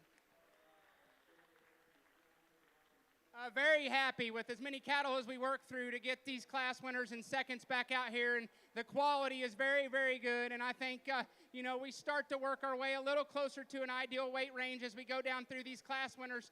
The gray steer here he's a calf that you just got to like from a completeness standpoint. He's a functional built one. He's sound in his structure. He's soft in his kind. He still gives you an attractive look. For me, we need a little more time. We need a little more bark on this guy. He just needs to be a little more cracked apart in terms of his shape up high, but that's still a good balance, good complete, sound structured type of calf, and that's what allowed him to win that big class.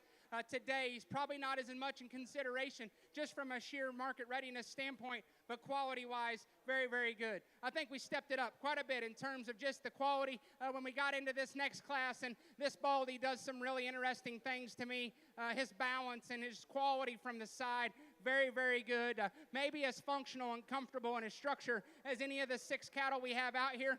I love the flexibility in his hock. I like the way he sets down on a big foundation, big round foot. The way he can get out and grab the ground and reach is very, very good. He's still an attractive calf. He's got enough power and enough shape and enough boldness when you get right up on top of him. You grab a hold of this calf. He weighs 1230, and that's probably right on the bottom edge of where we want to deem maybe exactly ideal, but I think he still fits very well. He's proportional in his kind. He still handles with some condition. I do think this calf would go to the rail and be ready to grade. He's not as just bold-bodied and pulled down in his flank and forerib as the yellow steer, though he is a little tucked up and a little neater up front. High-quality calf, extra, extra sound, really good here from the side. Just is there enough this way? And that's the question you got to ask, but you can't deny his quality. The yellow steer is a bold-built, rugged fat steer. He just has that chunky type of fat steer build, just one of them that reads burly in his kind. He's big-backed and he's shapely. He's got a lot of depth aside. His balance and his underline outside of his chest is very good.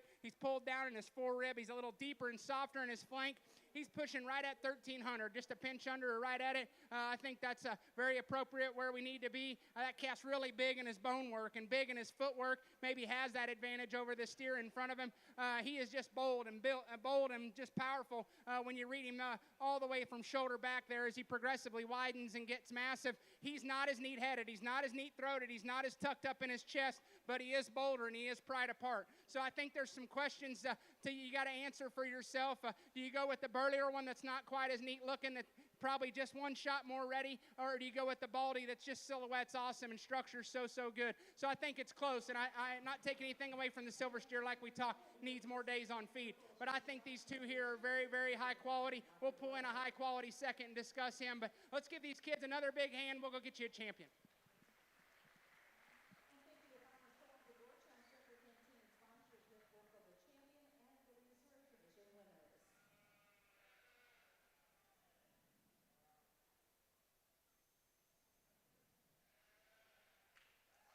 And congratulations to Emery Stolman from Cass County. She is your champion, Division I Crossbred steer.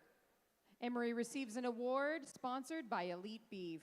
We will now bring back the second purple from Class 18, belonging to Colton Rasmussen from Boone County.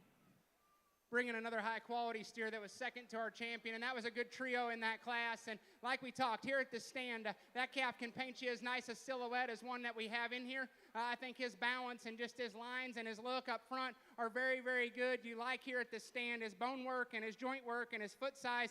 I think he's a calf that's got enough power. We put him in motion, and like we talked in class, he's just a little tighter out of his hip and his hind leg. I wish he'd just grab and reach just a shot further. So I think there's the question you got to make for yourself. But again, comes down to these last two. I think it's a close horse race. The baldy's more my speed. Young lady, you're going to be reserved. And your reserve champion Division I Crossbred steer goes to Dayton Dorn from Gage County. Dayton receives an award also sponsored by Elite Beef. You hear me? All right. So champion Emery Dorn, weighing 1285, from Cass County. Thinking of Emery Stolman. Emery Stolman, yeah. Dayton Dorn for reserve, weighing 1265. I've got my names backwards as usual today. Too many things on my mind. Really nice class. I thought maybe keep the gold power together, but that baldy's just too much to deny. He's a good-looking one out there. That's really just a real good, functional calf, real sound. Absolutely. And just a good calf. So Stolman, I wonder, would he would have raised that one probably? No. Where would he come from? From Dorn and Akey. That's a Dorn and Akey. Yep. So then the Dorn is not related to the Dorn, though. Well, that's a different Dorn. Yep. So where would that Dayton Dorns have come from, I wonder? And I have no idea about that one. With Class 19 crossbred steers. Yeah, here we go. Class 19. We got, 13-11. Here's Class 1 of Division 2. Middleweight steers here, 13-11 to 13-38. And there's 14 in this class. 14 of them. Yeah, one thing about it, there's plenty of people that participate at the Nebraska State Fair. Yeah, no, it's great to see this many kids come out. Absolutely. And, this is the big show for them all year long, and to come out and showcase their animals here. So you betcha.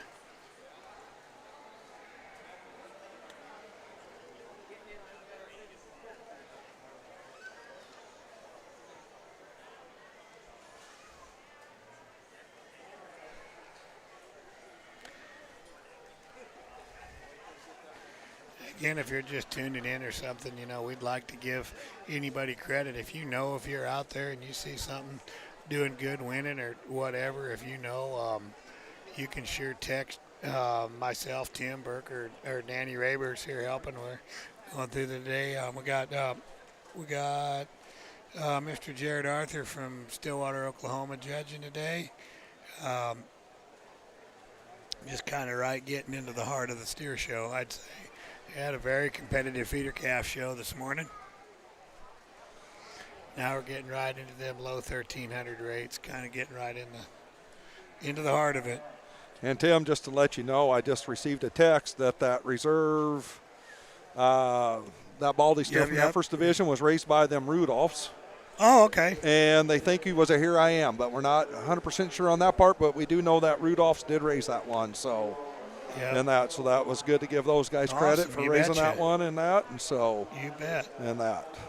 Yeah, that calf's been solid. He's had a good summer, and he's been doing some good. Yeah. Yep, that young lady does a very nice job showing that Oh, one, yeah. too. No. And that little baldy, I don't know if that's that baldy face or what, but that calf really has that cool He look does. to He him, has a you know, when he cool comes look, out here, balanced you know, up. he's made real nice and real complete. So,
I'm just kind of looking around and starting to count, and I'm looking, and it looks like about coming in about the next class, I see about 4 names.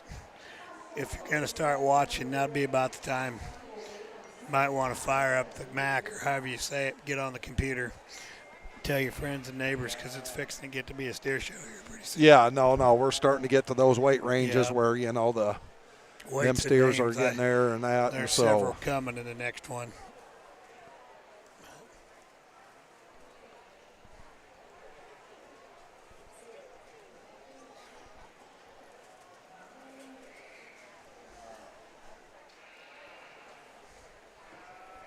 So I'm counting right, that's 10th, right? Yeah, that's 10th.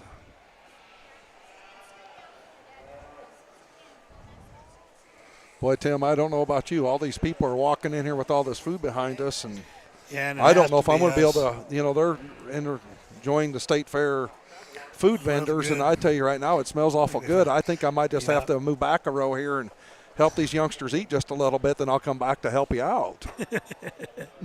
I don't know if you better be stealing any little kids' food. No, I don't think I'll what's take coming them. now. You start talking about that, I'm going to get 100 texts about how neither of us need to eat again. Well, I know I don't need to eat, but boy, Tim, I'm to the age now I don't care anymore. I still do That's it.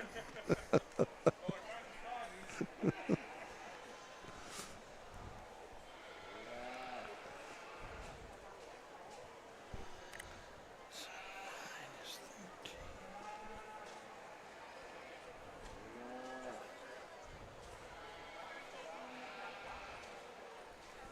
Boy, the quality here runs deep in this class, Tim. I mean, shoot, he's Boy, it recircling. does.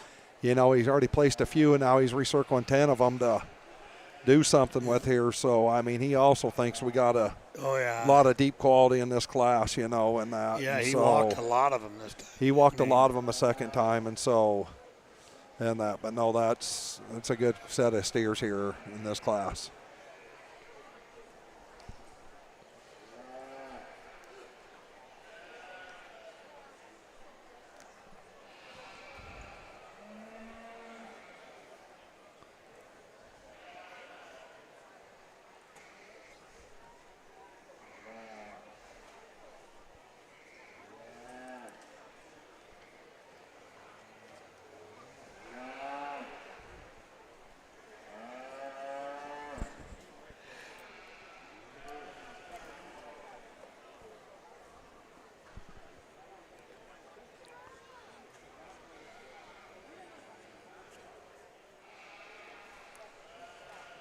You're right. That old paint in the 4th hole there, he's got a little hitch in his get along. Yeah, no, he's just got that little hitch. But boy, that one when he dead stands level, there, man. he is real level, and I mean that thing's made real good.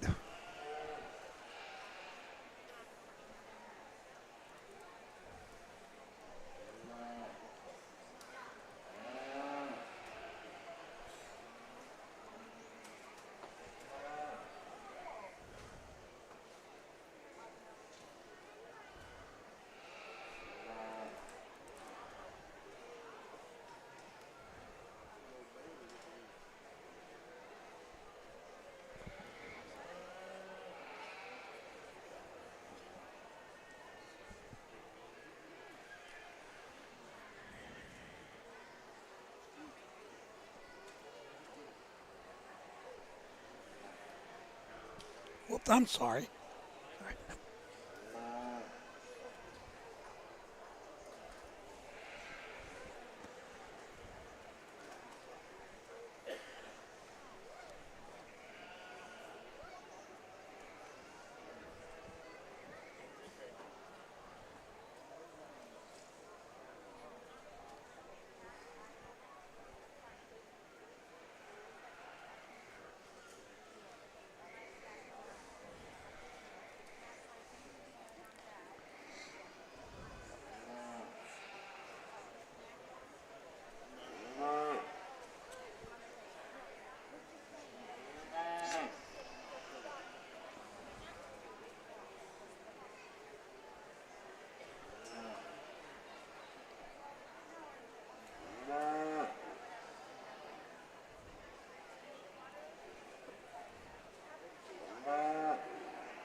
723. That would be 6th, right? Yes. Okay.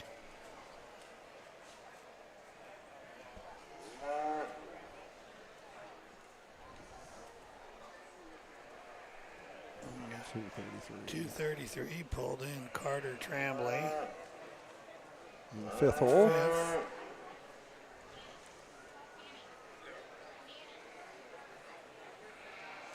Pulled that pretty one I was looking at. 204. That's Braylon Peterson from Polk County. Yep.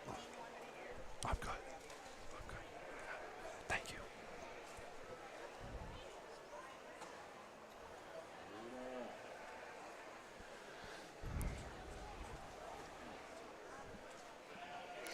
You said that's Lambert there? He pulled Yeah, in Lambert third. was Molly in third, Lambert yep. come in third. Yeah.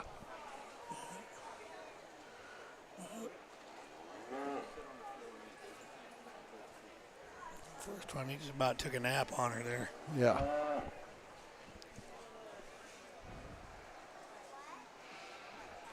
Well, we got a placing on this class. We'll we turn do. our Here mic over comes- to our judge. And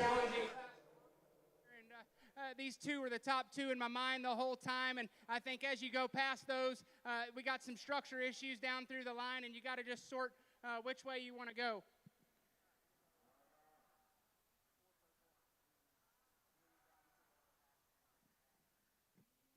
Sorry about that. As we work through this top pair, I think it's in motion where they sort. I love the added foot size and bone work that the young man's black steer comes to us with. He is undeniably the most comfortable in terms of his structure. When you put him into motion, he remains truer down his top line and out of the backside of his hip. He's able to pick his head up out of his shoulder more comfortably. When you put him into motion, there's still plenty of calf there. There's still plenty of boldness. His hair coat's maybe just a little stellar as it comes, but maybe just a little more of the type of hair texture that he has. He's still a shapely ended calf that's got plenty of power. He's not the biggest bodied one. He's not as bold ribbed as this calf that comes in second, and that's where you could flip him if you decided to do that. It's his mobility and his flexibility combined with his power and just how comfortable spined he is and the way he's able to pick his head up and still go with enough shape and being plenty market ready. The white steer here is one that he is bold. He's got an easy feeding type of look. He's got plenty of shape.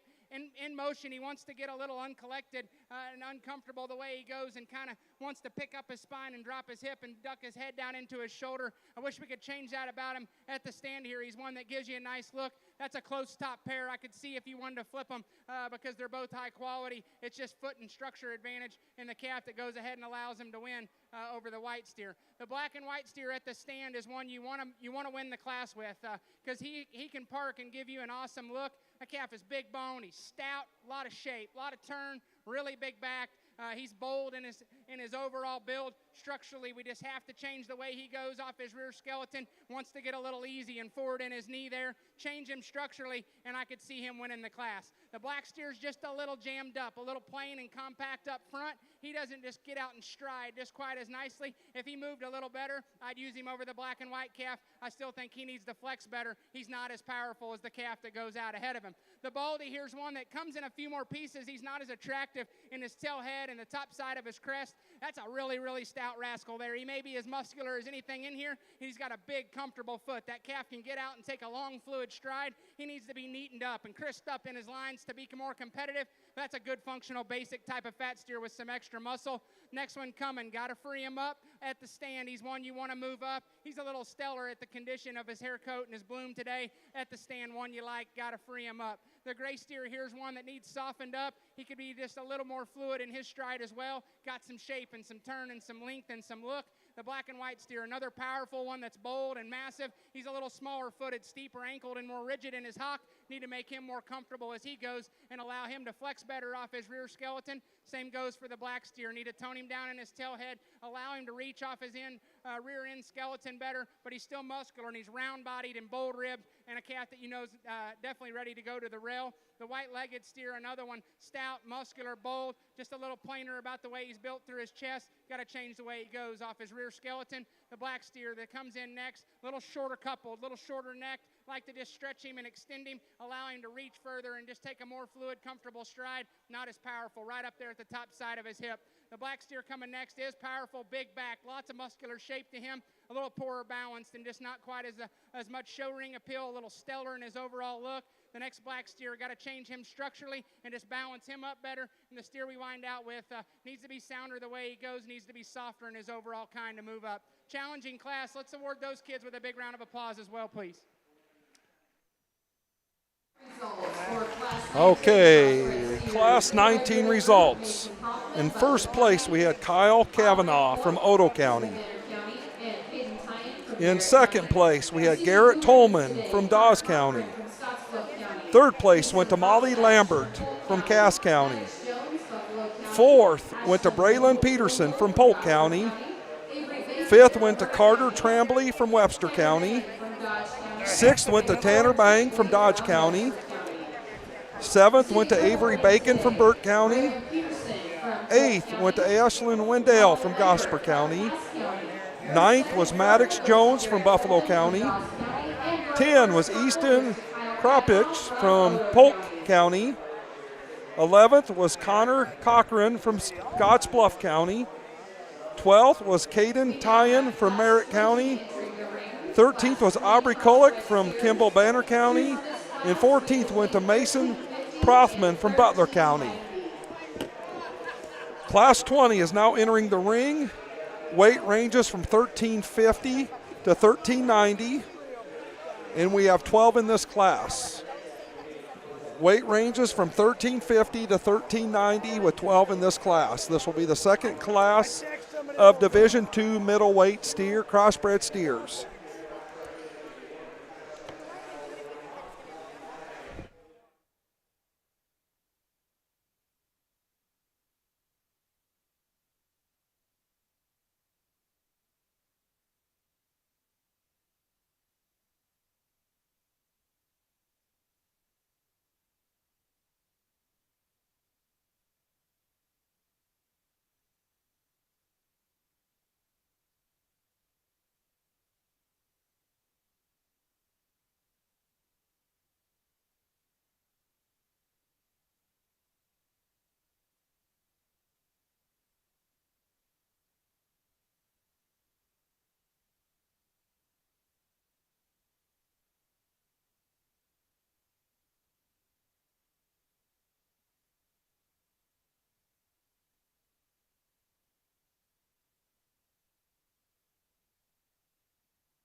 All right, Danny, you got figured out who's who in here. We got some that have done some winning. I know the third steers, if you guys are watching, that's Hadley Dunk Out Loud, the steer that he's handling right now. Oh, Cade Stratman's coming up here in a couple. That steer's been tough this year, too, from Dustin Smith. If it's the right calf, and it is what I think it is, I think Robbie Van Hove raised that Dunk Loud calf. Uh-huh. And then, what do we got?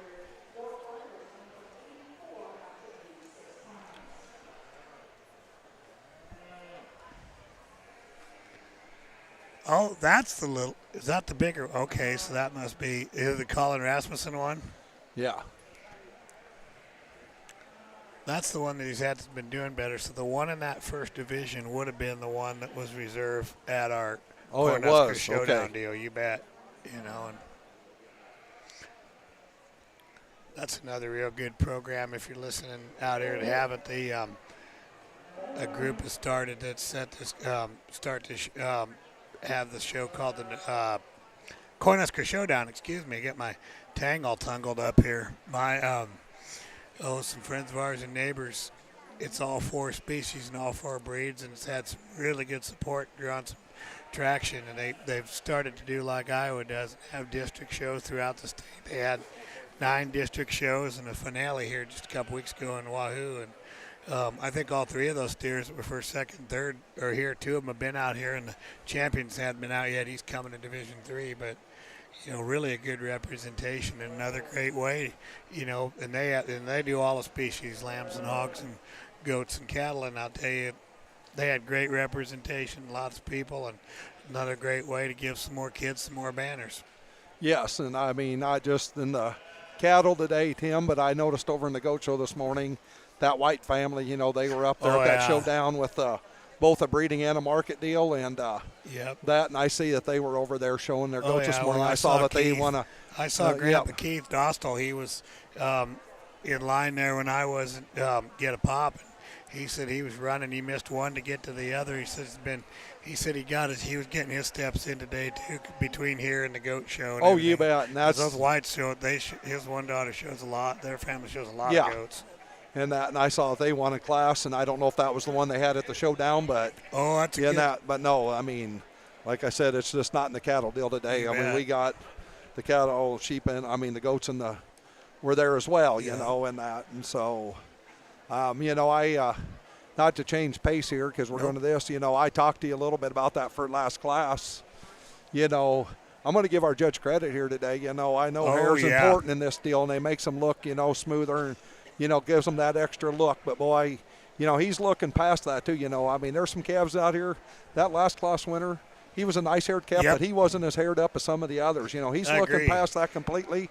Yep. And, he's looking. For as good as he is at clipping and as much as he likes to do it and show them hairy ones, he sure hasn't discounted a good calf with some muscle. No, maybe that's the southern, they're used to seeing them slick ones. It's hot down there all year. And but no, that's what I was going to say. I'm going to give him credit today. He's been absolutely looking through that, and he's finding the best quality cattle. And that, and we might want to flip a pair here and there with him. All of us might want to, but he's sorting them out and he's finding the good quality ones, no matter, if they're the hairiest one or that or not. He's looking for them today. So he's taking his time. He made that comment just a little while ago that. Yeah, he's taking his time on these classes a little bit, but he's just wanting to give every kid an opportunity and showcase their animal here today. So absolutely.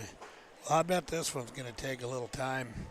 Yeah, you can tell, like you'll say, if you're judging, you start to look around and look at everybody standing. I think everybody knows it's here because it's darn sure the place is filled up in a hurry. Yes. All of a sudden, like right now. Yeah.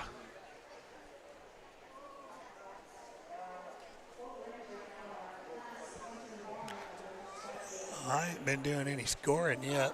Oh, I've got a few down. So if you keep scoring, that'll be great, huh?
Well, Timmy's got this class down to 3 head, Yep, he and does. I'll tell you what, he's going to have to do a little thinking and deciding on this. Them are 3 awful good steers standing out there, I do believe.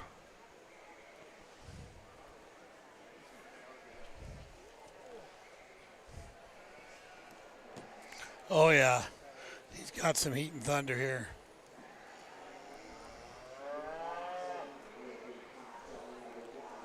And again, for having him look that maxed out and not even being able to use any glue, you know, that's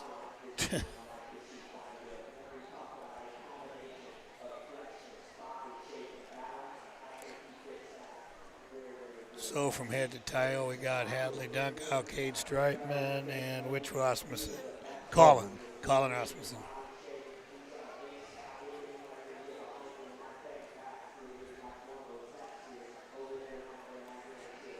Boyle Hadley just done gave him the death stare on the way by. That was one intense little look. Did you see that? Oh, yeah. Boy. Oh, we're going to walk him again. You writing him down, I hope? Yeah, I'm writing him down, Tim. You're I got good, him. Man. I got him. I'm just getting text messages and kind of trying to.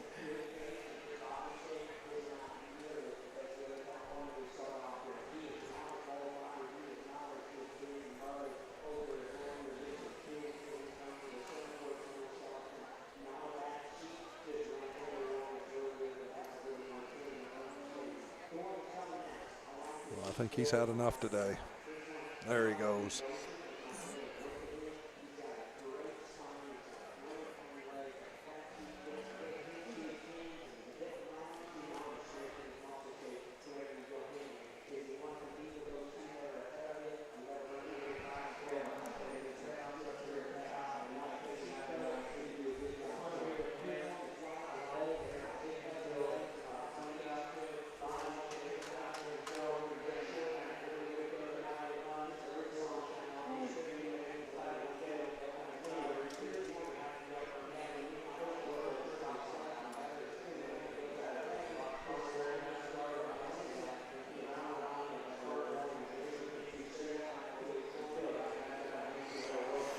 You could build a case for any of them.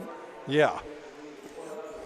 Yep, there we go. Dunklow's win, Stratman's second, and Rasmussen's third. Here's what our judge has to say.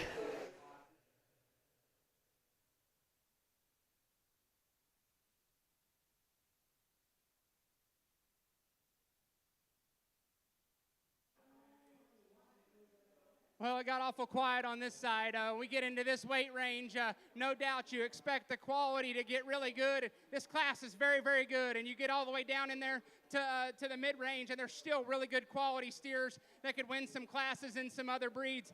These 3 are big dogs. They're what it takes to be competitive at a major state fair. Their quality and just their pieces that they come to us today are overwhelming when you stand up there and you study the cattle. And if you can't appreciate these 3 for what they bring, then we don't like them the same. The one that wins the class is no question the soundest, biggest footed, furthest reaching, most athletic calf that we have in the class. He does that with an incredible amount of balance. His freshness, his look, and his presence up front, very, very high quality. Am I going to tell you he is the stoutest one in this class? No, I'm not. Is that calf got plenty of power? There's no one in here can convince me that calf doesn't have enough muscle. Out of the back of his blade, he is big and pulled apart. He gives you a handful right down his loin. Calf handles with an awesome amount of condition. Could we pull him apart in his pins and open him up from behind to compare him to them too? Yeah, you could. That calf is so complete, so well balanced, and awesome structured, and still gives you that fresh look. He just combines the most positive traits, doesn't have a big hole in him. That's a high-quality rascal. No doubt I am drawn to this calf in second when you step in behind him. That thing handles so incredible. He is so smooth to the touch. He is so big out of the back of his blade. Stand right up on top of that calf. Hooks to pins. That thing explodes. He is so wide and so square and so pulled apart when you get in behind his hip. You got to love the extra muscularity that this calf brings to the table. He's bold in his body shape, still fresh. He's very appropriate where he's at condition-wise, been fed and managed. These top 3 have been fed and managed extremely, extremely good. Put this calf in motion. He's smaller in the shape to his hoof. He's more rigid and tight the way he goes. He wants to roll and push off that left back leg. Change his structure. We got a pony race on the top. Got to change him there. Love his power, love his hip, love his mass, love his boldness of rib cage. For me today, got to change his structure. That's a high quality one. This one at the stand draws me in big time. I love this calf's just balance, his look, his presence, his power.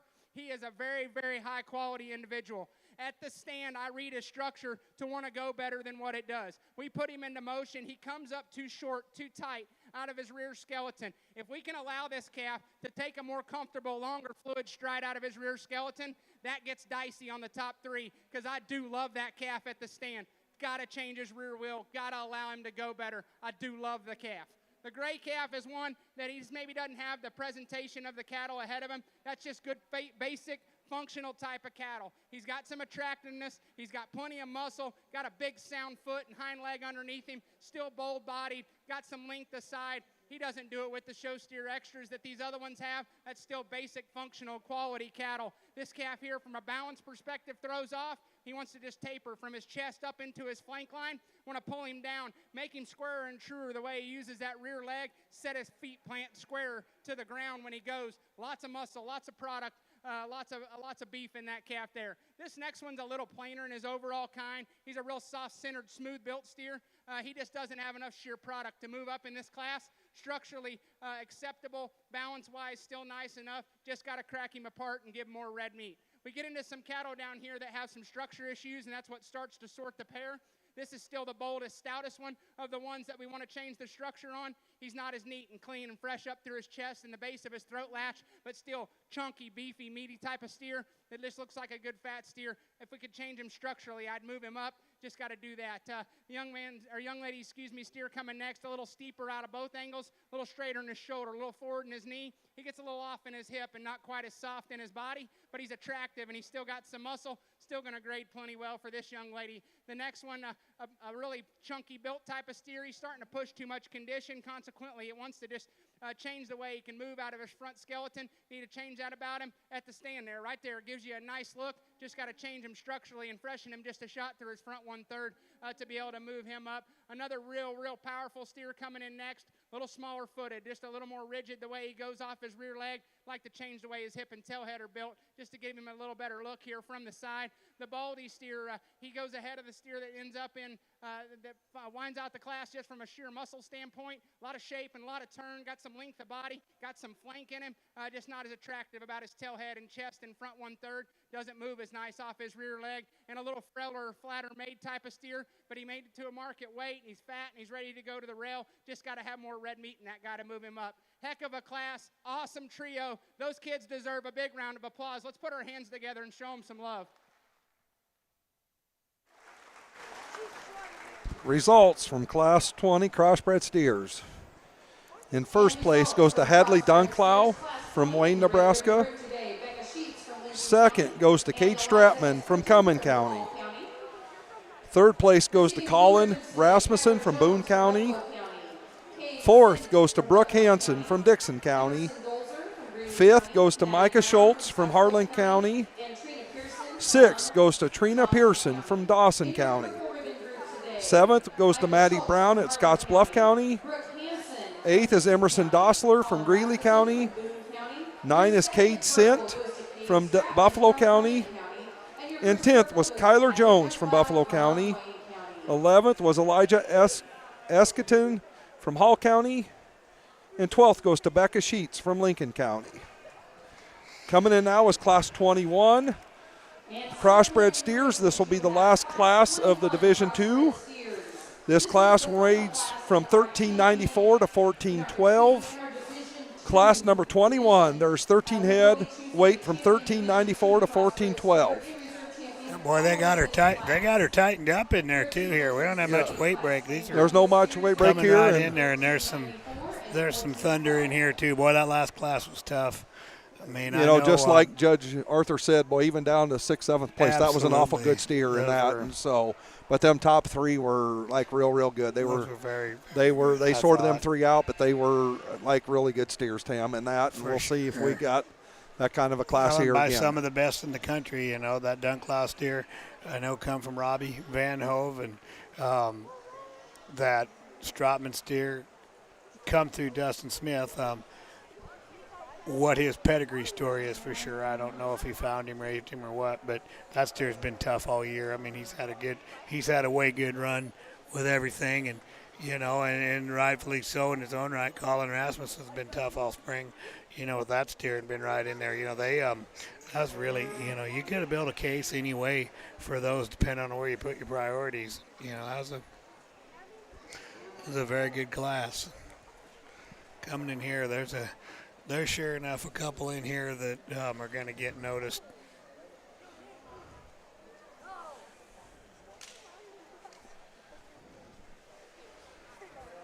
Just to give our listeners a little information, Tim, we're going to go back a little bit, but the Division I crossbred steers, that champion steer was an In God We Trust Heat Wave, sold by Ty Webster, Mitch Dakey, and Andy Dorn. But that reserve steer, he was out of a Fort Knox son. He was out of somebody's clean-up bull. Son, so a Simmental son. A Simmental son and a Monopoly cow. No kidding. That's what he was out of. And who would have raised him? That Brandon Rudolph. Oh, that's right. We did have that right. We did have right on who did raise that one, but that's what he was. Just go back to that. So he was just out of their Simmental bull and a Monopoly cow.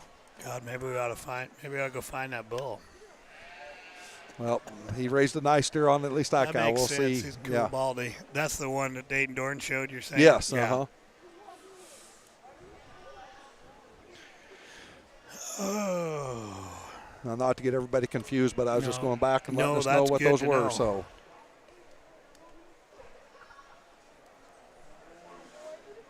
13, did I count right? Yep, there's 13 in this class.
Well, another a big competitive class, but undeniable class winner that this young lady brings us. He's another one that just proportions so good. His balance is awesome. He's attractive. He's ideal in terms of his freshness and his condition. He's another one you can call 12 o'clock. He's a big-legged rascal that's got a big old hoof underneath him and some toe spread and some security there as he goes to the surface. A calf with lots of power that balances nice. That's another really good one. This crossbred division shaking up to be awesome. Be interesting to get these out and compare them, and we'll discuss them a little more. But that's good beef stock right there. That's fun show steers. That's a good animal. Young man's calf coming next. He takes you just a second. He doesn't have the hair maybe as the cattle on either side of him, but the longer he's out here, the more you study him. He's the next most functional in terms of his structure on the higher end cattle in this class. He's an attractive steer that's smooth in his kind. I'd like to just soften him right there in his midrib and his flank, but he's still a calf that's got some power and got some shape, got a lot of turn to his muscle, a long strided calf, not just as big right there at the base of his lower leg, but it's not a bone deal. I think the calf just needs to be softened up and balanced up a shot better, but muscular and sound moving and attractive here from the side. The next steer maybe just a little piecier, doesn't quite blend his pieces in quite as nice, sets his tail head a little higher, but a bold-bodied calf. I think when you get him into motion, we could free him up a shot off his rear skeleton, just kind of clean him up in his lines just a shot, but still a good functional built kind of steer that's really big in his rib cage, obviously fed very well for this young lady. The next steer coming in was one that we had in that final group, and I think the longer that they're out here and the more you move them, the more you just want to change his structure, but he's another one that has fed good. He's really big-ribbed. He's good in his forerib. He's a calf that transitions really well. He's not as powerful right up on top of him out of the back of his hip as the cattle ahead of him, but right there still can give you a nice silhouette look. The next steer here is one that's got a lot of neat traits. His quality and his look here from the side at the stand is one you like. He's too straight and upright in his hock. Not comfortable enough when we get him out into motion to be more competitive, but he's a high-quality calf, and they've done their homework. Calf's got a nice fresh bloom to him and a good hair coat. The yellow steer here, maybe somebody wants to say, why is he as high? That's a good functional feedlot type of steer. That calf's got tons of product, tons of shape. He handles incredibly. He is very market ready. He's bold in his rib cage. He's not the best looking one. He's not the best haired one, but if you hang him on the rail, that calf will be at the upper end of him just from a carcass perspective, and he's still got a sound enough kind of structure underneath him. The red steer gives you a nice look. There's just not enough to him. He's soft in his body, and he's got a decent enough kind of structure. Just got to power him up. Next calf comes a little more pieces. He's not as balanced up as far as just chest to flank. He's a little piecier in his kind, not as attractive in his lines, not as powerful up on top of him. Like to square his hock and set his foot more comfortable down there to the dirt. The young man here is doing a heck of a job staying with this calf here. He's one that's just a little stellar, just maybe not quite as fresh in his bloom. He's muscular in his shape. Doesn't have those show steer attributes that we're out here looking for, but still a functional built kind of steer that's functional enough in terms of his structure. You could set him in his ankle, but still takes a long fluid stride. Next calf coming out, one that you'd like to set down in his tail head and change his underline balance. More importantly, got to make him more comfortable, relax him in his hock, make him set down on a bigger foundation and more comfortable there at his pastern. The next steer is a good feedlot kind of calf, just doesn't have the show ring attributes and probably needs more muscle to want to move him up, but he's a sound calf that's got body and is fed well for this young lady. The next steer coming out is one that's got some product, some link, some grow. Got to change the way he's built structurally and just make him more attractive. Same goes with the young man steer that winds out the class. Wants to duck his hip and set his hind leg to the outside. Doesn't balance his lines quite as nice. Really nice class winner in a competitive class. If you would, one more time, folks, let's put our hands together for these kids. Class 21 results. First place goes to Harley Hansen from Burt County. Second goes to Brody Aarons from Burt County. Third goes to Claire Ram from Holt County. Fourth goes to Olivia Phillips from Phelps County. Fifth goes to Addison Horan from Kearney County. Sixth goes to Shia Rasmussen from Howard County. Seventh, Bristol McConnellville from Dawson County. 8, Sydney Jenkins from Kearney County. 9 is Decker Kullick from Kimball Banner County. 10th goes to Sefer Mullwinkle from Hall County. 11th goes to Rayleigh Bachman from Custer County. 12th is to Britton Kulick from Kimball Banner. And 13th goes to Wesley Fischler from Hall County. At this time, we are going to select our champion Division II Crossbred steer. Yep, we got a pretty good weight range here. Kyle Kavanaugh's coming in from the first class, weighing 1311. Then that brings back Hadley Dunkelow from the second class, weighing 1355. And Harley Hansen steer we just saw, weighing 1410. From class 20, first purple. Oh, and they're sending him in 1-2, 1-2. Yep. Well, probably because they had to go weigh those last two classes, and so they had to go weigh those two classes. So they're just, getting them in this way. But here comes our class winners. Looks like we must have got weighed, right? Yep. All is well. That's always a big breather of relief.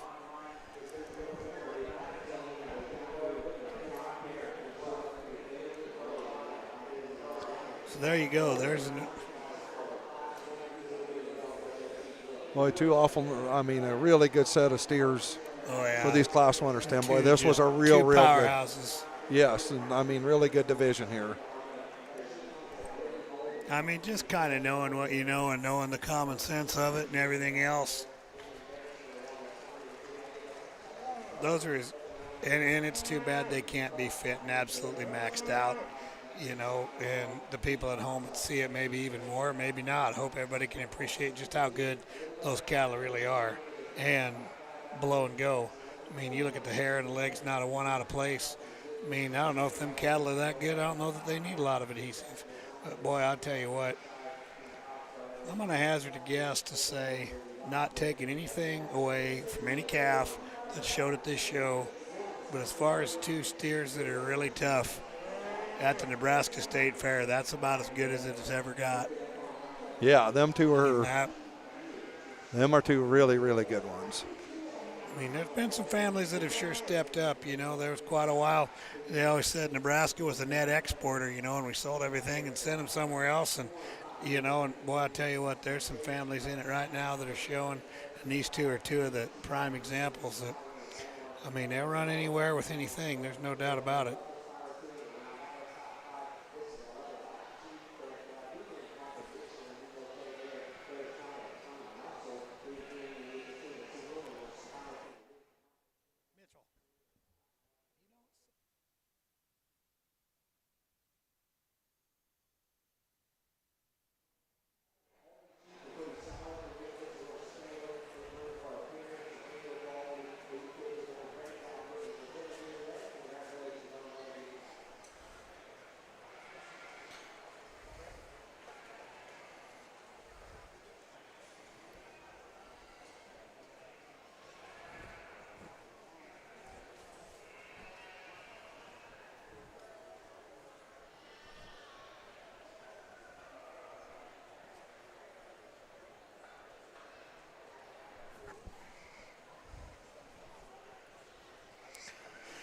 Are you making any bets, or are you scared to predict? I'm not going to predict these two. I'll tell you what, I think he could use either one of them and be right. Boy, they're awful. Two are really, really good cattle. Oh,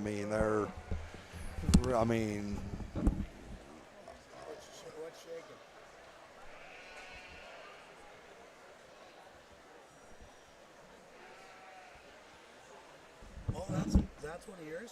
Awesome. That Kavanaugh. Even wearing your hat today, but what is he?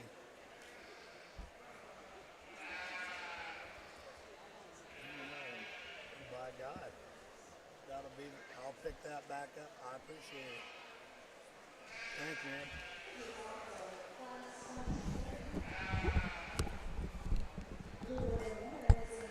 man. And that was my buddy Remington Wise just said that first class winner, that Kavanaugh. We were trying to figure out who it was. Wise brothers raised that one. That's a tricked out of an I-80 cow. So we're learning more and more.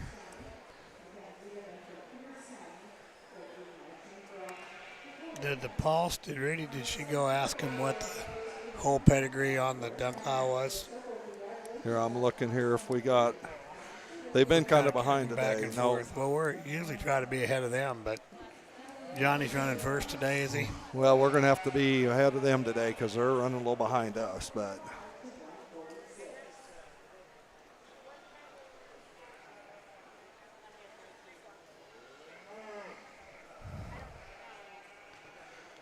Well, this here's.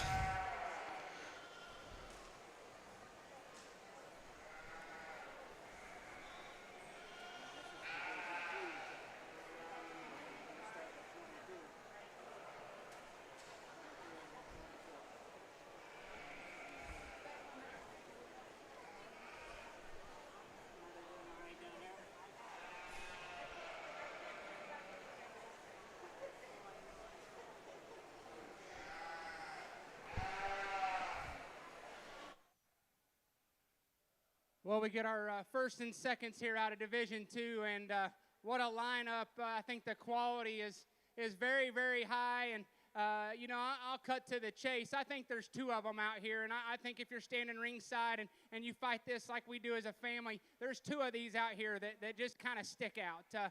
I think they're kind of similar in quality and maybe just a little different in their build. Not taking anything away from this young man's first-class winner, because that calf's good and is functional and he's complete in his kind. He doesn't have those extras, that overwhelming hair coat and freshness and just balance of these two behind him, but that's still a big-footed, good-structured, high-quality calf that this young man brought to the fair.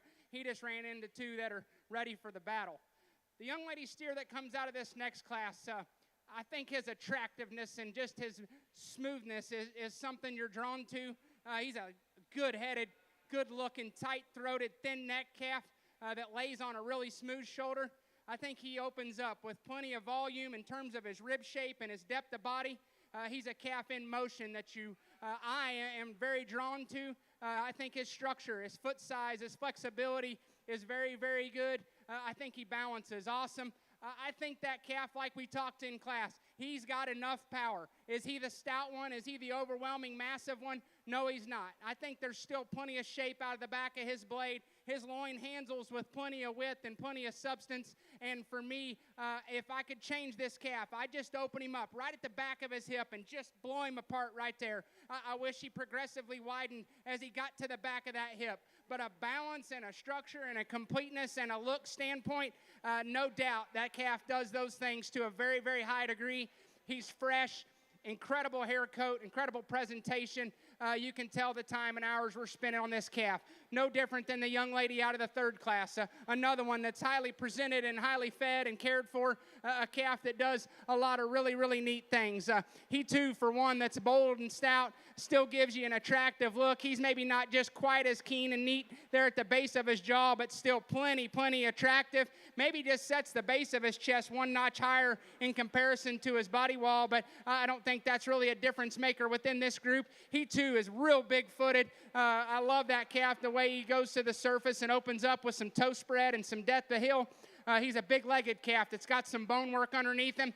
I think he has plenty of rib shape and plenty of balance. Maybe he's just not as quite just perfect in his underline as the calf in front of him, but I think if you had an option of throwing some glue and paint in there, I think that could change some things. But as we read them today, I think that calf still balances very good. What's impressive about this guy is just you read him right on top of his blade. That thing is so pried apart and so cracked open, and he carries that transition all the way back into a big, wide, square pin set, a big, heavy-duty deep loin, and a lot of shape and product from behind. So I think these two are both real high quality. They're a little different in their type and kind.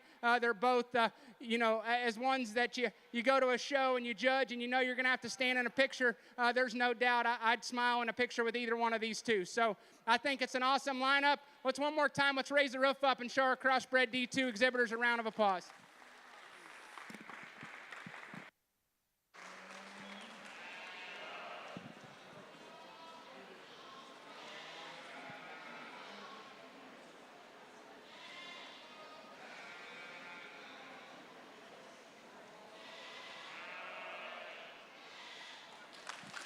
And congratulations to Harley Hansen from Burt County. She shows your Champion 2 Division Crossbred steer. We'll now return Brody Aarons from Burt County to compete for the Reserve Champion Division 2 Crossbred title.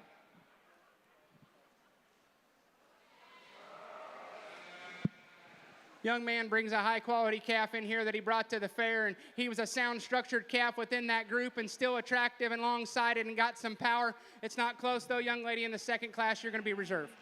And your reserve champion Division II crossbred steer goes to Hadley Dunklow from Wayne County. Congratulations.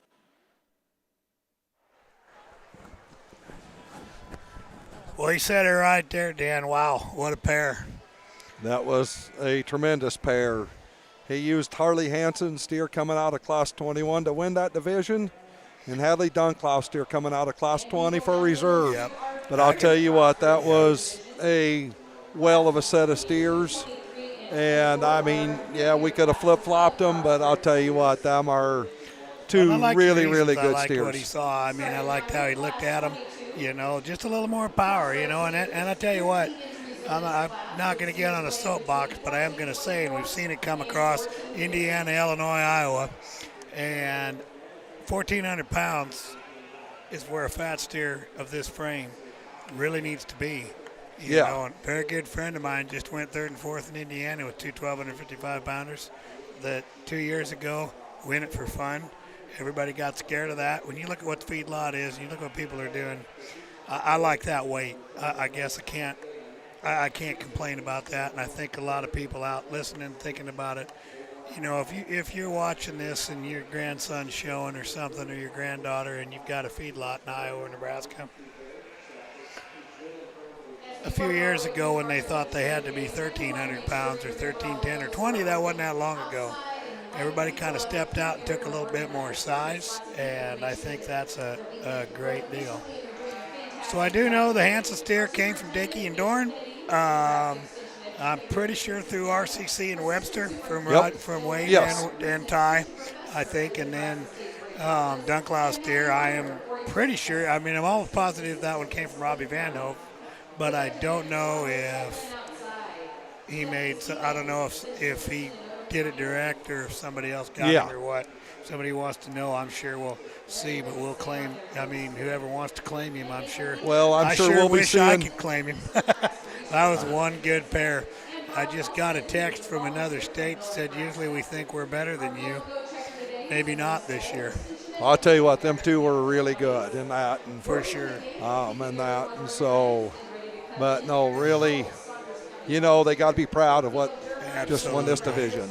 Absolutely. And so now we got the heavyweights in here, and we were kind of having us a little bit of a heavyweight rodeo here. Well, I think we got them caught in that, and so. Caught and running. We had two loose and one trying. And no, I think one got loose and got everything excited just a little bit, but we are up to Class 22. This class runs from weight 1424 to 1450. There are 13 in this class. Perfect. She's a Nebraska Extension educator in the Southwest 3 counties, Hitchcock, Hays, and Dundee. And of course, up here at the table, Alexa Peterson to my right, Nebraska Extension Office Manager in Webster County, making sure all of the results are accurate and up to date. And to my left, Noah Holbeck, who works at the State 4-H office, and he's working on that Nebraska Extension app that we mentioned earlier. He'd like to keep track of all the results.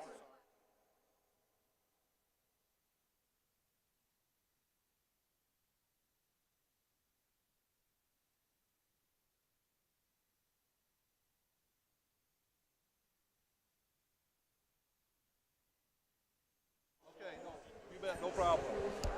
Well, the Grand out of Division II, Hansen steer.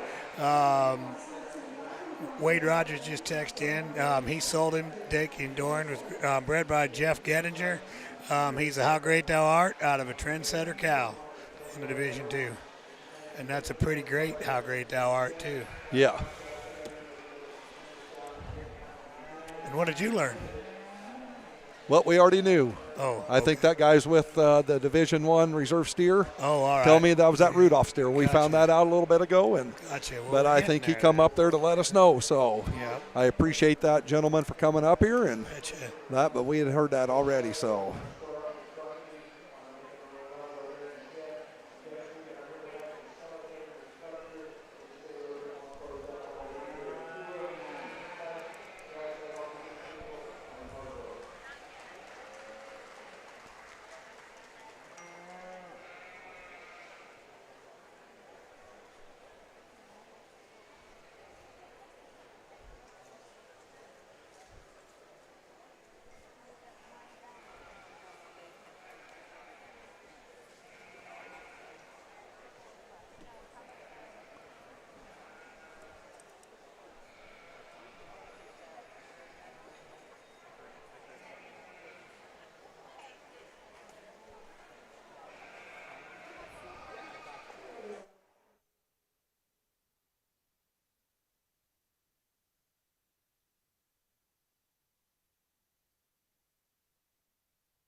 That's right. That's right.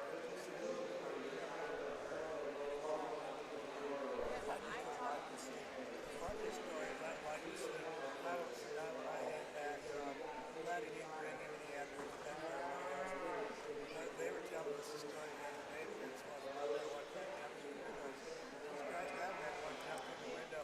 Caldwell's here.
Yeah, he can be a blue star.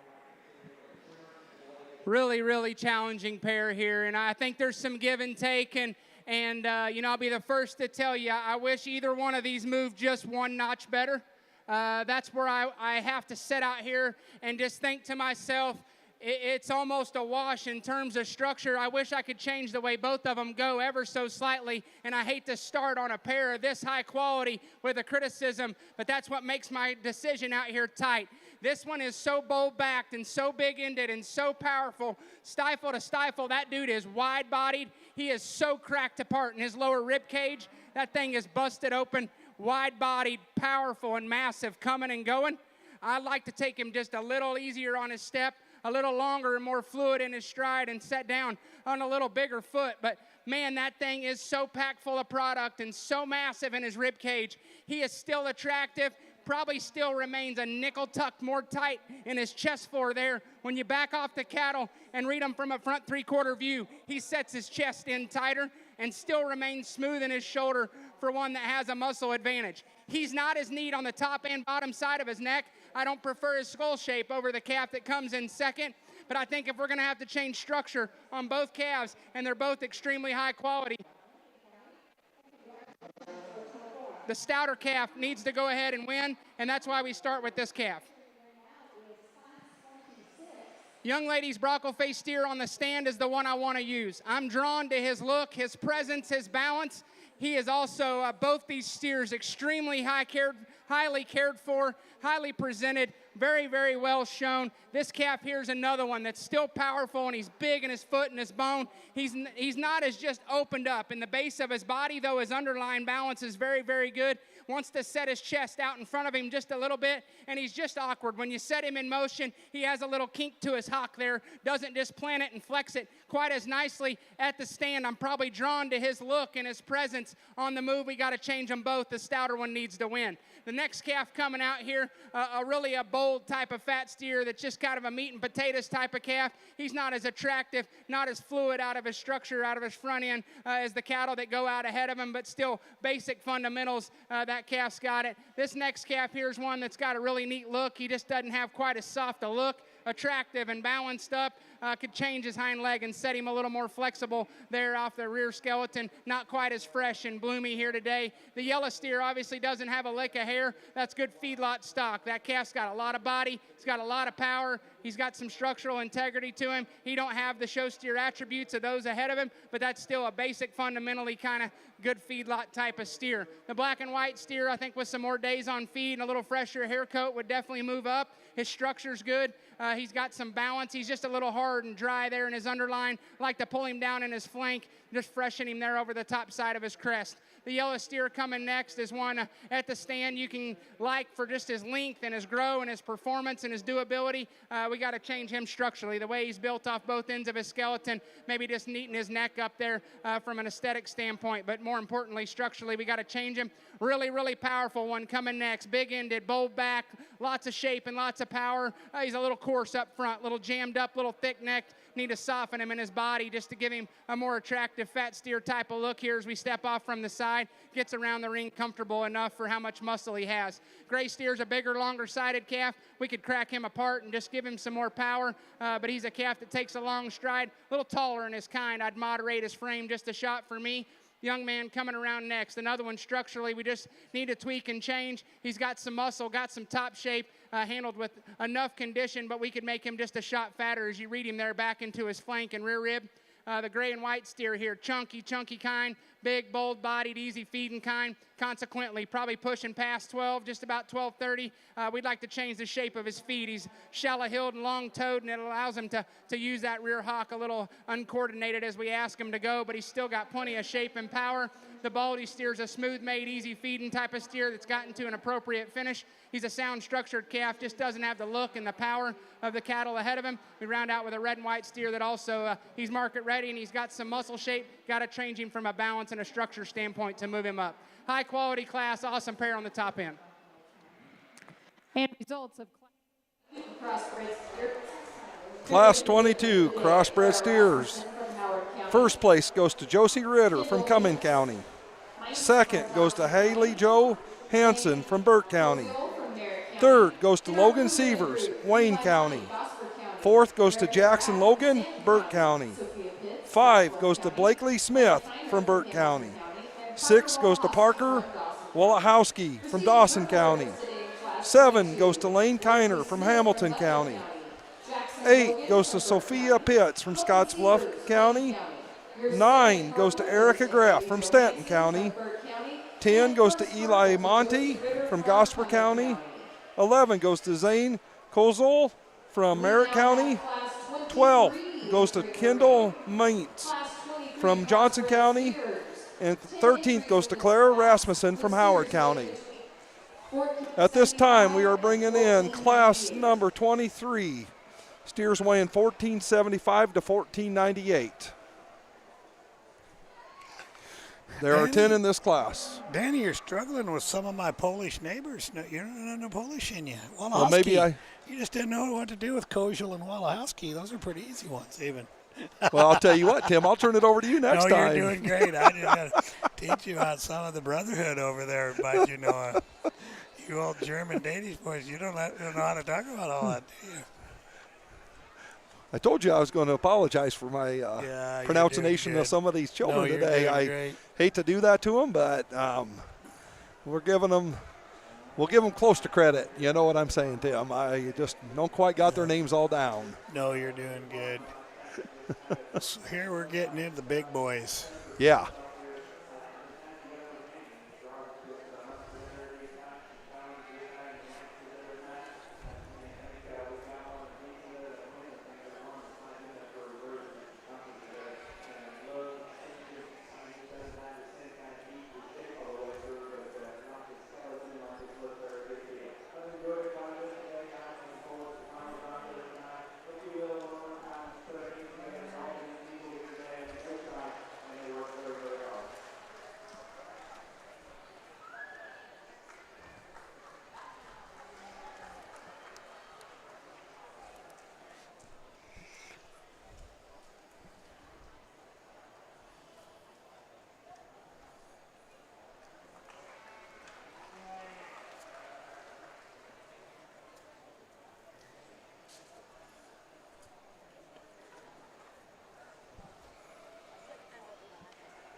You know, a credit to these bigger steers, Danny, is, and I'm not the guy with the hat and the microphone,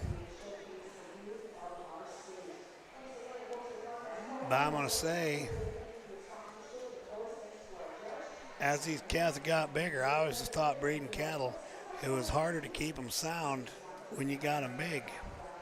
Looks to me like these are quite a bit sounder than a lot of the little ones. Well, that's what I was going to say. This class, I you mean. Take this class, they're very much in there. I mean, you know, they're going to be market ready. They're going to feel good to the touch, and they're going to have some eyes and some backs, and they're going to grade. But I'm telling you what, now this is not, to me, these cattle, they don't appear too big. I'm not right up on them. Obviously, we're up in the stands and stuff, but you know, there's still 3 or 4 in here that are really good. I mean, I know a couple of them are older jackpot steers. That second steer Vienna sells, that's a steer that actually come from our heifer judge yesterday. Tyler Weingartner raised him, and I believe Craig Stack and then Todd Caldwell placed him. He was, I think he was either grand or reserve. I know he's at least reserve at Louisville at that jackpot show, and I ain't so dang sure he didn't win it. I can't remember which, but you know, and he's had a pretty good year showing, and then they kind of put him up, and you know, he took off a little bit, but boy, that one can sure move. And then there's that Seaver steer, you know, he's built for power and speed down here, and there's now the name escapes me. There's one more I'm not seeing, but anyway, you know, there's some of these steers that have been competitive all year, and I guess really for as big and heavy weight they are, they seem like they've held together pretty dang good. Yeah, no, they look good, you know, for bigger steers and that. Yeah. I know this black blaze face here in front of us with the white switch, the white tail, that calf back in June did real well for that family. Was grand 3 times, reserved twice. See, there you go. And that did real well for that family. And he was a beggar steer and that, but, you know, that's why he weighs up here now at. That'd be Tallman's? Tallman's at 1485. You know, that steer was good sized as a calf, and that, and back in January he was over 1,000 pounds, and so they've done a nice job with him, keeping him there. Hell, he's stout and ready. Yeah. You know, he could have harvested, you know, if we'd had a show earlier. I mean, he'd have went sooner. You know what he is? Yeah, he's Here I Am. Here I Am. Yep. Yeah.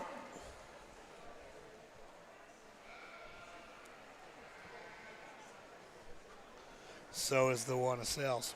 Uh-huh.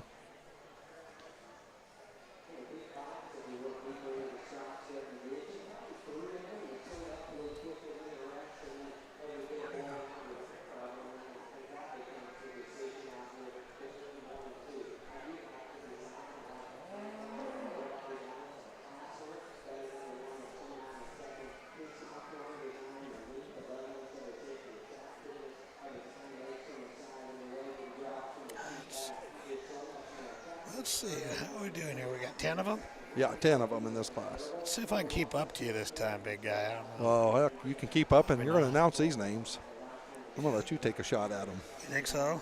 You betcha. I'll do it. It's my turn. I haven't done any for a while. No, you're doing fine, Tim. I'm just going to give you a bad time because I hope you stumble on one. And yeah. Oh, I stumble on a lot of them. I just had to tease you about my Polish friends, you know.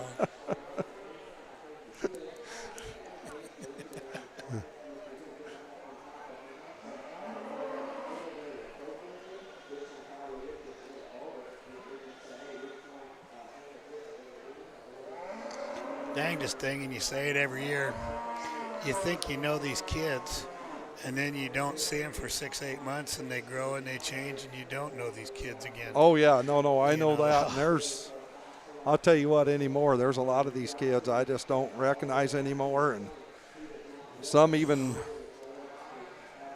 that you should recognize. I told Vienna's sales mom this morning she looked like she grew 6 inches this summer since these I'd kids, seen her at the jackpot shows. Yeah, no, these kids just, they hit that spurt and we don't recognize them anymore. But whoops, he flipped that 2 around. When he did. Yeah, he flipped those 2 around. So then we got 8's that there. Yep. 802 would be 8th now. See, and I appreciate that. I like it that they care enough. Anytime there's a judge that cares enough to go down there, and because it matters whether you're 7th or 8th.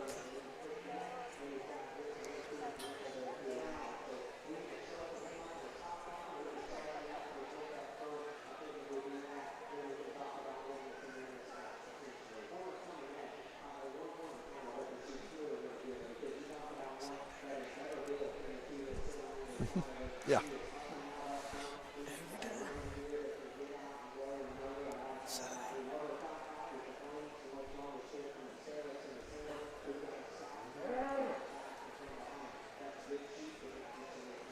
Uh-oh, now what are we going to do? We don't have a number.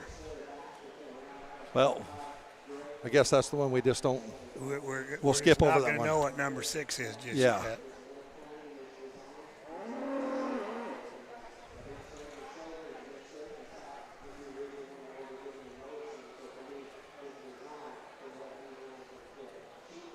It's one of the last two there, Tim. I'm going to say.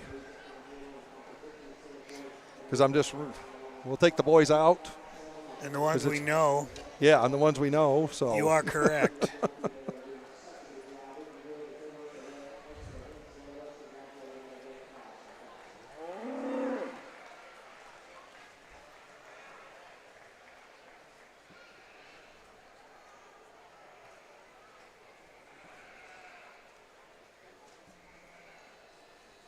She probably just came running over from the sheep show.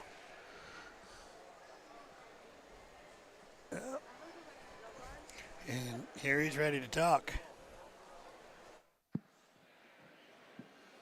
Well, as we work through another class of crossbreds, these steers are all coming in right there under 1,400, which, you know, as far as, under 1,500. And those are still very much so acceptable weight ranges. I think this calf that wins the class, he combines the most positive traits. He's an attractive steer that's balanced up very, very well. I love him in terms of his feet and legs. He is very, very correct in the angle of his hock and the set to his knee, the shape to his feet, the split to his toe, and the ability that he has to get out and go. Yep.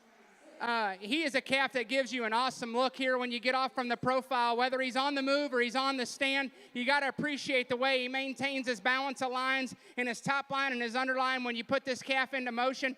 Very appropriate in terms of his condition. He's a bigger frame calf, but that's all right. Everything still fits right, still sets in there where it needs to. Right there when he stops and throws it up and gives you that look.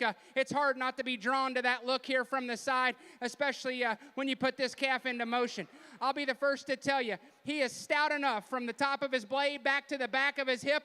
I think there's enough true shape and genuine width. As you read him down his back, I'd like to give him just a shot more down low and right there in his stifle, but it's hard to make him that flexible, that smooth, and that attractive and pack much more meat in him. That's still a really, really good built calf that's within range and very fresh and very ready and been cared for very well. This is the next soundest calf in the lineup. This calf's kind of deceiving because at first glance, you think, man, I'd like to give him some body. He maybe doesn't balance in his underline quite as nice. I wonder if he handles as nice. That calf is fed to a T. He is big, big backed. He's got lots of shape and turn. He is incredible in terms of his flexibility and his set to his feet, the way his feet are built and the way that calf can get out and reach and go and push off the dirt.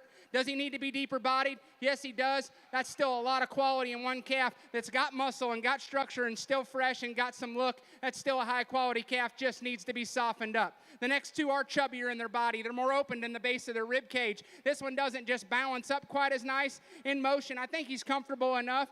He just doesn't balance there in his chest. He's a little crestier on the top side of his neck. I'd like to just change the shape of his skull to make it more attractive, but he's still a muscular calf that can take a long stride, just a little awkward as he sets that rear leg to the ground, but still a lot of good in him. Same goes with this next calf, kind of the same story. Bold-bodied, really powerful, big-ended, big backed.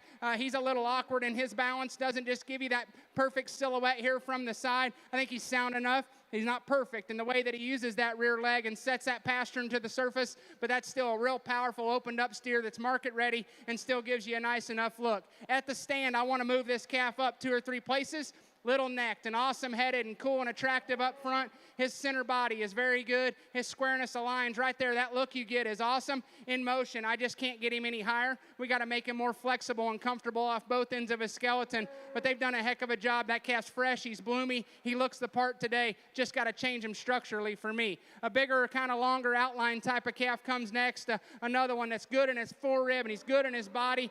He sets his neck up there and gives you an attractive enough look. In motion, he's a little smaller, more rigid pastern. Doesn't set his feet down quite as comfortably and square. Could use just a shot of bone if you want to compare him to the ideal, but still a calf that's fed well for this young lady. The yellow steer's a really powerful, bold-built one that's opened up and wide-bodied. Just wants to be more rigid the way he goes out of his rear leg. Like to just change the way his hip and tail head's built there to make him more attractive. The black steer that comes in next, one that's a little stellar to me today, not quite as fresh. Need to change the way he goes, but still got some top shape and some hip and some turn to his lower quarter.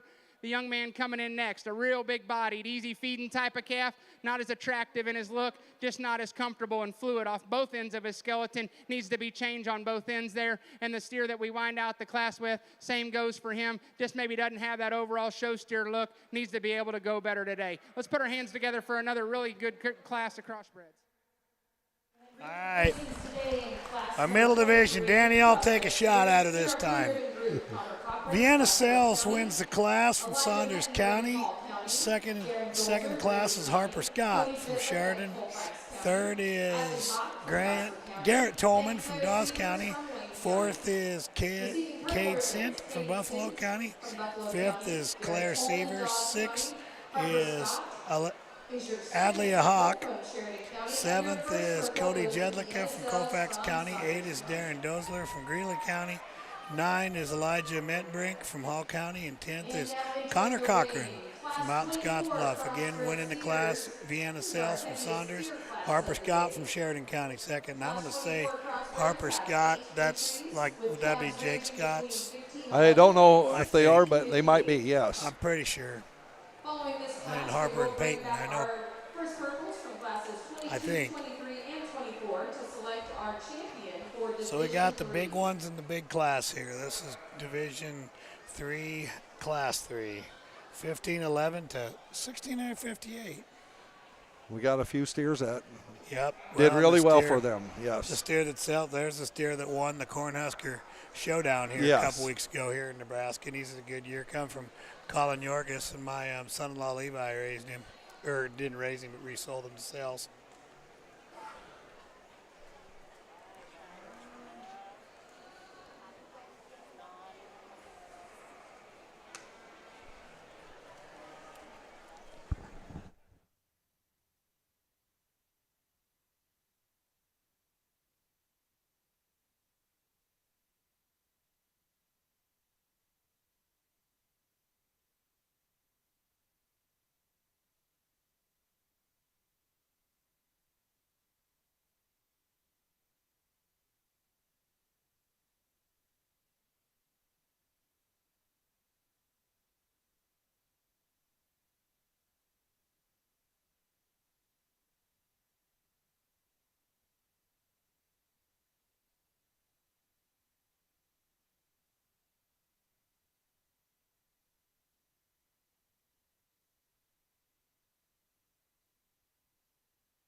Well, as we wind out our third crossbred division here in terms of classes, I think a really high quality one to still get the opportunity to use in a class that is working its way over 1,500, and this calf turns in at 15.11, and you can say, okay, if 14.99 is acceptable, what's 12 more pounds? So I don't know that it's a weight deal. I think his quality is really, really good. I think he is attractive, the way he's built up through his skull and his neck, and the way his neck ties up out of top side of his shoulder. I love his foot size and his timber underneath him. He sets on a big round foundation there in terms of his hoof size. He still balances nice and still has some shape and power.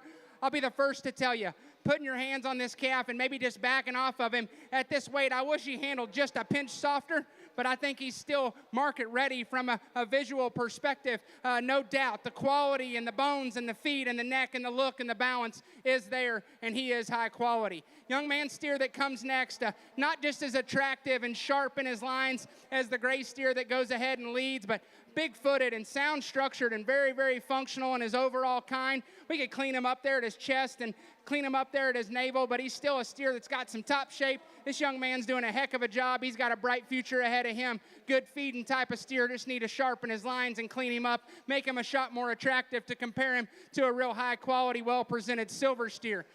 Go ahead, bud. You're good. Yep, next one coming out, a little bigger, prettier kind, a longer sided, high tie, and attractive steer. If you like his look and just his presence, you could move him up over the steer that goes second. He's not as functional in his structure. He's not as soft in his kind. Just want to make him a little easier keeping. The black and white one is that, bold-bodied and round-ribbed and stout-featured. He doesn't go good enough off his rear two. He's too tight out of his hock and rigid at his foot. Need to free him up and allow him to go better. Then he can move up in this class. Gray steer's chock full of meat. This thing's got a ridge down his top that would hold a glass of water. He's got a ton of rump and a ton of shape out from behind. He doesn't move nice enough off his rear feet and legs. He's still got some body. He's market steer ready. Still a calf that comes with a lot of finish and a lot of body and a lot of power. The black steer coming next, one that's just not as attractive in his look and his lines as the gray steer. Awkward in the way that he uses his hind leg. We could balance his underline a little better, square him up just a shot better, but still another good functional type of fat steer. Young man's calf, same way.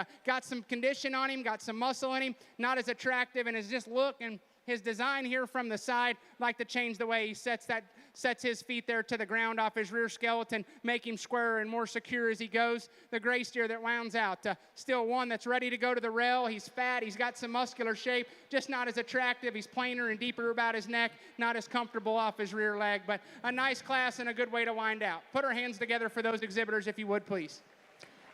And results of Class 24 Crossbred steers. Class 24 results. In first place, Vienna Sales from Saunders County. Second place goes to Maddox Schultz from Harlan County. Third place goes to Gage Wolgemuth of Phelps County. Fourth goes to Ashlyn Wendale from Gosper County. Fifth goes to Wyatt Wyden from Webster County. Sixth goes to Grace Lovell from Gage County. Seventh goes to Jonah Lovell from Gage County. And in eighth place, Shania Buskow from Antelope County.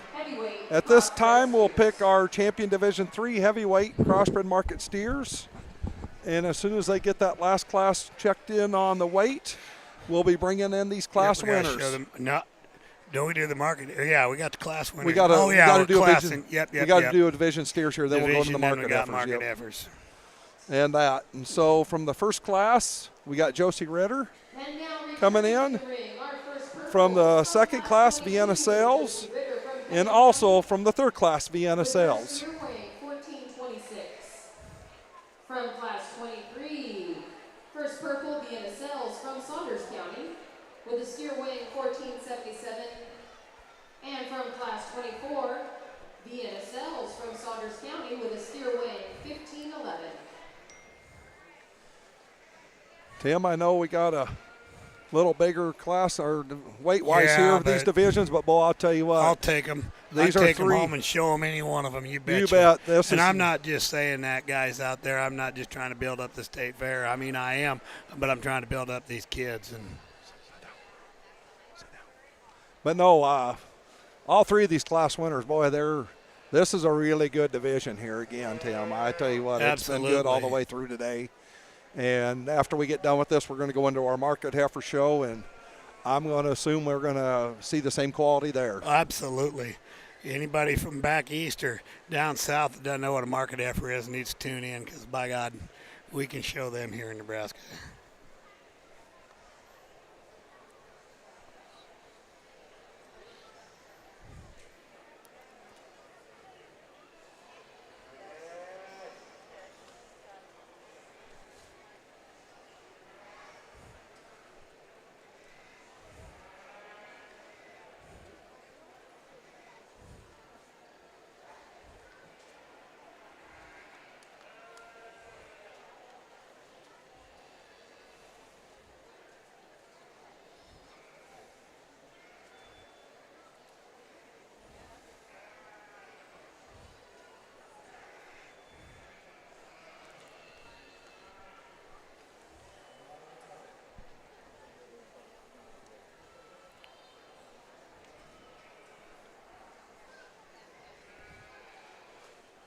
Just as our judge is looking at this here, going back to that last division, that we knew the champion was a How Great Thou Art, and the reserve was a Here for Good. Oh, okay.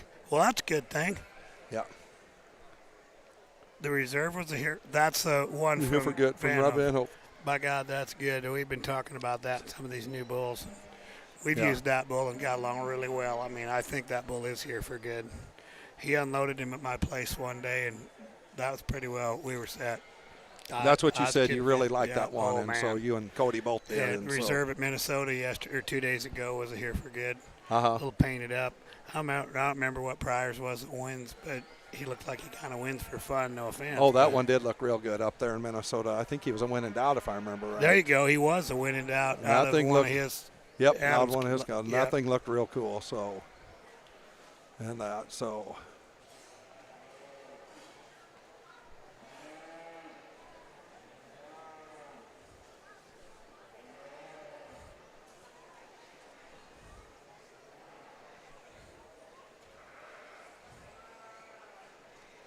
Well, we'll turn it over to our judge. Yep.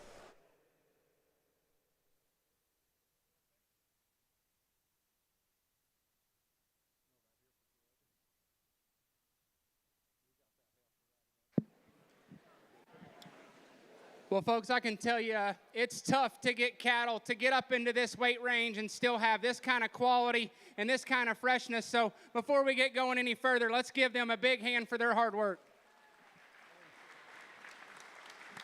This is a heck of a trio of class winners right here, and there's no doubt you can stand ringside and go, man, all three of those got a lot of really good pieces and parts. I'll do my best to break them down to you and tell you what I see.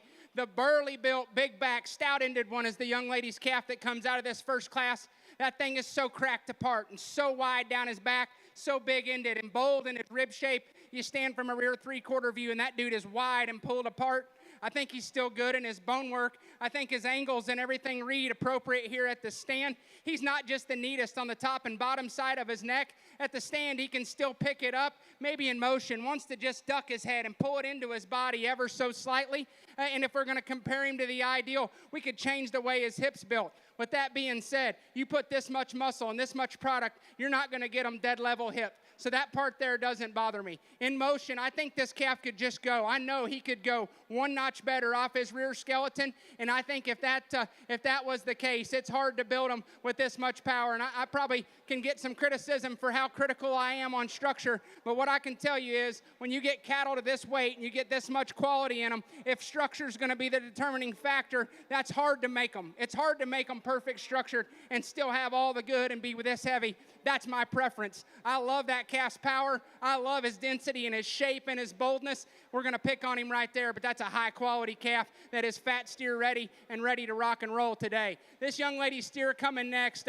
His look and balance and design here from the side is undeniable. The way he just ties his chest into his midrib and his balance there and his underline is very, very good. He's an attractive, up-headed one that gives you a good look. In motion, he remains a little more collected and looser in his spine and is able to pick his head up out of the top side of his shoulder blade just a little more comfortably when we ask the cattle to go. He's probably a little truer and squarer off his front feet coming at you than the steer that comes out of that first class. He is not as powerful. He is not as stout. Stand right behind him, park them side by side. That calf has the muscle advantage. This calf's not narrow. He is not narrow gauge. He's still got some loin. He's got some shape when you grip a hold of his back. He's still got a little bit of shape and turn here from the side view. No, he's not as stout. He is so mobile, so comfortable, so collected in his structure. When you put this guy on the go, I think it's hard to build him where you get him this much size and this much performance packed in him and still be able to have that kind of substance and product and still be able to go. Could we power him up? Yeah, we could. We could put a little more lower quarter in him, but that is a good built, good balance, awesome structured one that you have to appreciate those things about. The gray steer's one we talked about, 15-11. That's okay. I mean, it's pushing it. It's probably too big for some guys. That's not what's going to make the difference here today. I like that calf's silhouette, his bone work, his foot size. Get right in behind him. He wants to taper into his lower quarter, maybe collect at his base just a shot when he goes away from you. I think as much as anything, you put your hand on this calf at this weight, he's just a shot bare when you get into them last few ribs compared to two steers that are just ideal in terms of their condition. So it probably pulls him out of the race, but that's a high-quality calf to be the last class of the entire show. That's a lot of good right there. These cattle have been cared for unbelievably. Their quality is as high as it gets, and it's fun to get to judge cattle like this. I'm earning my pay today, and I'm enjoying my time. Put your hands together one more time. We'll get you a champion.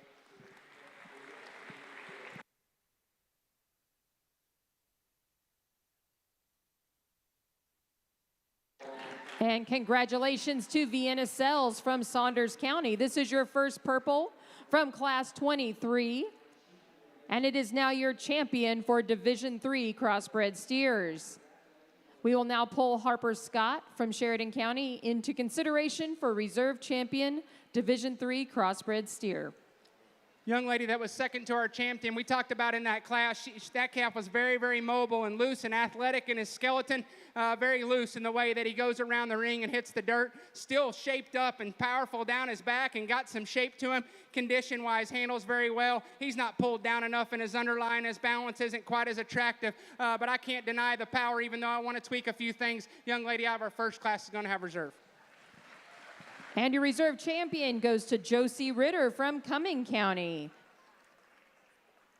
Congratulations to our champions.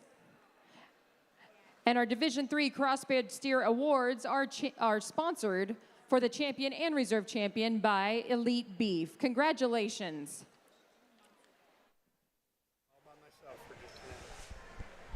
Winning the Division III Crossbred Steers, Vienna Sales, coming out of Class 23, and reserve champion coming out of Class 22 is Josie Ritter.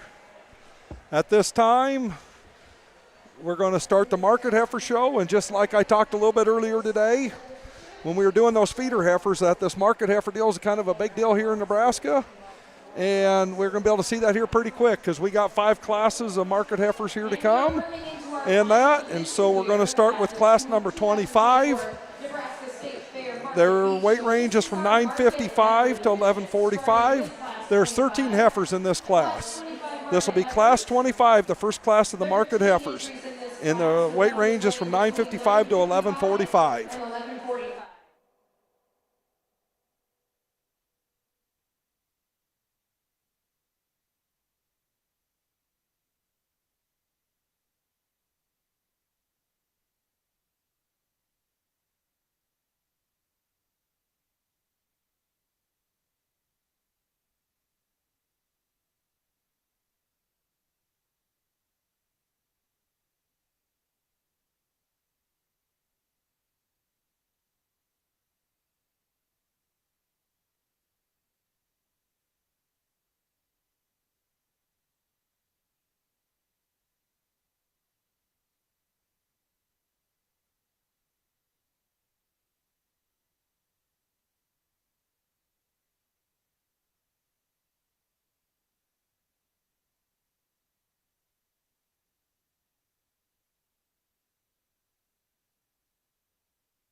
right there in 4.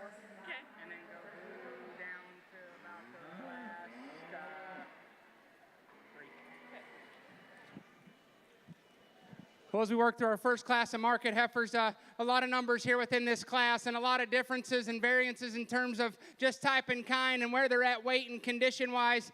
So I think you just got to step back and judge the cattle for what they are. I think it's close on this top end. I'll be the first to tell you I wish the gray heifer did just have a little more reach and looseness out of her rear skeleton. But, man, that thing is bold and wide and powerful. She is opened up in her rib cage. She still gives you a very nice silhouette and a good look here from the side. I think her feet are built right. Her joints are built right. She's big at the surface there. She just gets a little short-strided. That's what makes the class close for me on the top end. But, man, you get behind this one, and she is so big down her back and so big-ended and so barrel-ribbed, it's hard to get past that within this market heifer division. The black and white heifer is probably a little looser skeleton, a little longer strided than the gray heifer that wins the class. She's an attractive one that gives you a nice silhouette. There's just not enough of her. You get in behind her, you get up on top of her, you just want to pry her apart and pull her apart everywhere from nose to tail, a little more refined about her face, and that reads all the way down through her back. She's a female that you got to appreciate from a freshness and a bloom standpoint and a structural correctness standpoint. Still a very nice heifer, just need more of her today to be able to rival the really powerful gray heifer. Young man's heifer coming in next has got a super cool look. She's really stocky and stout and powerful. She's a little small-footed for me, a little straighter and steeper in her hock, maybe doesn't have that softness right there at the center part of her rib cage to just make her look like she's overwhelming from a side view look here, but still a lot of quality, and he's doing a heck of a good job. He's a good showman here for the amount of experience it looks like he's got. Young man coming in next, a little frailer featured type of female coming in. She's a little higher in her tail head, just some aesthetic things here from the standpoint of the side view look. She's still bold bodied. She's got some power and some shape. We could just change a few things and tweak a few things in terms of her chest and tail head and maybe give her a little more substance, but still a lot of good in her. The next heifer here, if we could change the way she goes off her rear too, set her down more comfortably and looser and take a longer, more fluid stride, she could move up because at the stand she gives you a really, really good outline. She's up-headed, long-sided, and square-built. Just got to change her structurally to get her up. Same goes with the black baldy that comes in next. This thing is crazy stout. Like, her back is just so ripped up and powerful. She's wide, stifle to stifle, just too tangled up, too tight and restricted the way she goes. She's a little drier up there into her flank. We could change those things about her, but, man, that one has a really big muscle advantage within this group. The young lady coming in next, a smooth-made one that's got some nice, attractive lines, awkward in the way her hip and tail head's built, just wants to set that rear leg underneath her and just set up on top of that pasture and a little more than ideal. Need to change that about her to make her more attractive. The red heifer's probably pushing just a shot more condition than what I would deem ideal. You can read that in her chest. And back there into the base of her udder, she's still a female that's got some flexibility and some structural integrity, reads with some shape. Just want to lean her up and then just balance her a little better. Young man here is doing a heck of a job. He got pushed in the corner down there, and he never gave up, and he stayed with it. This heifer doesn't have the bells and whistles of the cattle that go out ahead of her, but she's got some muscle, she's got some flesh and ability, and she's very good structured. Just doesn't have those show ring attributes maybe that we're looking at here for the state fair, but still, young man's got a bright future. He's doing a heck of a job. Same goes with the young man's blue roan. Little drier bodied, little harsher in her flank, not quite as attractive in her lines. Just need to clean her up and square her up and just make her a little more balanced here from the side. Young lady's heifer coming in next. If we could soften her and give her just a more of a market-ready type of look, I could move her up quite a bit. She's just a little harsh to the handle, a little dry-bodied, a little stale in her overall look. Just like to soften her up and also allow her to take a longer, more fluid stride. The black and white heifer's long-necked and big-legged and cool-looking, got a big, big, wide hip on her. She sets her tail head too high. She's too straight and rigid in her rear hock there as she goes around the ring to be able to move her up. The gray heifer, same goes. Too tight, too restricted. Need to set her tail head down in her, make her looser off both ends of her skeleton, but she does have a lot of muscle and she is market ready. Let's put our hands together for our first class of market heifers, if you would, please. Okay, Class 25 results. First place goes to Cannon Albert from Cass County. Second place goes to Aubrey Peterson from Polk County. Third place goes to Hudson Schroeder, Cumming County. Fourth goes to Logan Schmidt of Thayer County. Fifth goes to Darren Dossler of Greeley County. Sixth goes to Caitlin Evans of Gosper County. Seventh goes to Bailey Setlick of Valley County. 8th goes to Ella Graff of Stanton County. 9th, Cooper Victor of Dixon County. 10th goes to Cruz Jones of Buffalo County. 11th goes to Justice Curry of Pawnee County. 12th goes to Mason Meads Rezac of Washington County. And 13th goes to Mason Pitts of Scottsbluff County. At this time, we got Class 26 market heifers entering the ring. They range in weight from 1165 to 1220, and there are 12 in this class.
second class of market heifers, a pretty dominant winner in my opinion. Man, this thing is so pried apart and so cracked open when you get right in behind her. That thing stifle to stifle is one wide witch.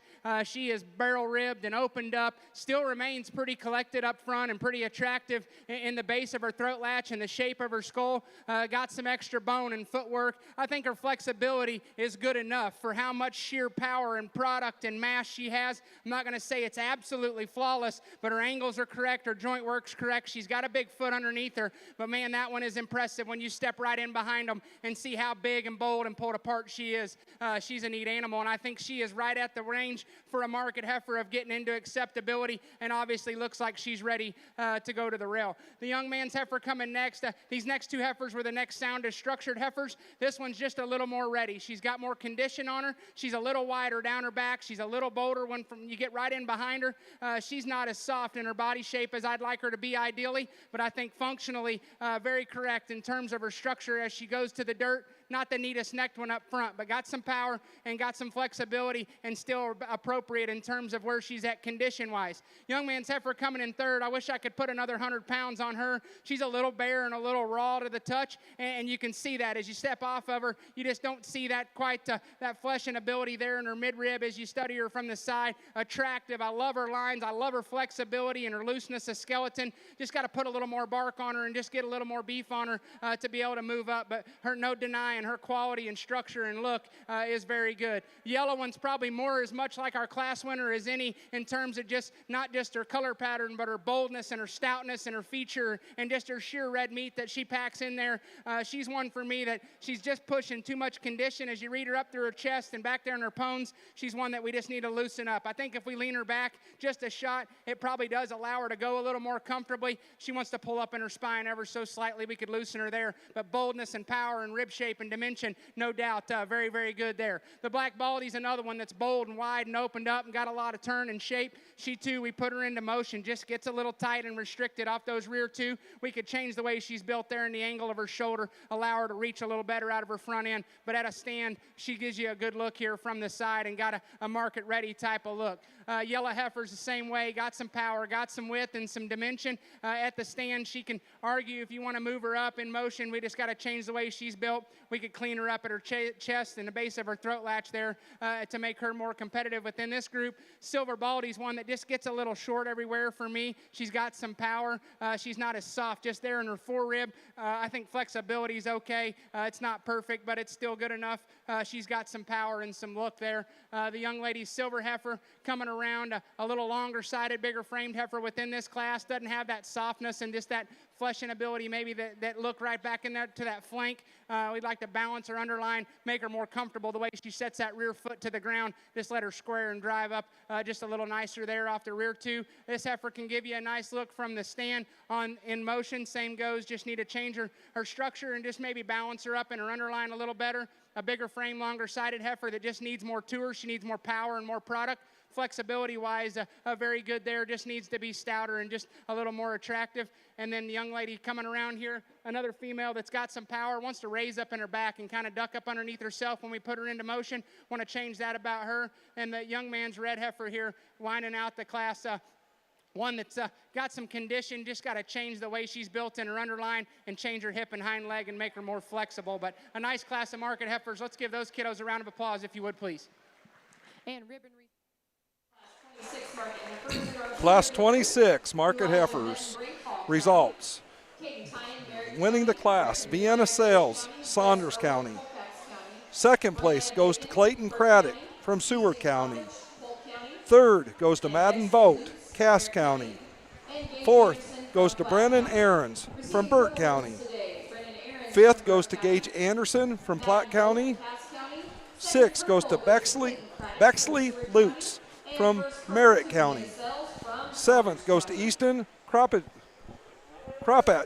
from Polk County. Eighth goes to Rihanna Bacon from Burt County. Ninth goes to Gus Irvin from Colfax County. 10th goes to Brecken Niemeyer from Gage County.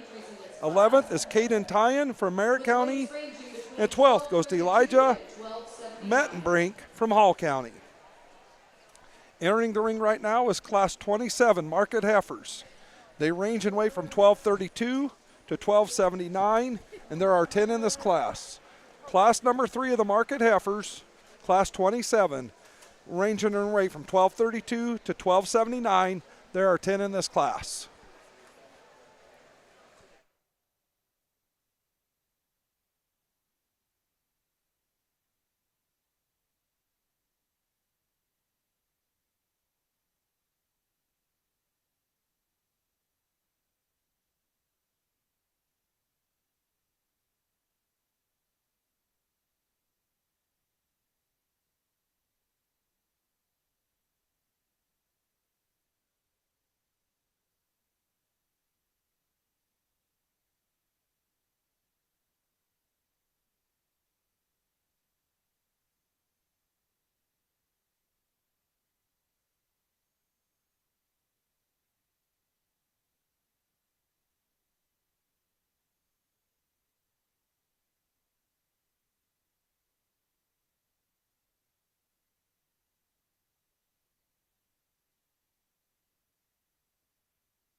I think, a challenging class of market heifers here. And as we get down to these top three, are really stout, powerful females. I think you have to step in and start really getting critical of some high-quality ones. I think the young man's heifer that we start with does the most right things. I think in terms of flexibility and able to bend her joints and reach the surface and go, I think she does that to a very high degree. I'll tell you, you get behind this one, her hooks to pins is so wide and so pried apart. I love that about her. She is deceivingly stout. From the side view, you don't know that she's going to offer that much. You get in behind her, and that girl is wide. I think she still balances good. I think she's still attractive enough up front. I love her angles and her bend to her joints and the way she's flexible around the surface. I think it's her flexibility, her balance, and her power that allows her to go ahead and win. The gray heifer takes you just a second to go ahead and get all in on because she's not the prettiest one. She's got a little base to her chest. She pushes a little forward sternum. She's a little coarser about the shape to her skull. This isn't necessarily a beauty contest because that one's a beast. In terms of her just rib shape and width and dimension, down her back, she's big and pulled apart. She's still flexible and able to go out and reach and bend her hock and go. Really, really powerful and stout. We can neaten her up in her chest and the shape of her skull to make it a little more challenging and a really nice trio. That's a powerful big-ended heifer that can still get out and roll. This white one's a challenge because I thought at a point that I was gonna go ahead and land on her to win this class. The longer we're out here, the more she just wants to widen off both ends. She wants to open at the base of her chest and consequently allow her chest to want to come out of her. I like her look. I like her power. She sets her tail head just a little shot higher up, and you get in behind her. She wants to just be a little awkward. The way she sets them rear legs to the outside of her body wall. Change that about her. I don't mind her tail head. It comes with extra power. I just want to change the way she's built a little too wide off both ends for my likings. The Brockle face heifer at the stand, I love her look. I love her balance. I love her lines. To me, you put her into motion, you don't expect her to be tight and short out of her rear two like she is. She's not as powerful. If we're giving up structure and we're giving up muscle, she's got to be here at the stand. Killer looking. You've done an awesome job, and you do a great job showing her. Very highly presented. Just got to move better. Then she gets really tough up into the top end. This copper-colored heifer, one that's got a neat look up front there, and she's really stout, really powerful. Tons of turn and shape. She's got some foot size and bone. She just doesn't balance quite as nicely there up into her flank. And more importantly, when you put her into motion, wants to crank her tail head up and just get a little rigid there and tight the way she goes off her rear skeleton. But, man, another one that is just packed full of product and packed full of meat and muscle, and you got to like that about her. The white-tailed heifer here, just a little drier bodied, not quite as opened up in her rib cage and not quite as soft in her kind. Flexible enough and got enough muscle. Just need to soften her and change her balance of lines when we put her into motion. White-legged heifer does a lot of neat things at the stand. Big-legged, stout-featured, bold-built. Just got to go better off them rear two and be able to reach and take a further stride. The yellow heifer here's one at the stand, can give you a killer outline. Up-headed, long-necked, attractive, got some balance and some attractiveness here from the side. In motion, she's too steep in her shoulder, too straight in her knee, too rigid out of the way she goes off her rear two. A lot of good in her at the stand. Got to go better to move up. The black heifer here just needs to be freshened up and balanced up. Need to be able to use her rear leg a little better, but she too has plenty of power. Let's put our hands together for another nice class of market heifers. Results of Class 27. Class 27 results. First place goes to Weston Hansen from Burt County. Second place goes to Macon Bonsack from Hall County. Third goes to Isabel Stubendek from Odo County. Fourth goes to Bailey Prince from Colfax County. Fifth is Alexis Warner of Washington County. Sixth is Graydon Forbes from Buffalo County. Seventh is Gabriel Caraway from Dawson County. Eighth goes to Claire Sievers from Wayne County. And ninth goes to Layden Heinrichs from Thayer County. We are now up to Class 28 market heifers. The weight range on these is 1285 to 1338, and there are 11 heifers in this class. Class 28 market heifers, weight range is 1285 to 1338, and there are 11 in this class.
flexible and loose and pliable in her skeleton. She is impressive. Right up on top of this creature, big back, right out of the back of her blade, crazy wide. When you get behind her, impressive how stout she is from behind, still able to pick her head and neck up out of her shoulder. I like how fresh she is. Incredible presentation and bloom to this heifer. I'm not going to tell you she's just the deepest bodied one that we've seen all day, but I think she's still got enough rib. She handles with a very appropriate amount of condition, and that is one big back, big-ended, big-legged, cool-looking one that you can't help but be drawn to. They've done an incredible job this summer getting that one ready for the fair.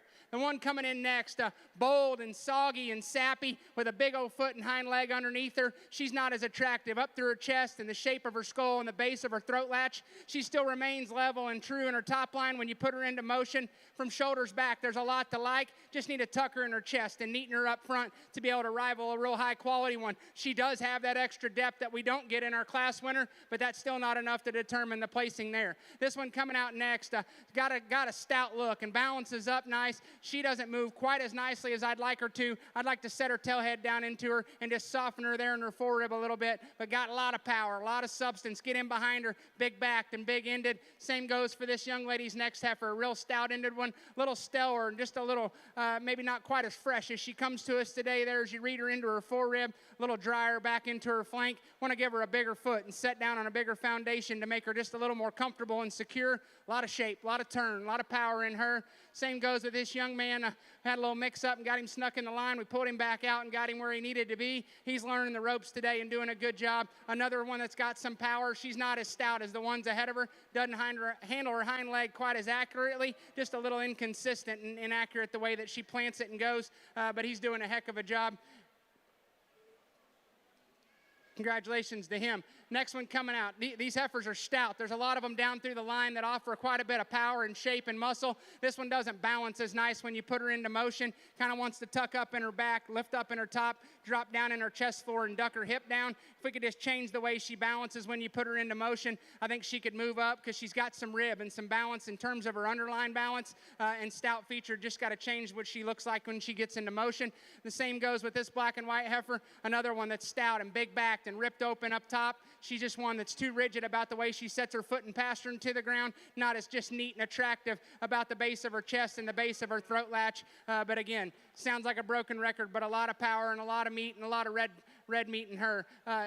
Young man's heifer coming in next, a little frailer featured, a little smaller in her ankle and her bone, wants to raise up in her tail head and pull down in her loin when you put her into motion. As much as anything, just needs a little more of a fat look to her, need to soften her in her rear body and flank to move her up. The gray calf has gave this young man a run for his money, and he's staying hooked. He's still just to soon be the one leading her, and I have compliments for that. Stout and bold and opened up, big in her rib cage, and she's got a pretty good structure set up underneath her. She's just not as clean and neat and attractive. Doesn't balance quite as nicely here from the side, but still some good in her. Another bigger frame, kind of stout-featured female coming in next. Need to soften her up and allow her to use her hind leg squarer and truer as she goes. And we finalize with a heifer here that just needs to be tweaked and changed structurally, softened up in her rib cage. But a nice class, another good class of market heifers. Let's give all those kiddos a round of applause. Show them your appreciation.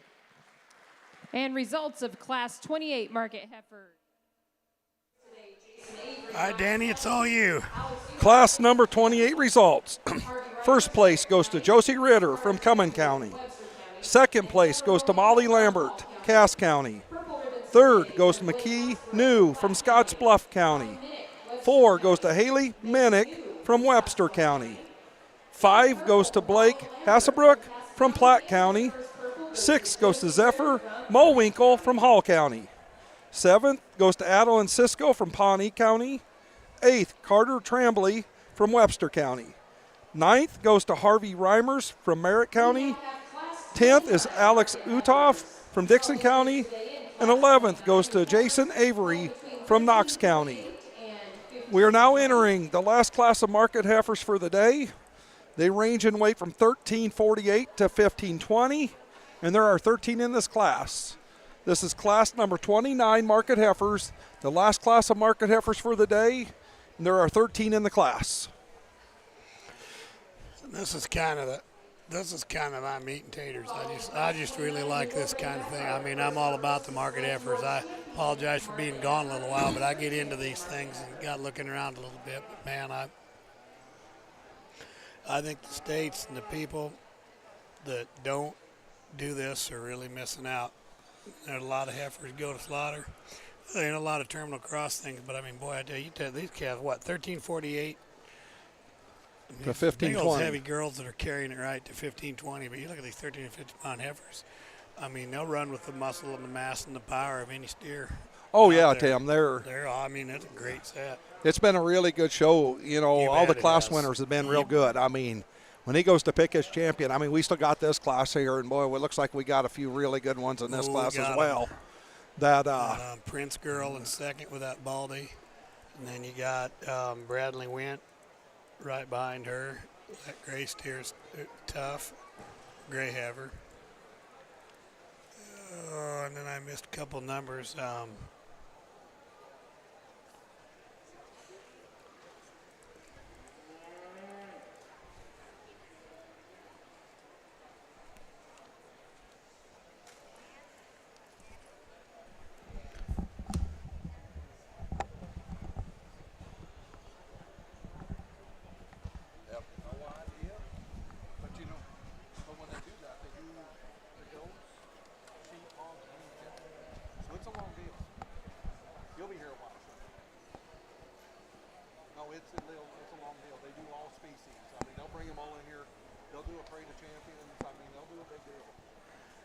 Show. Sit back and enjoy yourself.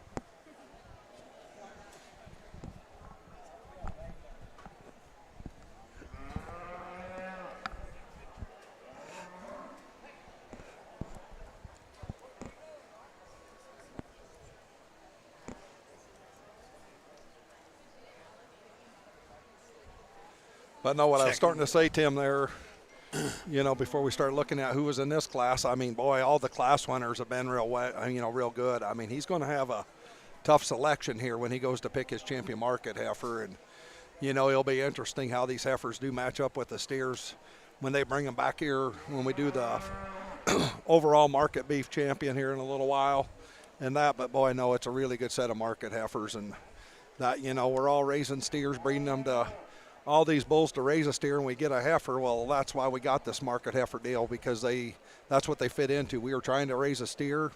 They came out a heifer, bet. and that's why we got these market heifers, you and got that's those why terminal they're crosses. You know, we got about some of 60. These, and there's a great place for them. There's about 60 head of them here today, and they're rightfully so, because some of these terminal cross females, you go to try to breed them, they're not going to milk and they're not going to breed. No. They're not going to have the reproductive track and the fertility that some of these others do, and rightfully so. They're not meant to. They're built to be terminal cross cattle, and that's why I think for this them. market heifer deal is a big deal here in Nebraska, because there's plenty of them, and boy, I mean, it's been a real good show so far. Oh, for sure.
Tell you what, I bet when he walks these first 3 or 4, I mean, it's going to have a pretty good set here to look at.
The girl before the Barbie.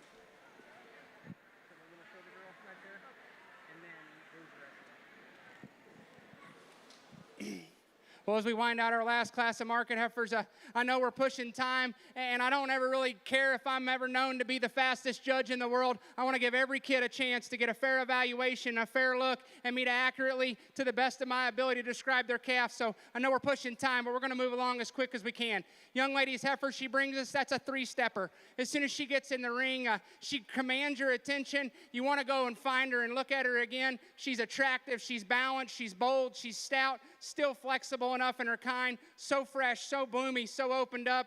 A lot of things you could keep talking about, but that's just a good one. The young man's gray heifer here at the stand, I like her very well. And when you put her into motion, she's a little tighter and more restricted than you maybe plan on her being, but she's bold in her rib cage and opened up and soft there in her center, can still pick her head up and give you a nice look, got plenty of power and plenty of shape, loosen her up on her rear skeleton, and she might get closer to that one, though it still wouldn't be very close. The black and white heifer that comes in next, really stout, really powerful, and opened up a lot to her. She's probably on the edge of pushing plenty of condition for me, still sets down on a big old foot, got some length aside. She's where she needs to be in terms of just market size and weight, so you got to appreciate that about her. Big, stout-ended, big-footed.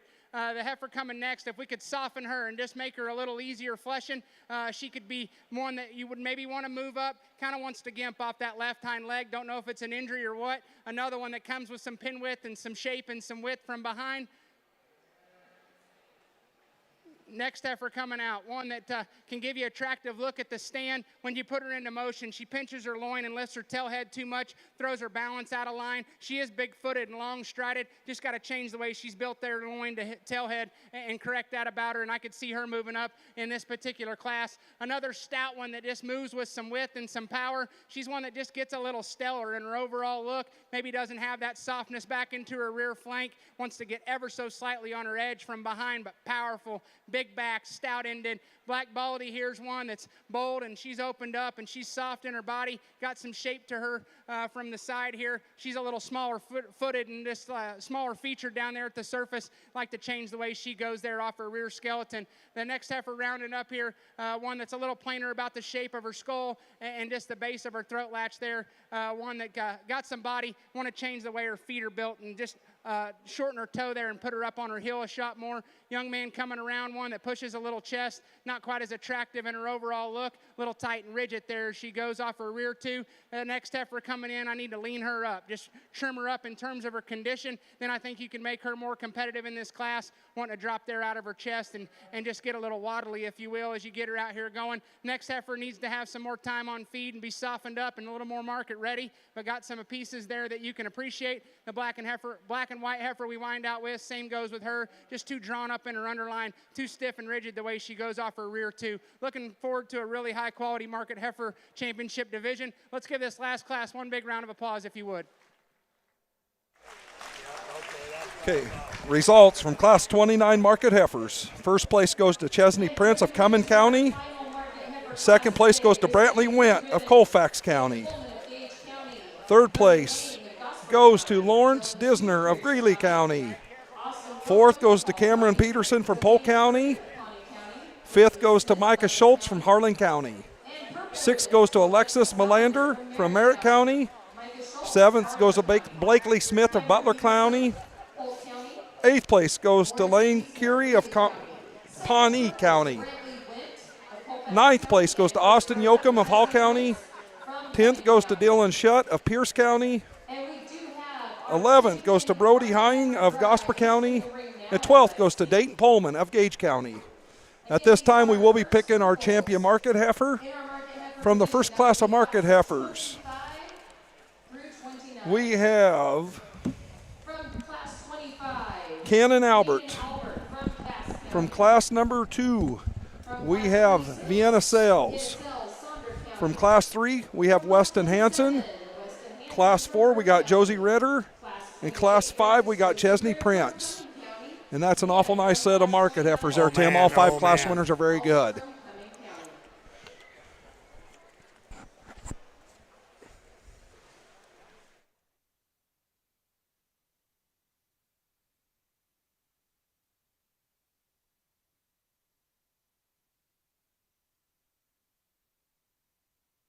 Set of heifers here back home in Oklahoma. We don't have a market heifer division. I kind of envy you guys up here for having this particular division, because as a guy that tries to raise club calves, inevitably you're going to have a sister to those steers standing around, and back home we don't have anywhere to go with them. So I think it's incredible that you guys offer this opportunity to these kids. Gives another division to be competitive, and the quality through here, how could you deny not wanting to take these things in the ring and show them off? I'm going to keep it short and sweet. There's one that hits me hard. She hit me hard fast, and she's still doing it. There's another one for reserve that's just a shot more my speed in terms of just her overall build. We'll make it quick and simple. Young lady, Brockle Face, your champion. We're going to follow with this young lady for reserve.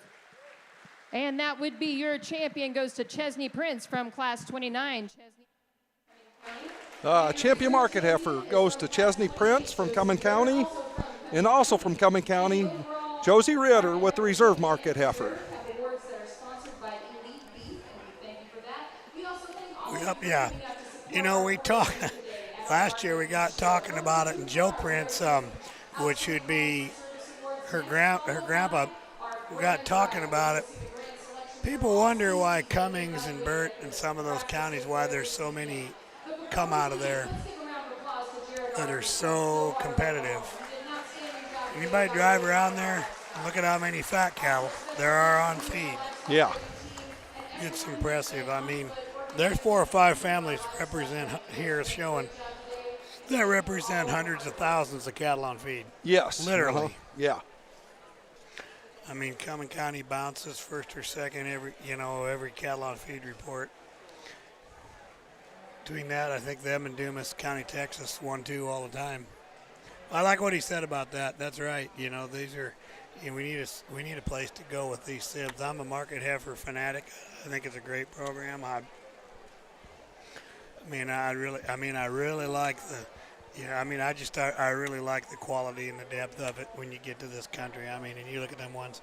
I mean, Iowa had a deadly. I think they had 9 classes of market heifers over there, and the champions there were just deadly. And so I mean, it was a good day. So I suppose if they given us a time on No, this, I have not heard a time, but he said. Big voice lady hasn't talked. So what we're going to do now is we're getting ready. I assume